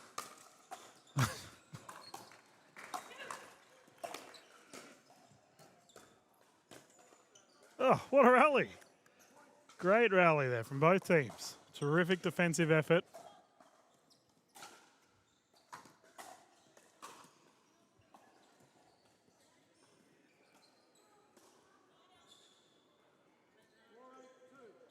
Four eight.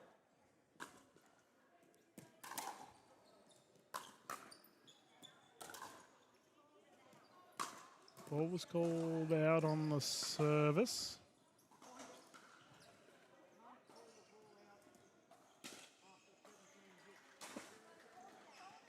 Oh, here we go. We got a discussion. So the ball was called out. And now there is a discussion about whether it was out or not, but also the timing of it. So our official didn't hear the original call.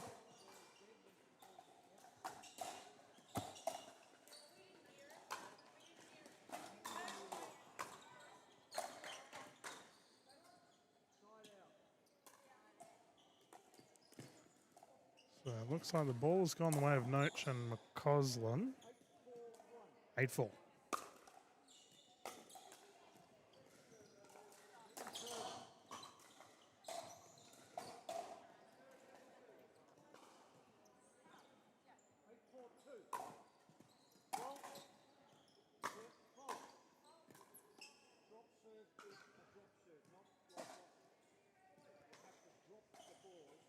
Yep, that is correct.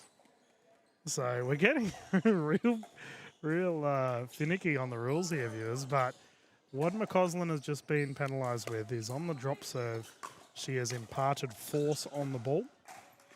Oh, lob is perfect, by the way. Great run from Noach, but that has gone wide. So as such, McCausland has lost the point for an illegal service. So when you do a drop serve, or as we commonly know it as a bounce serve, you're not allowed to apply force on the ball. It has to be a drop, hence the term drop serve. In that instance, that was not what occurred. Run is on. Great recovery. Oh, no, down the middle. Yeah, big, big flex of the muscles. That was a terrific shot.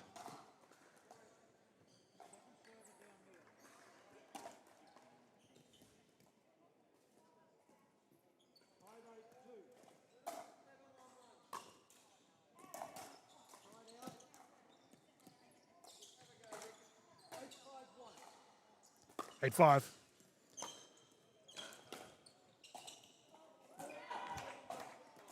Lob has gone long.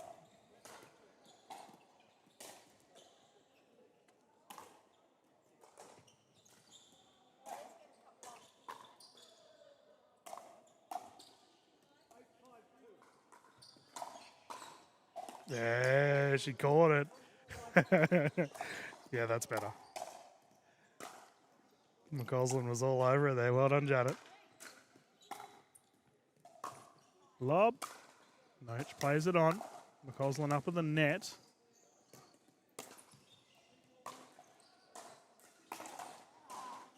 And the backhand. Unsuccessful there for Noach. Scoreline here of 5-8-1 with the ladies in pink battling.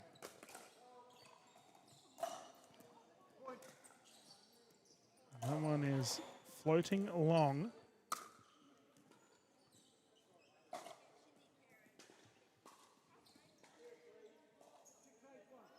6-8, and I can hear the frustrations here on the side of McCausland and Noach into the net, discussing the amount of lobs they have received. And we do see a lot of lobs, viewers, in our 50 plus, 60 plus, and 70 plus categories. And the lob is very effective.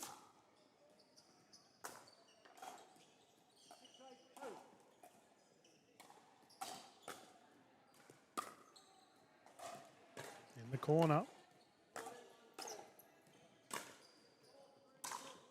Oh, Janet letting that one go long. Just make sure to call it out. It was very visible. 8-6.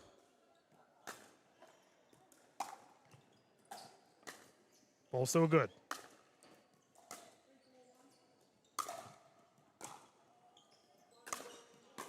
Yeah, there we go. Big finish. Terrific hit of the ball. You know, an easy way to beat a lobber, viewers? Drop it into the kitchen. If your opposition is staying back at the baseline, continuously lobbing, bring them in.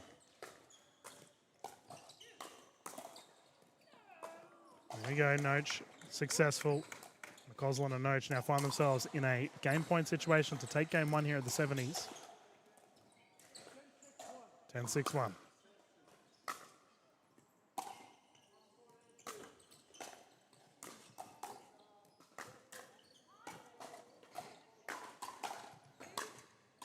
That's a terrific shot. Fantastic forehand roll, right on the line. Second server here.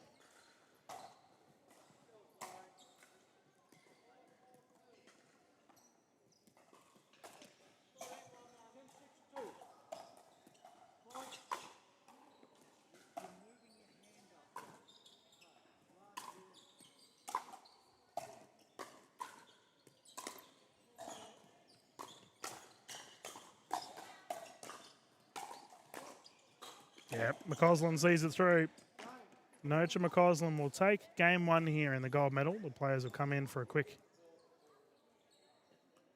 breather, or rather a heavy discussion regarding the rules.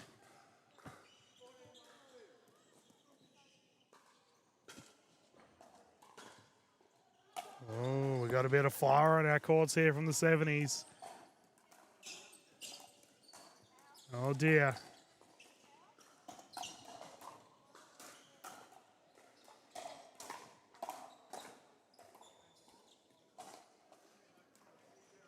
Full drama has ensued here at Port Macquarie, viewers. The 70 plus players. Feisty, they want this medal. Fair enough too, I mean, that we have gone over some rules that are not, I mean, they are common, but they're not like super duper common, you know? And when a gold medal's on the line, the sheep station rule is in effect. Everything matters. You can see official Turnbull trying to bring order to the court. And Janet McCausland, who's been playing for a long time out there, having a good chat to him about it. I will say that our official is correct. As someone who, when I used to play pickleball all the time, I would do a bounce serve or a drop serve, and you're not allowed to impart force on the ball. So we can see he's just having that discussion now with Janet McCausland as we speak.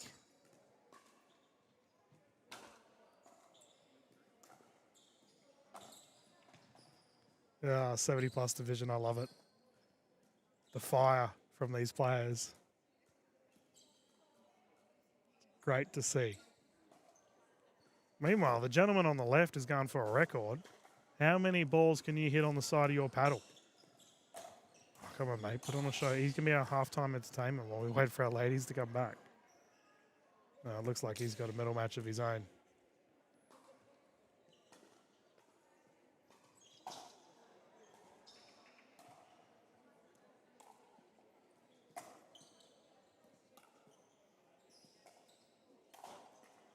There is some very healthy discussion going on behind our court viewers, with the ladies discussing the rules.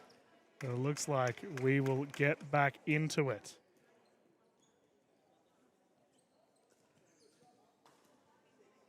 All right. The gentlemen are returning.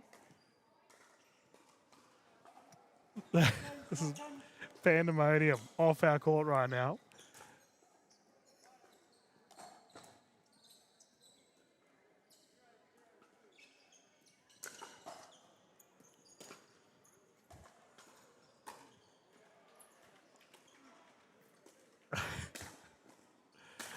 I gotta say, viewers, this is probably the most amount of drama we've had today. That's great. All right, we can expect a fiery game 2 here, viewers, with the 70+ women's category.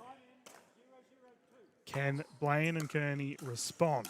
They did go down in game 1. I thought they played quite well. Aggression immediately. McCausland with a big finish, kept the feet out of the kitchen. Well done. Noach and McCausland will bring it in immediately here on the side away.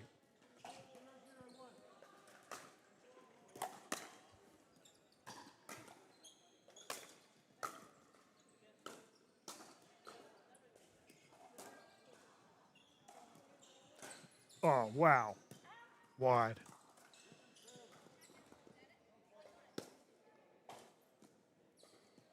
Geez, the amount of court that Karen Noach has covered throughout this match. You can see a very deliberate service action there from McCausland.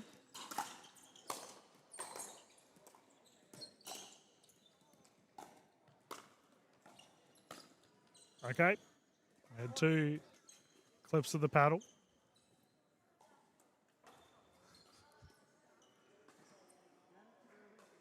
McCausland serving left to right. Yep.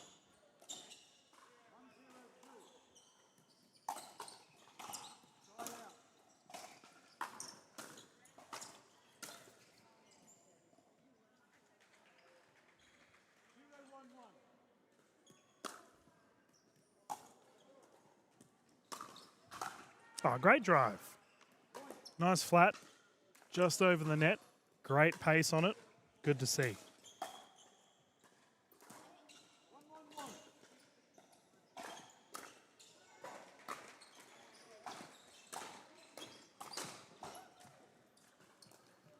And again.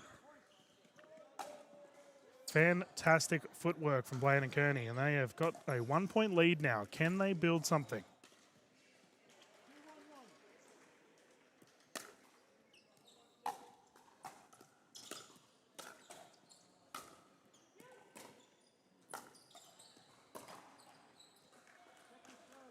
Shot into the net there. The lob going the way of Noach again. She recovered well, though.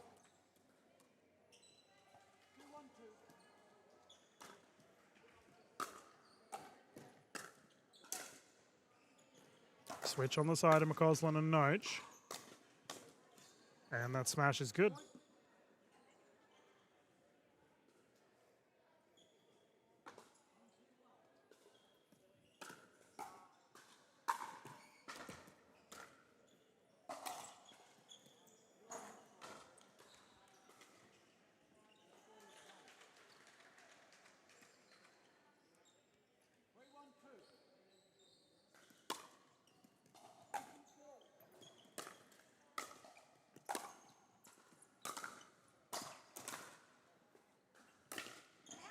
Yeah, well left.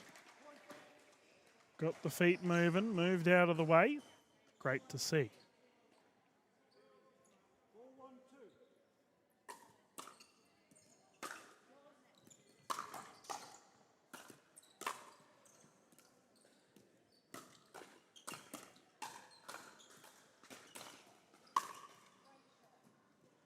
Man, these two are lighting it up.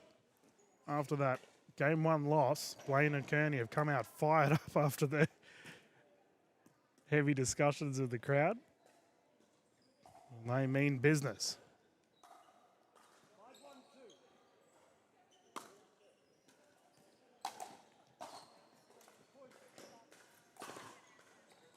And rough return there from McCausland.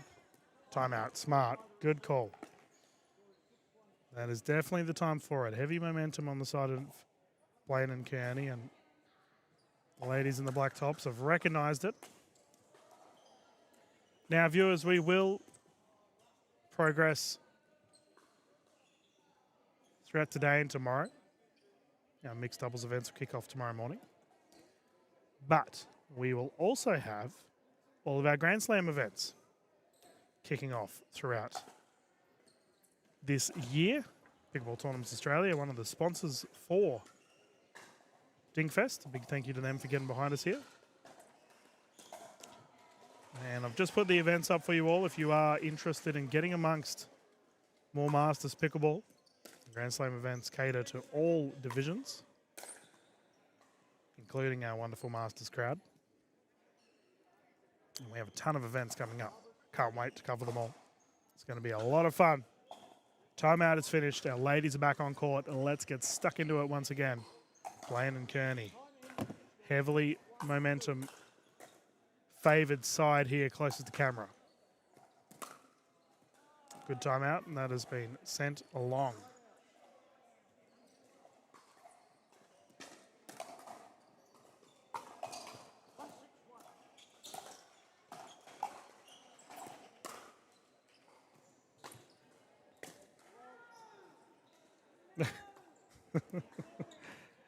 And the backhand punch down the left.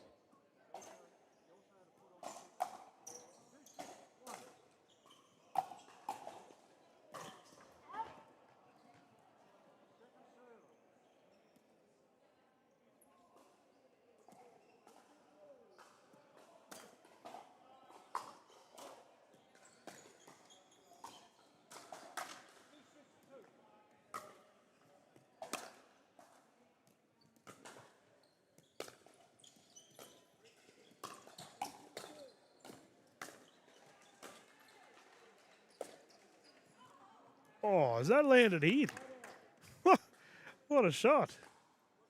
Unreal angle. Dropping it into the kitchen from the back there with a smash. Possibly one of the hardest shots you could have chose to do. Either way, side out.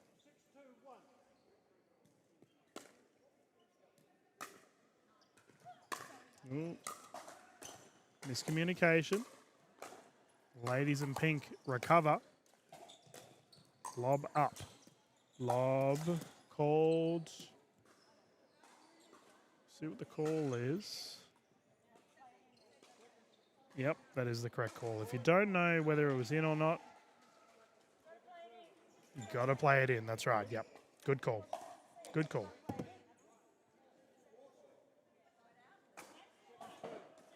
Second server. Yep. The ladies in pink are right. If you don't know, if you can't see it, you call it in, which they did. So good sportswomanship on display. Into the net. 5-point lead.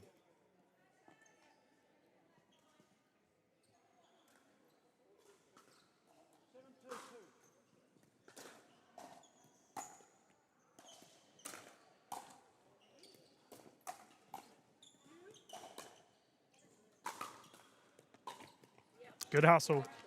The ball's kicked down on the wide side, and we will see a side out here going the way of Noach and McCausland.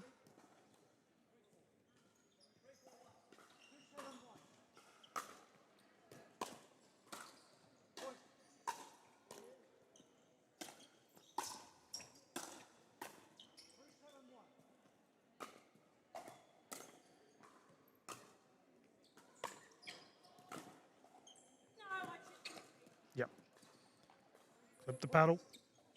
Seeing Noach definitely lean into a lot more lobs in this one now.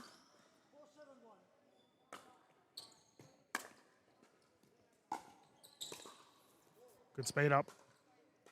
Chicken winged. Good timeout too. Yep, great call. So ladies opt to have a breather and reset. So good usage of timeout through this game too. It's good to see. 70s being role models for everyone else here at the tournament. Now, viewers, back to Grand Slam. We will pop back down to New South Wales for Sydney Grand Slam, Feb 28th to March 1st. It's going to be so much fun. We're over in Blacktown for that one, I'm pretty sure, if memory serves me right. Melbourne, I believe we're at Hume Tennis Centre. Should be amazing. What an amazing facility Hume is, by the way. Oh, my goodness. Easily one of the best outdoor facilities I've been at for the Victorian space in Melbourne anyway. We had a bit of an upgrade moving across to Hume. Very good decision. We'll then go across to Gold Coast for the Gold Coast Grand Slam, the birthday of Grand Slam. It's always been at the Gold Coast event. It's going to be amazing. We have our second Sydney Grand Slam and second Melbourne Grand Slams. And in between those two, we pop over to Perth. Catch up with all the West Australians again over at Nallamara Tennis Club. We had such a ball doing Perth. I can't wait to go back. 5-7. Let's continue. Drop attempt into the net.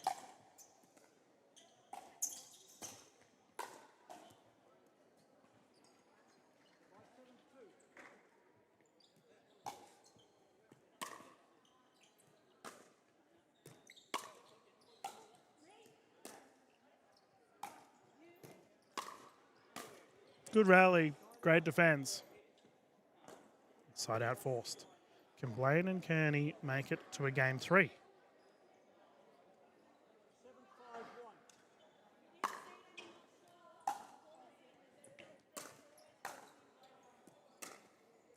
Oh, we got some more drama happening on our courts, viewers. This time it's on our court to our left. This time it's the gentleman getting rowdy. Oop.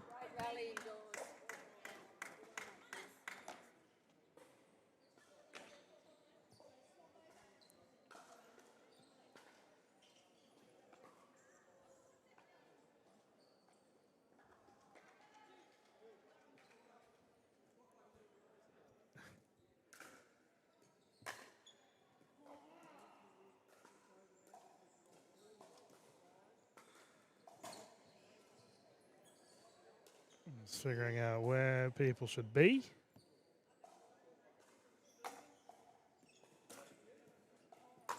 So it looks like Coslin.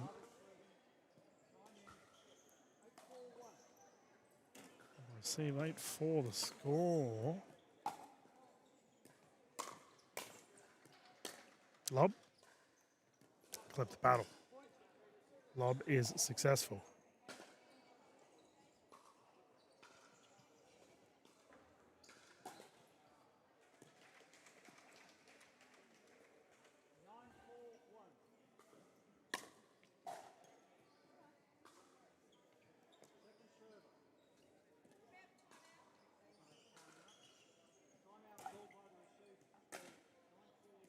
Nine 9-4. We've got another timeout here. This time it's gone the way of Blaine and Kearney.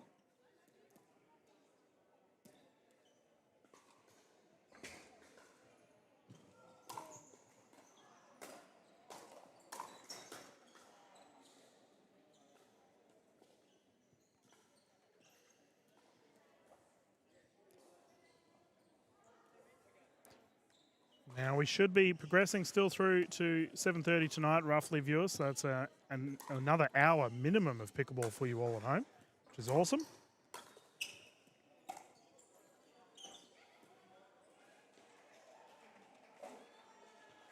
So we'll see how it all pans out soon. Remember, mixed doubles tomorrow.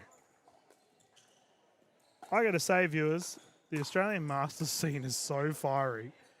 It doesn't matter what division it is, too, by the way. They're all like this. It's so cutthroat. Everyone wants to win medals. I love calling the Masters events.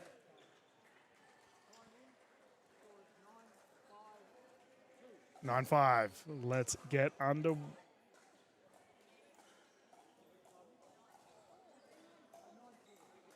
Yeah, okay, we got a scoring correction. Yeah, 9-4. Blaine and Kearney were all over it then. Immediately like, hang on, that's not the score. That's what I mean. Cutthroat. Drive goes wide. Good utilization of timeout.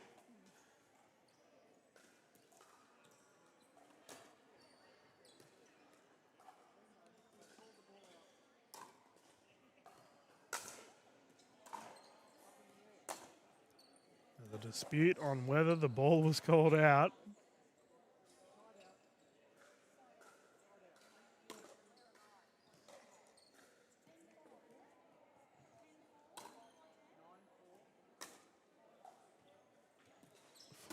Four nine. Okay, let us continue. Great service. Many questions being asked right now. Just sheer volatile pickleball on display here for our show court. Drop attempt goes wide. Second serve, and McCausland will bring it in now.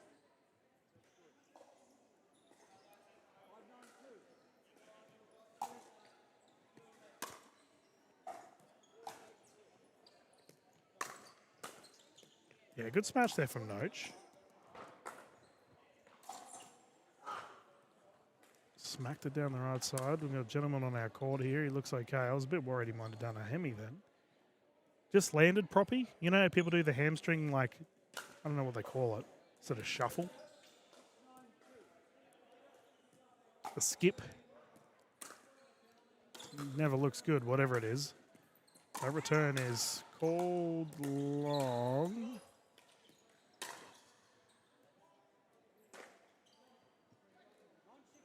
Okay, 9-6-1.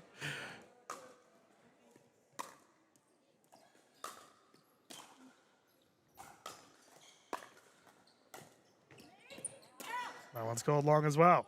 All right, Blaine and Kearney wanting to force a game 3, viewers. We are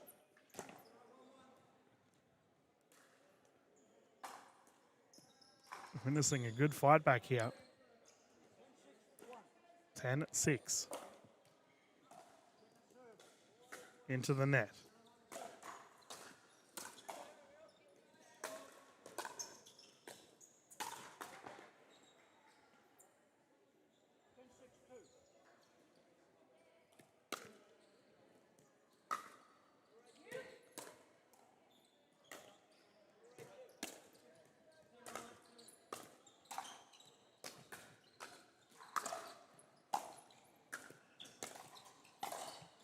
Oh, nice. McCausland.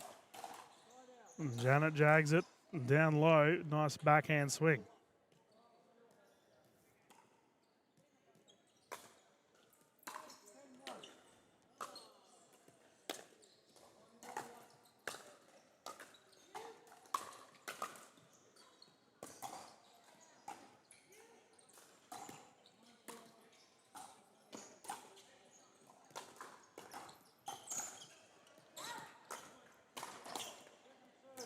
Second server.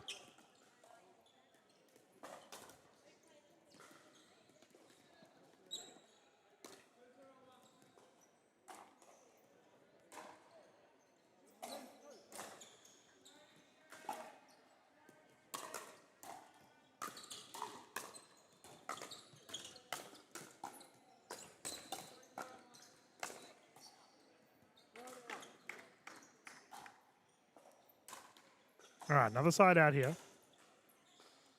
Opportunity to put this one away for Blaine and Kearney. Going into a game 3.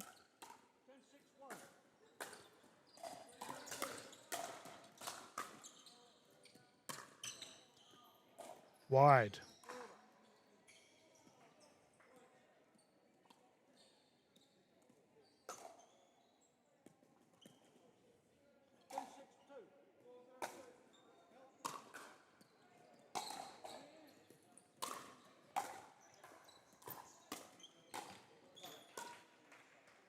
Bob's good. Noach with the recovery.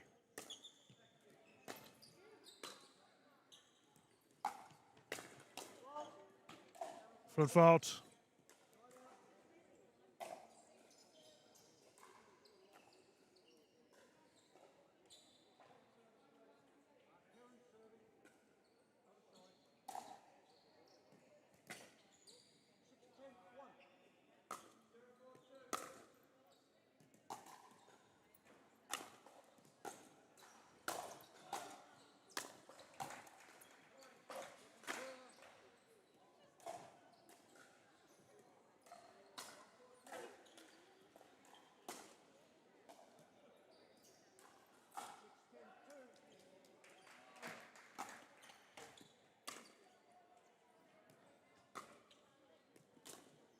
Oh, what a dink.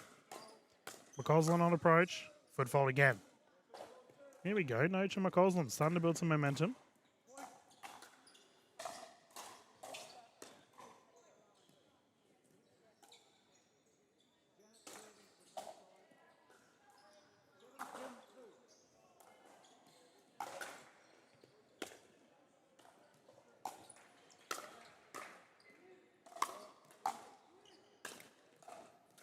Okay. Another timeout. Yeah, smart. I've got to give these ladies credit. Their timeout usage has been fantastic throughout this game too. 8-10.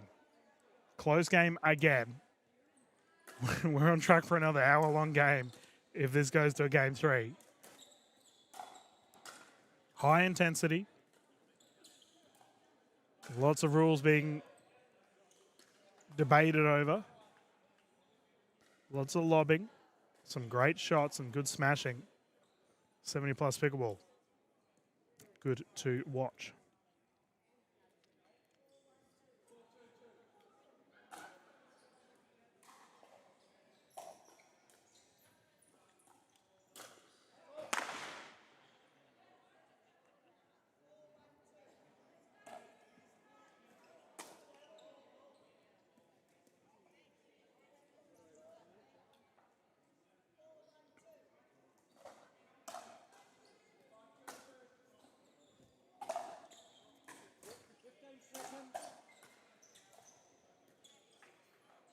All right. Heavy discussions have occurred. Players look ready to go. Let us continue. 8-10-2. Oh, we're in the nervous nines now.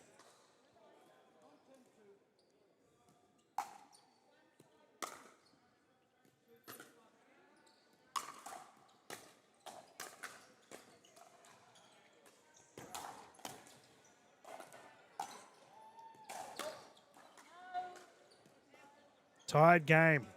2-point pickleball. We will keep playing till one side has a 2-point lead.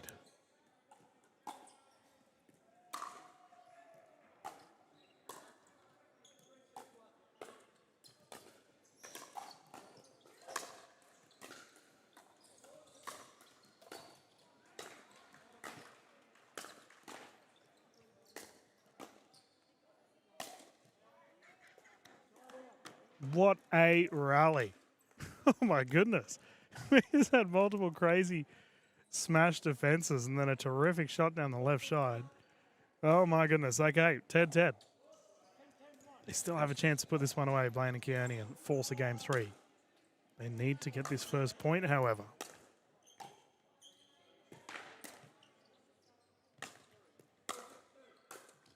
Yeah, great shot there from McCausland. Down to the toes and away she goes. Second server.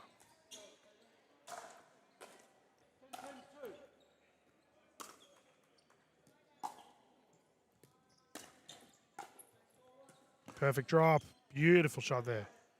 McCausland coming up clutch. Getting the side out. Still 10-10. However, if Noach and McCausland take this victory, they will secure the gold medal.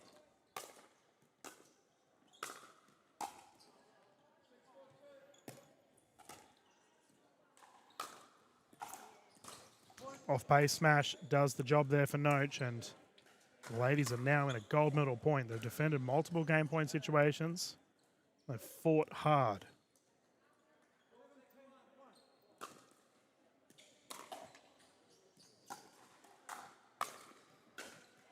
What a smash.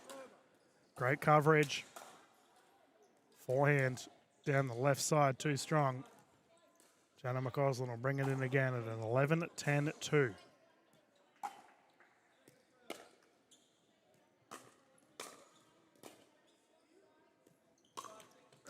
Oh, the net roll. This game's got everything. Oh, there's a claim that it's hit the bar.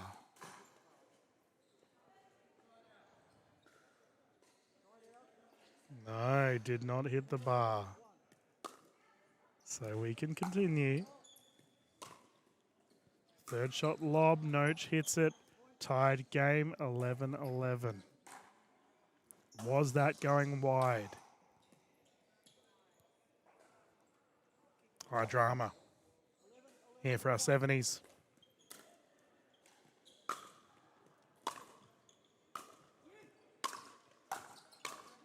On approach, here we go. They're firing. That's got sent into the stands. Oh, rush of blood has absolutely walloped that over to the left. They have another chance here to get another point, though. 11-11 too. Good speed up. Chicken winged. And McCausland will get it back again. All the ones. 1-1, 1-1, 1 is the scoreline.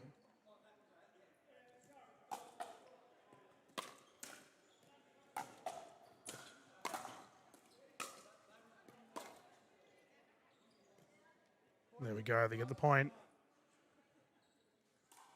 And once again, McCausland and Noach find themselves in a gold medal point, a nervous shoelace tie. People cheering on the sidelines. Tense moments.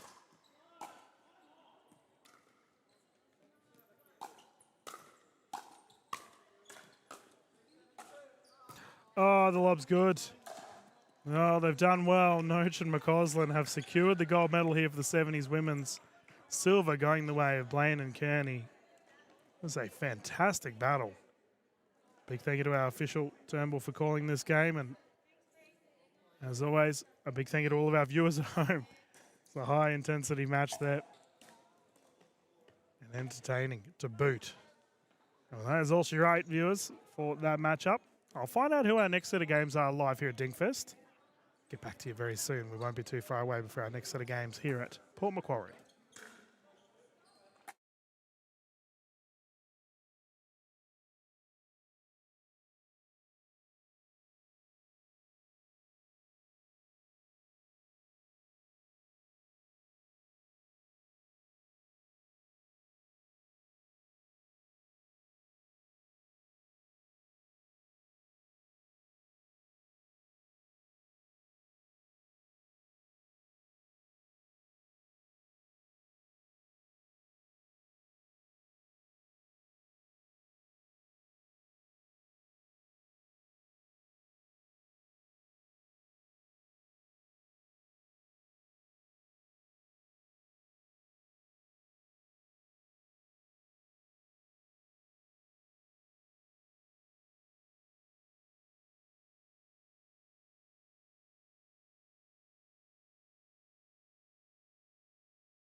Good evening, everyone. Dylan Kimlin here, back with you at DinkFest 20 to 7 here in Port Macquarie. As we're getting underway with our next set of games, it will be the 60-plus women's 3.49 and under gold medal.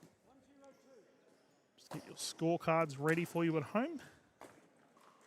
Happy that we get to showcase some of our ladies as well. We've had a lot of gentlemen on our court throughout the day.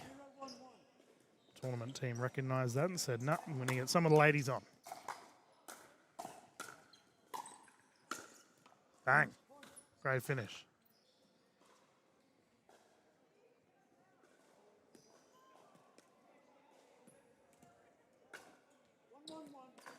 One is the score line.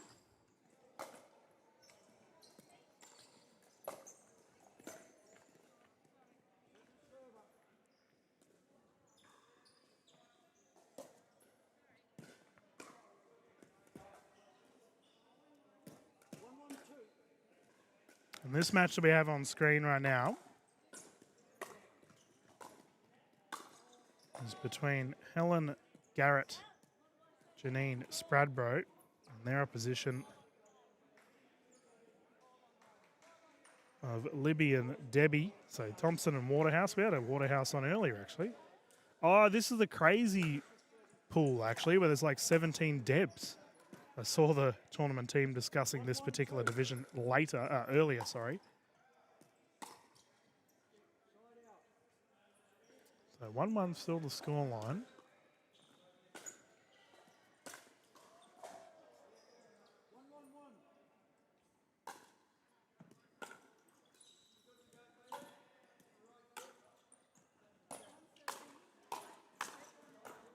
Oh, good rally. Oh, clip the paddle.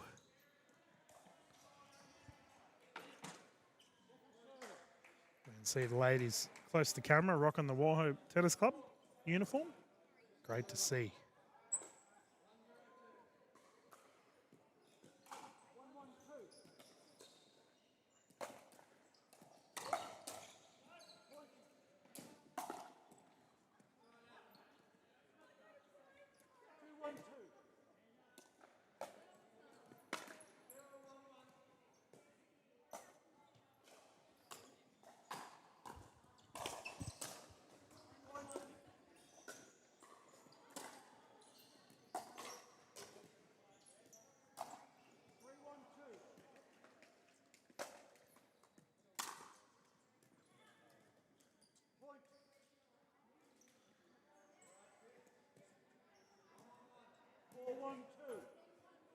Good little run here for the duo furthest from camera.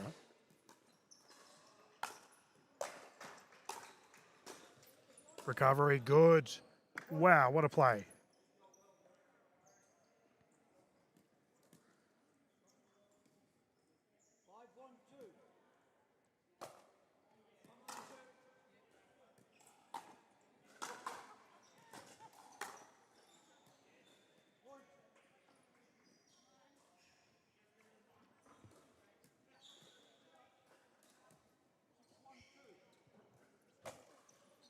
Oof.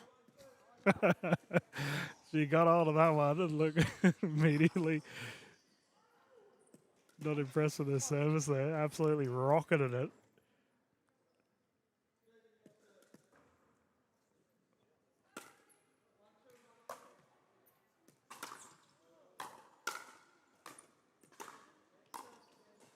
Oh, what a shot.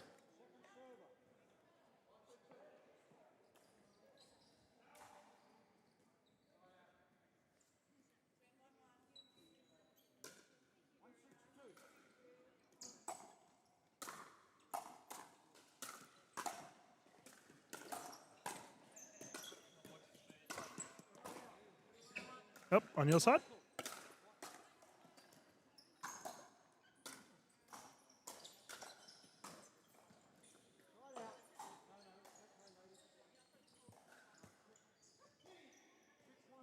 Six 1-2. 6-1-1. There we go. Dispute with our divisions all afternoon long. I've had healthy discussion with our officials regarding the rules and the scores. Great to see. 7.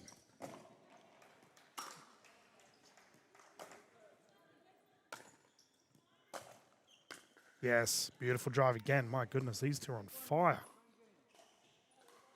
Oh, is this only a bronze? I'm going to check with our official. 2 seconds.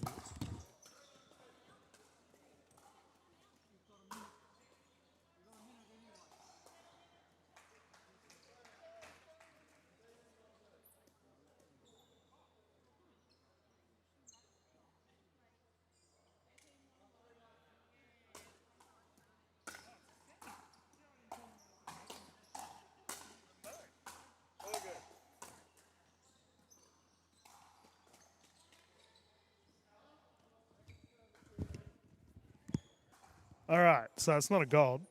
This is only a semi-final, viewers. I thought we were into a gold medal.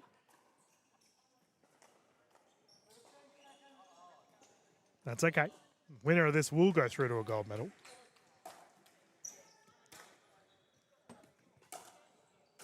Big thank you, by the way, to all of our referees and officials. They have been working tirelessly throughout today. Warm conditions here in Port Macquarie too. We are in a big PCYC building, but it's like there's not much airflow, so it's quite humid, quite stifling.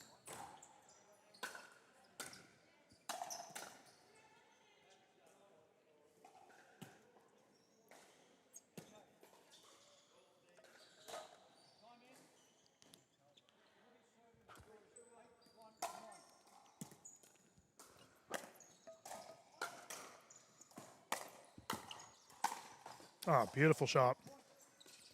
Got to give the ladies in pink credit. When they get those scoring opportunities, they absolutely blast it. High velocity, down low, hard to return. Good to see. Wow, what an angle. Exquisite shot of the ball there.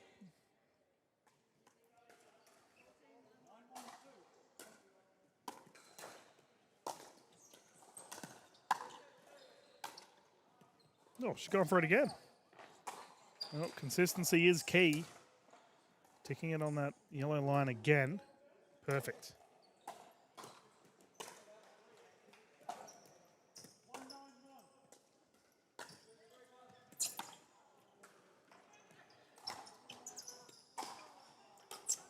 Oh my goodness, 3 from 3. Okay.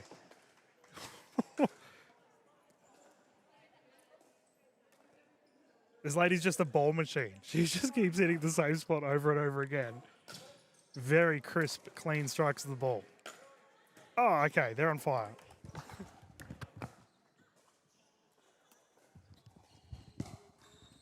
They have just hit, the Warhope ladies have just hit 4 world-class shots in a row.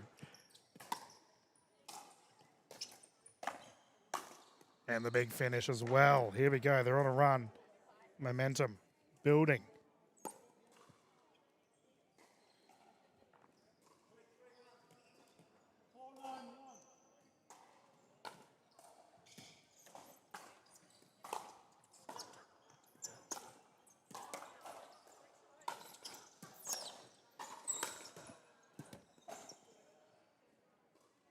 So the goal is confirmed out. Oh, is it with me, is it? Sorry.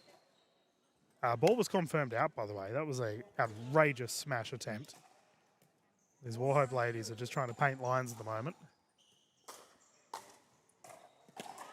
Service called long. Challenges there, confirmed out by official Turnbull. And now semi-final has just gotten a little bit spicy. Warhope ladies really starting to pull off some great shots, and then unfortunately followed up with a double and a backhand out of bounds. Out of court.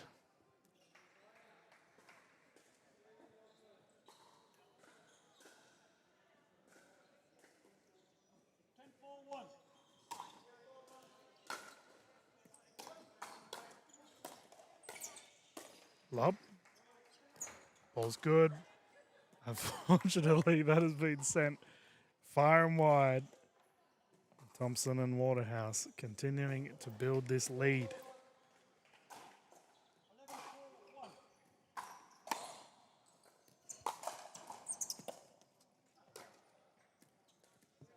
Nice drop.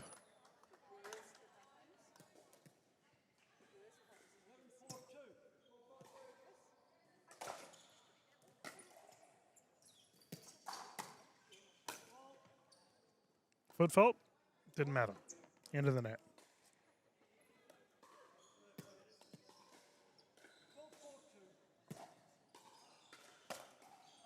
Oh, good serve.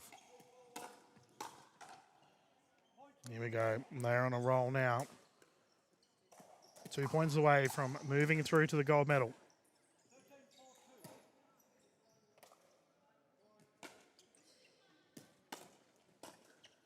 Fantastic.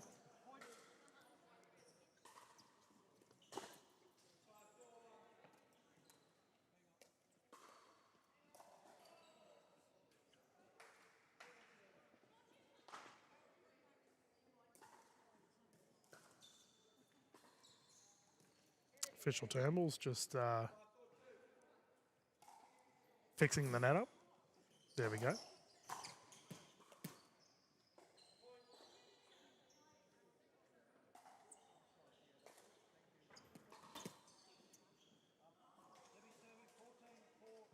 Here we go. We have a match point.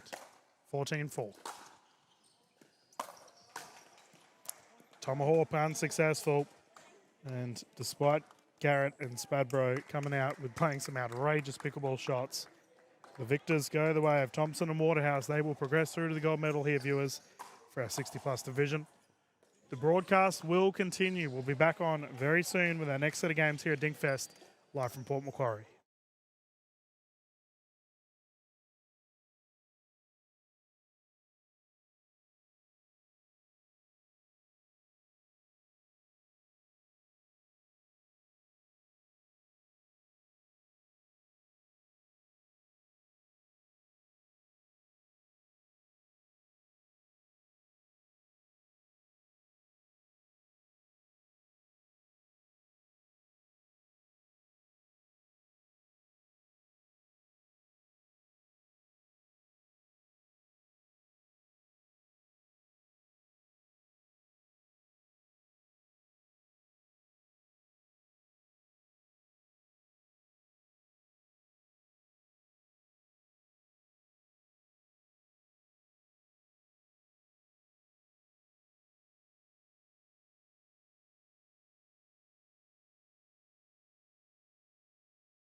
Hello, everyone. Dylan Kimlin once again back with you here at DinkFest as we get ready for our next final gold medal of the day, 7 o'clock here in Port Macquarie,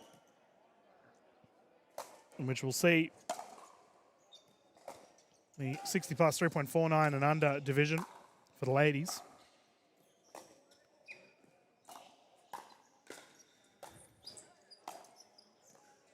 And we've already had the combination of Thompson and Waterhouse on the broadcast. They got through in the semis in the last match. And they're up against the combination of Gay Coleman and Pam Chilman. 0-2-1.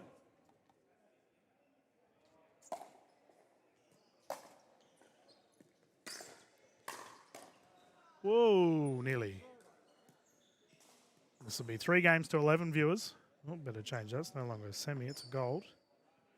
3 games to 11. And the ladies will rotate at 6 should we get to a game 3. Our official Turnbull calling this one. Oh, a swing and a miss from both ladies, and that has rolled in. It's the first points here on the board of the duo closest to camera of Coleman and Chilman. 1-2-2.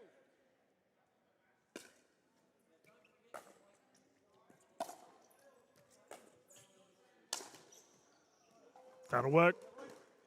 Net roll is good.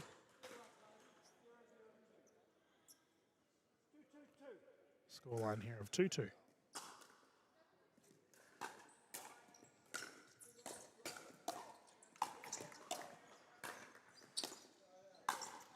Nice. Well played.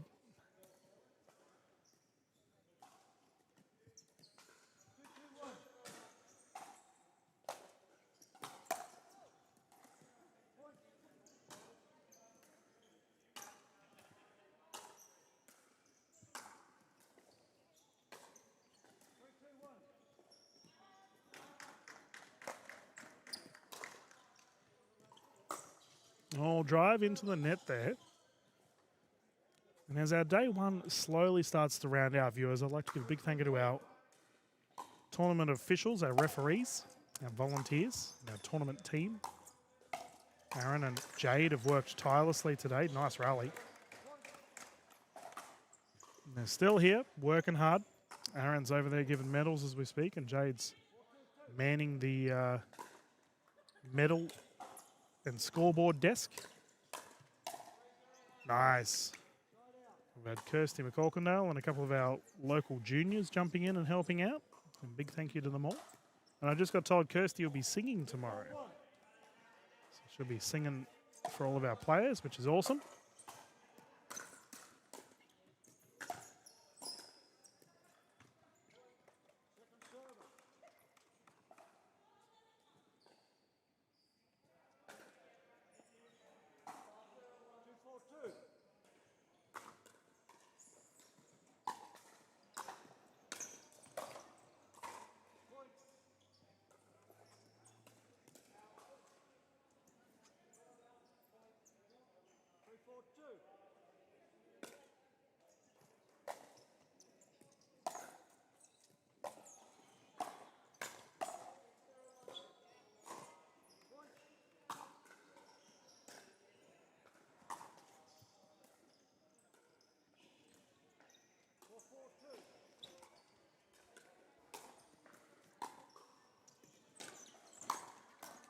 Yeah, I was definitely going out.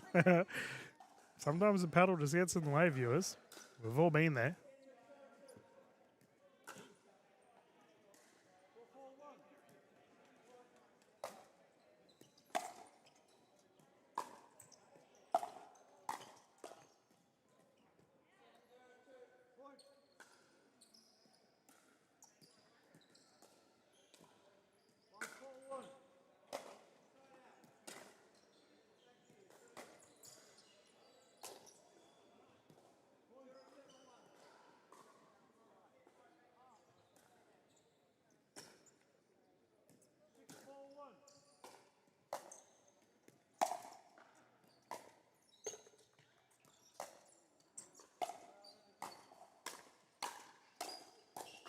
Nice.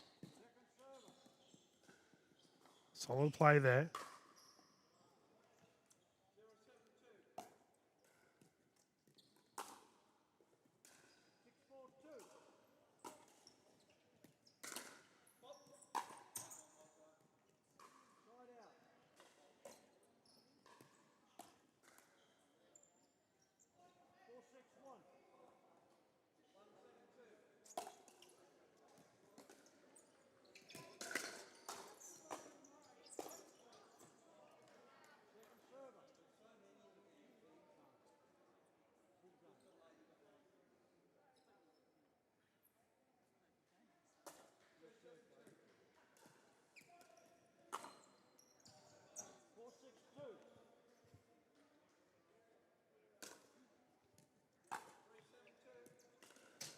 Oh, driving to the net.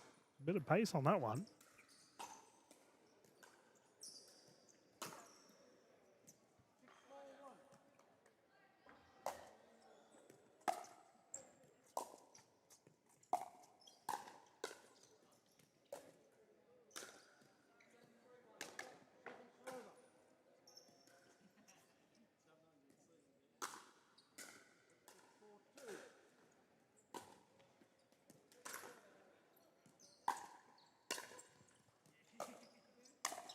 Oh, beautiful shot. Now, viewers, the duo of Coleman and Chilman have got something very rare indeed. Can you at home? I'll give you 2 points to figure out what I'm talking about. Good pickup.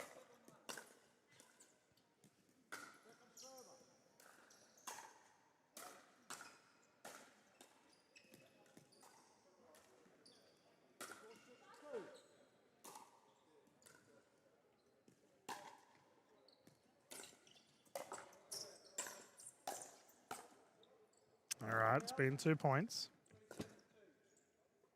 They're both left-handed. Double lefty duo right in front of us here.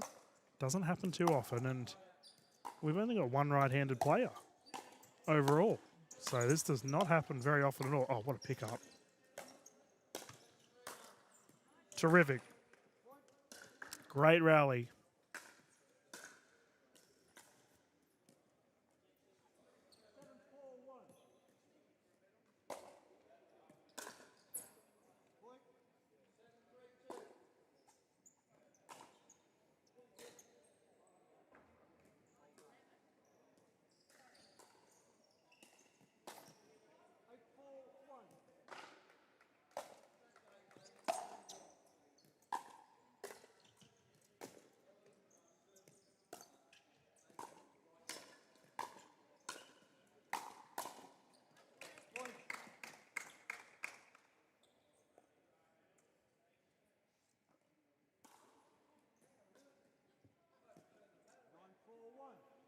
Nine four.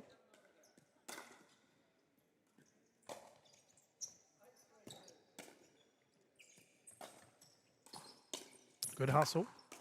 Oh, clip the paddle. Thompson and Waterhouse now move to a game point situation.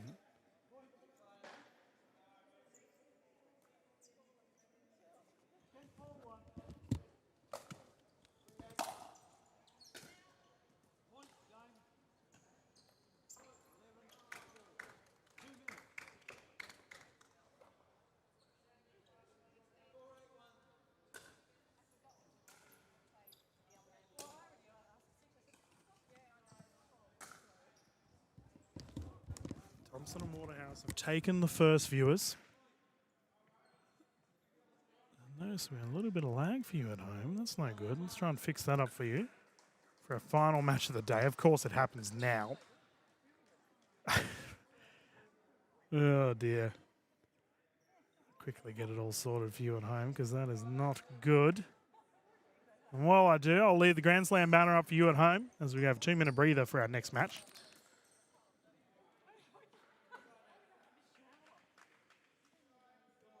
All of our events will be live soon. I'm going to quickly change cameras, viewers, so the lag will stop. We'll continue the fun here from Port Macquarie. The ladies are still on court, so we won't be too far away before we dive into our next match.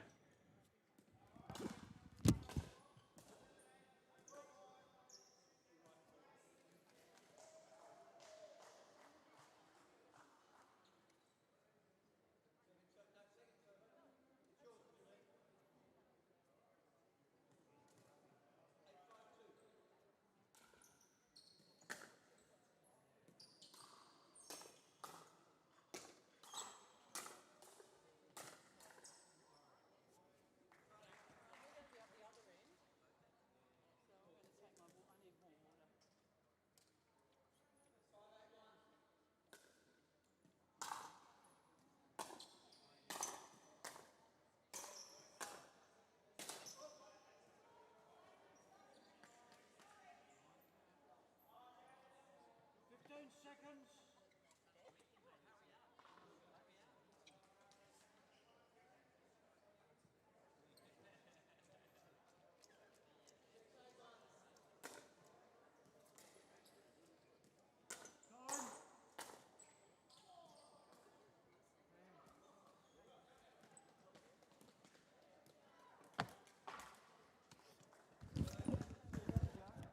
All right, we're back.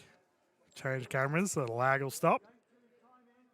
There we go. Nice little zoom in for you all. Let us continue. 0-0-2. Had to laugh, viewers, when I was getting my camera sorted out. The gentleman sitting behind the ladies playing right now were giving words of encouragement, aka hurry up. Happy hour is on. It is it's Saturday night here in Port Macquarie. It made me have a solid laugh hearing that.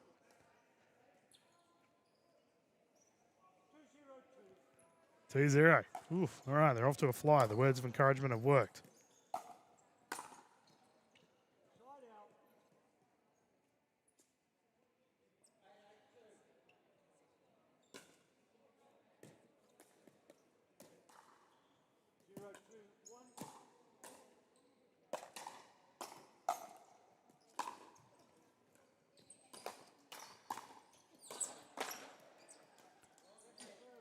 Second server, nice hit there. Down low.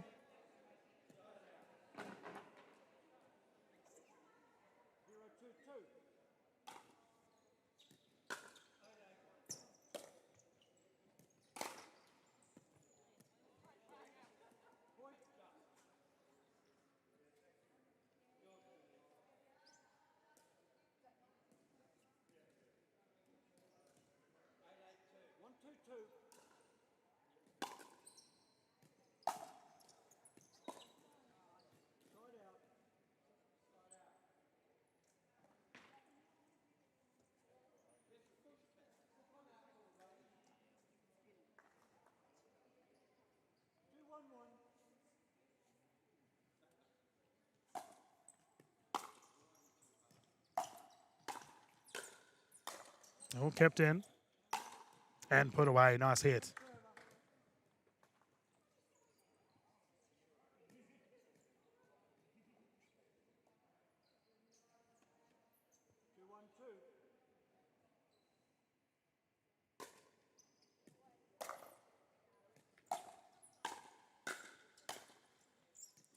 Ball still good. Backhand return is perfect. Ooh, swing and a miss. A lot of power in that stroke. Well played. Yeah, it was good. Well,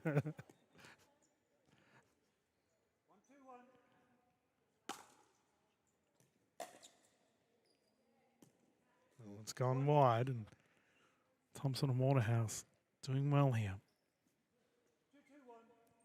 Now, pretty much all of our other games have finished, viewers, so as such, it's rather quiet here in Port Macquarie. The PCYC has been loud and rowdy all day. Everyone's run off to the happy hour that our gentlemen behind the court were talking about.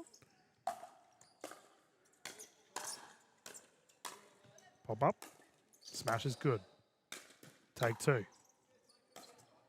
Ooh, tough one to return.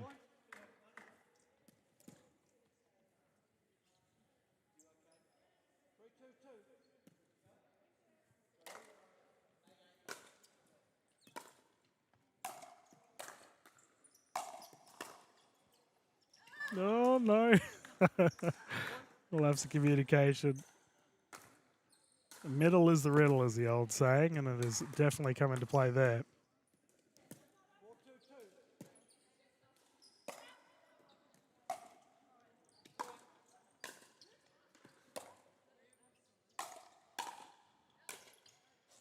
Yeah, that's out. You can see a little bit of an eye-line formation there from Coleman and Chilman. The old badminton strategy.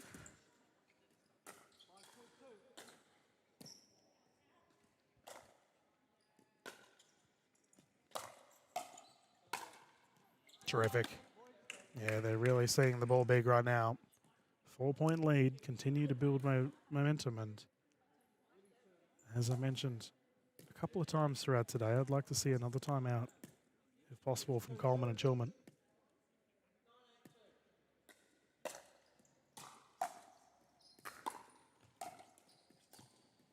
Oh, what a pickup.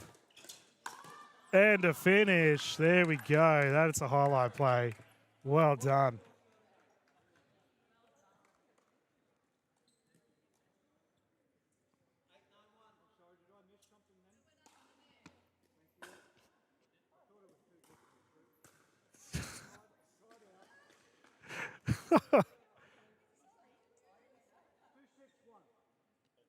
Oh, what, the point wasn't given? The ball went under the net, allegedly.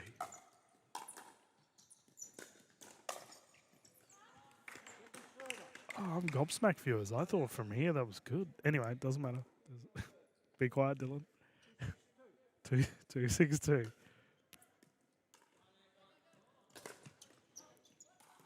Oh, she did well to get out of the kitchen there. She's back in there. Play on. Awesome footwork. Coleman and Chilman were dancing in and out of the kitchen throughout that rally and managed to get themselves out of it.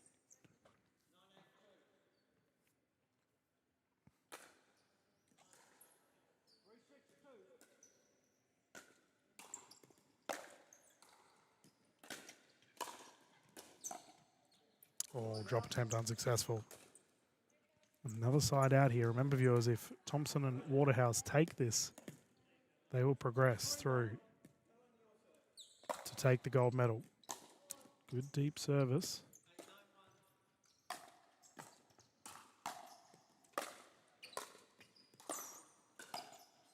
Angle awkward. They move to a 4-point lead here.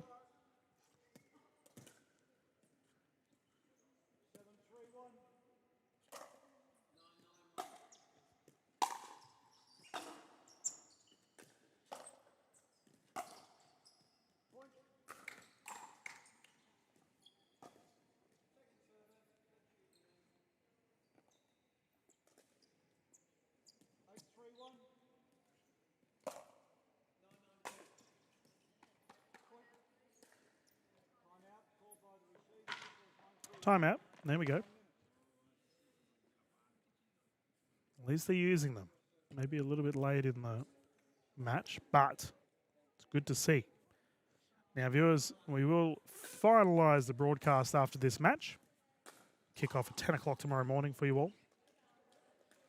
Here at Port Macquarie PCYC, where we have the mixed doubles events. It's going to be a lot of fun, and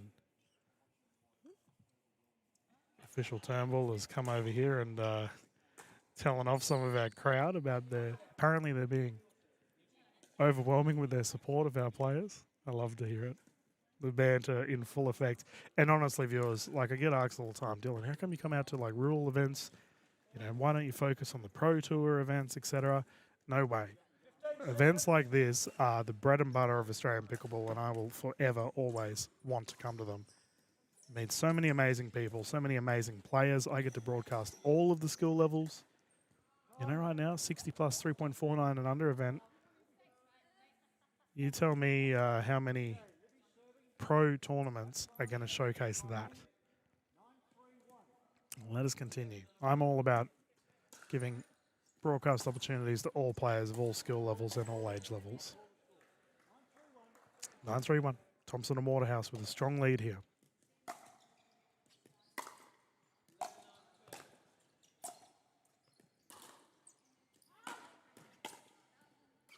Oh, it's wide. Here we go. See if they can make something happen after that little timeout.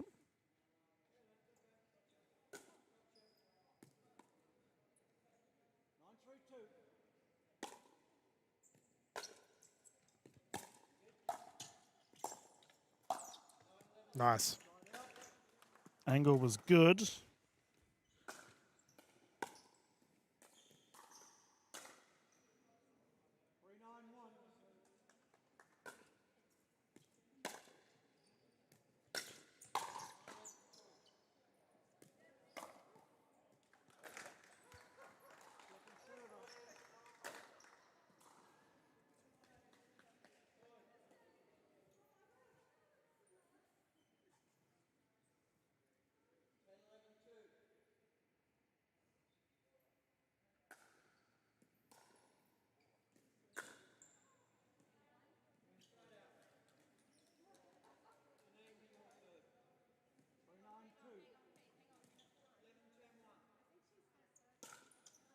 Oh, here we go.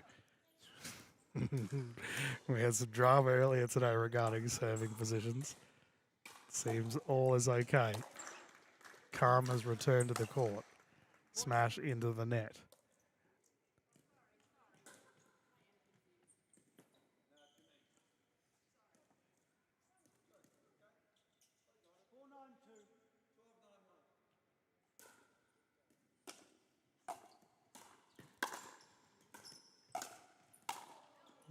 opened up battle face.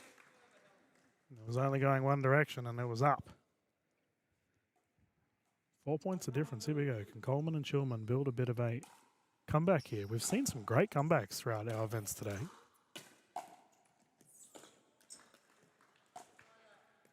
Nice transition.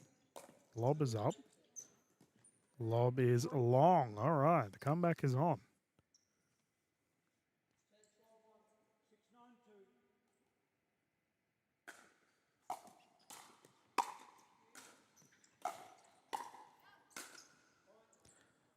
Ooh, was it going out? It must have played in the mind.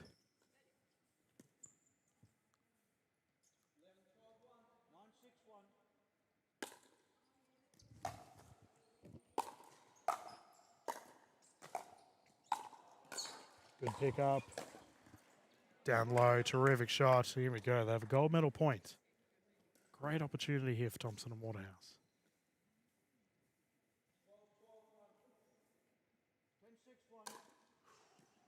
Ooh, official term will let it slide. Very close to the scorer's call then when the serve was happening.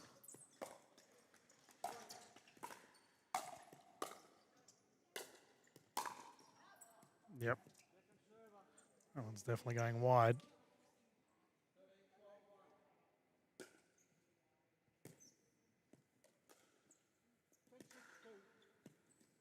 Gold medal point. And gold medal secured. Thompson and Waterhouse have taken the gold here for the 60 plus 3.49 and under division. Well done to our ladies. 2 terrific matches in a row. Coleman and Chillman securing the silver. Well, viewers, that is us done for today. About 8.5 hours, maybe a little bit longer, broadcasted for you here for Port Macquarie PCYC. It's been so much fun. Thank you to our official, Mr. Turnbull, for calling this match. He's been terrific on the sidelines, calling a bunch of games. We've got a bunch of happy players. And a big thank you to all of our officials, tournament staff and volunteers this day one of DinkFest. It's been a lot of fun. The tournament team have worked tirelessly to ensure everyone's had a good time on the courts. And as always, thank you for tuning in and watching here live at Port Macquarie. It's been a whole lot of fun. We will kick off tomorrow morning, 10 a.m. for the mixed doubles events. And then we'll just proceed through to whenever we finish up. But what a terrific way to get our broadcast started for 2026. A whole lot of fun. And a terrific day to boot. This is Dylan Kimlin closing out for the evening. Thank you, everyone. Have a lovely night. And look forward to seeing you 10 o'clock Sydney time or New South Wales time tomorrow morning for mixed doubles. Live here at DinkFest in Port Macquarie. Day 2.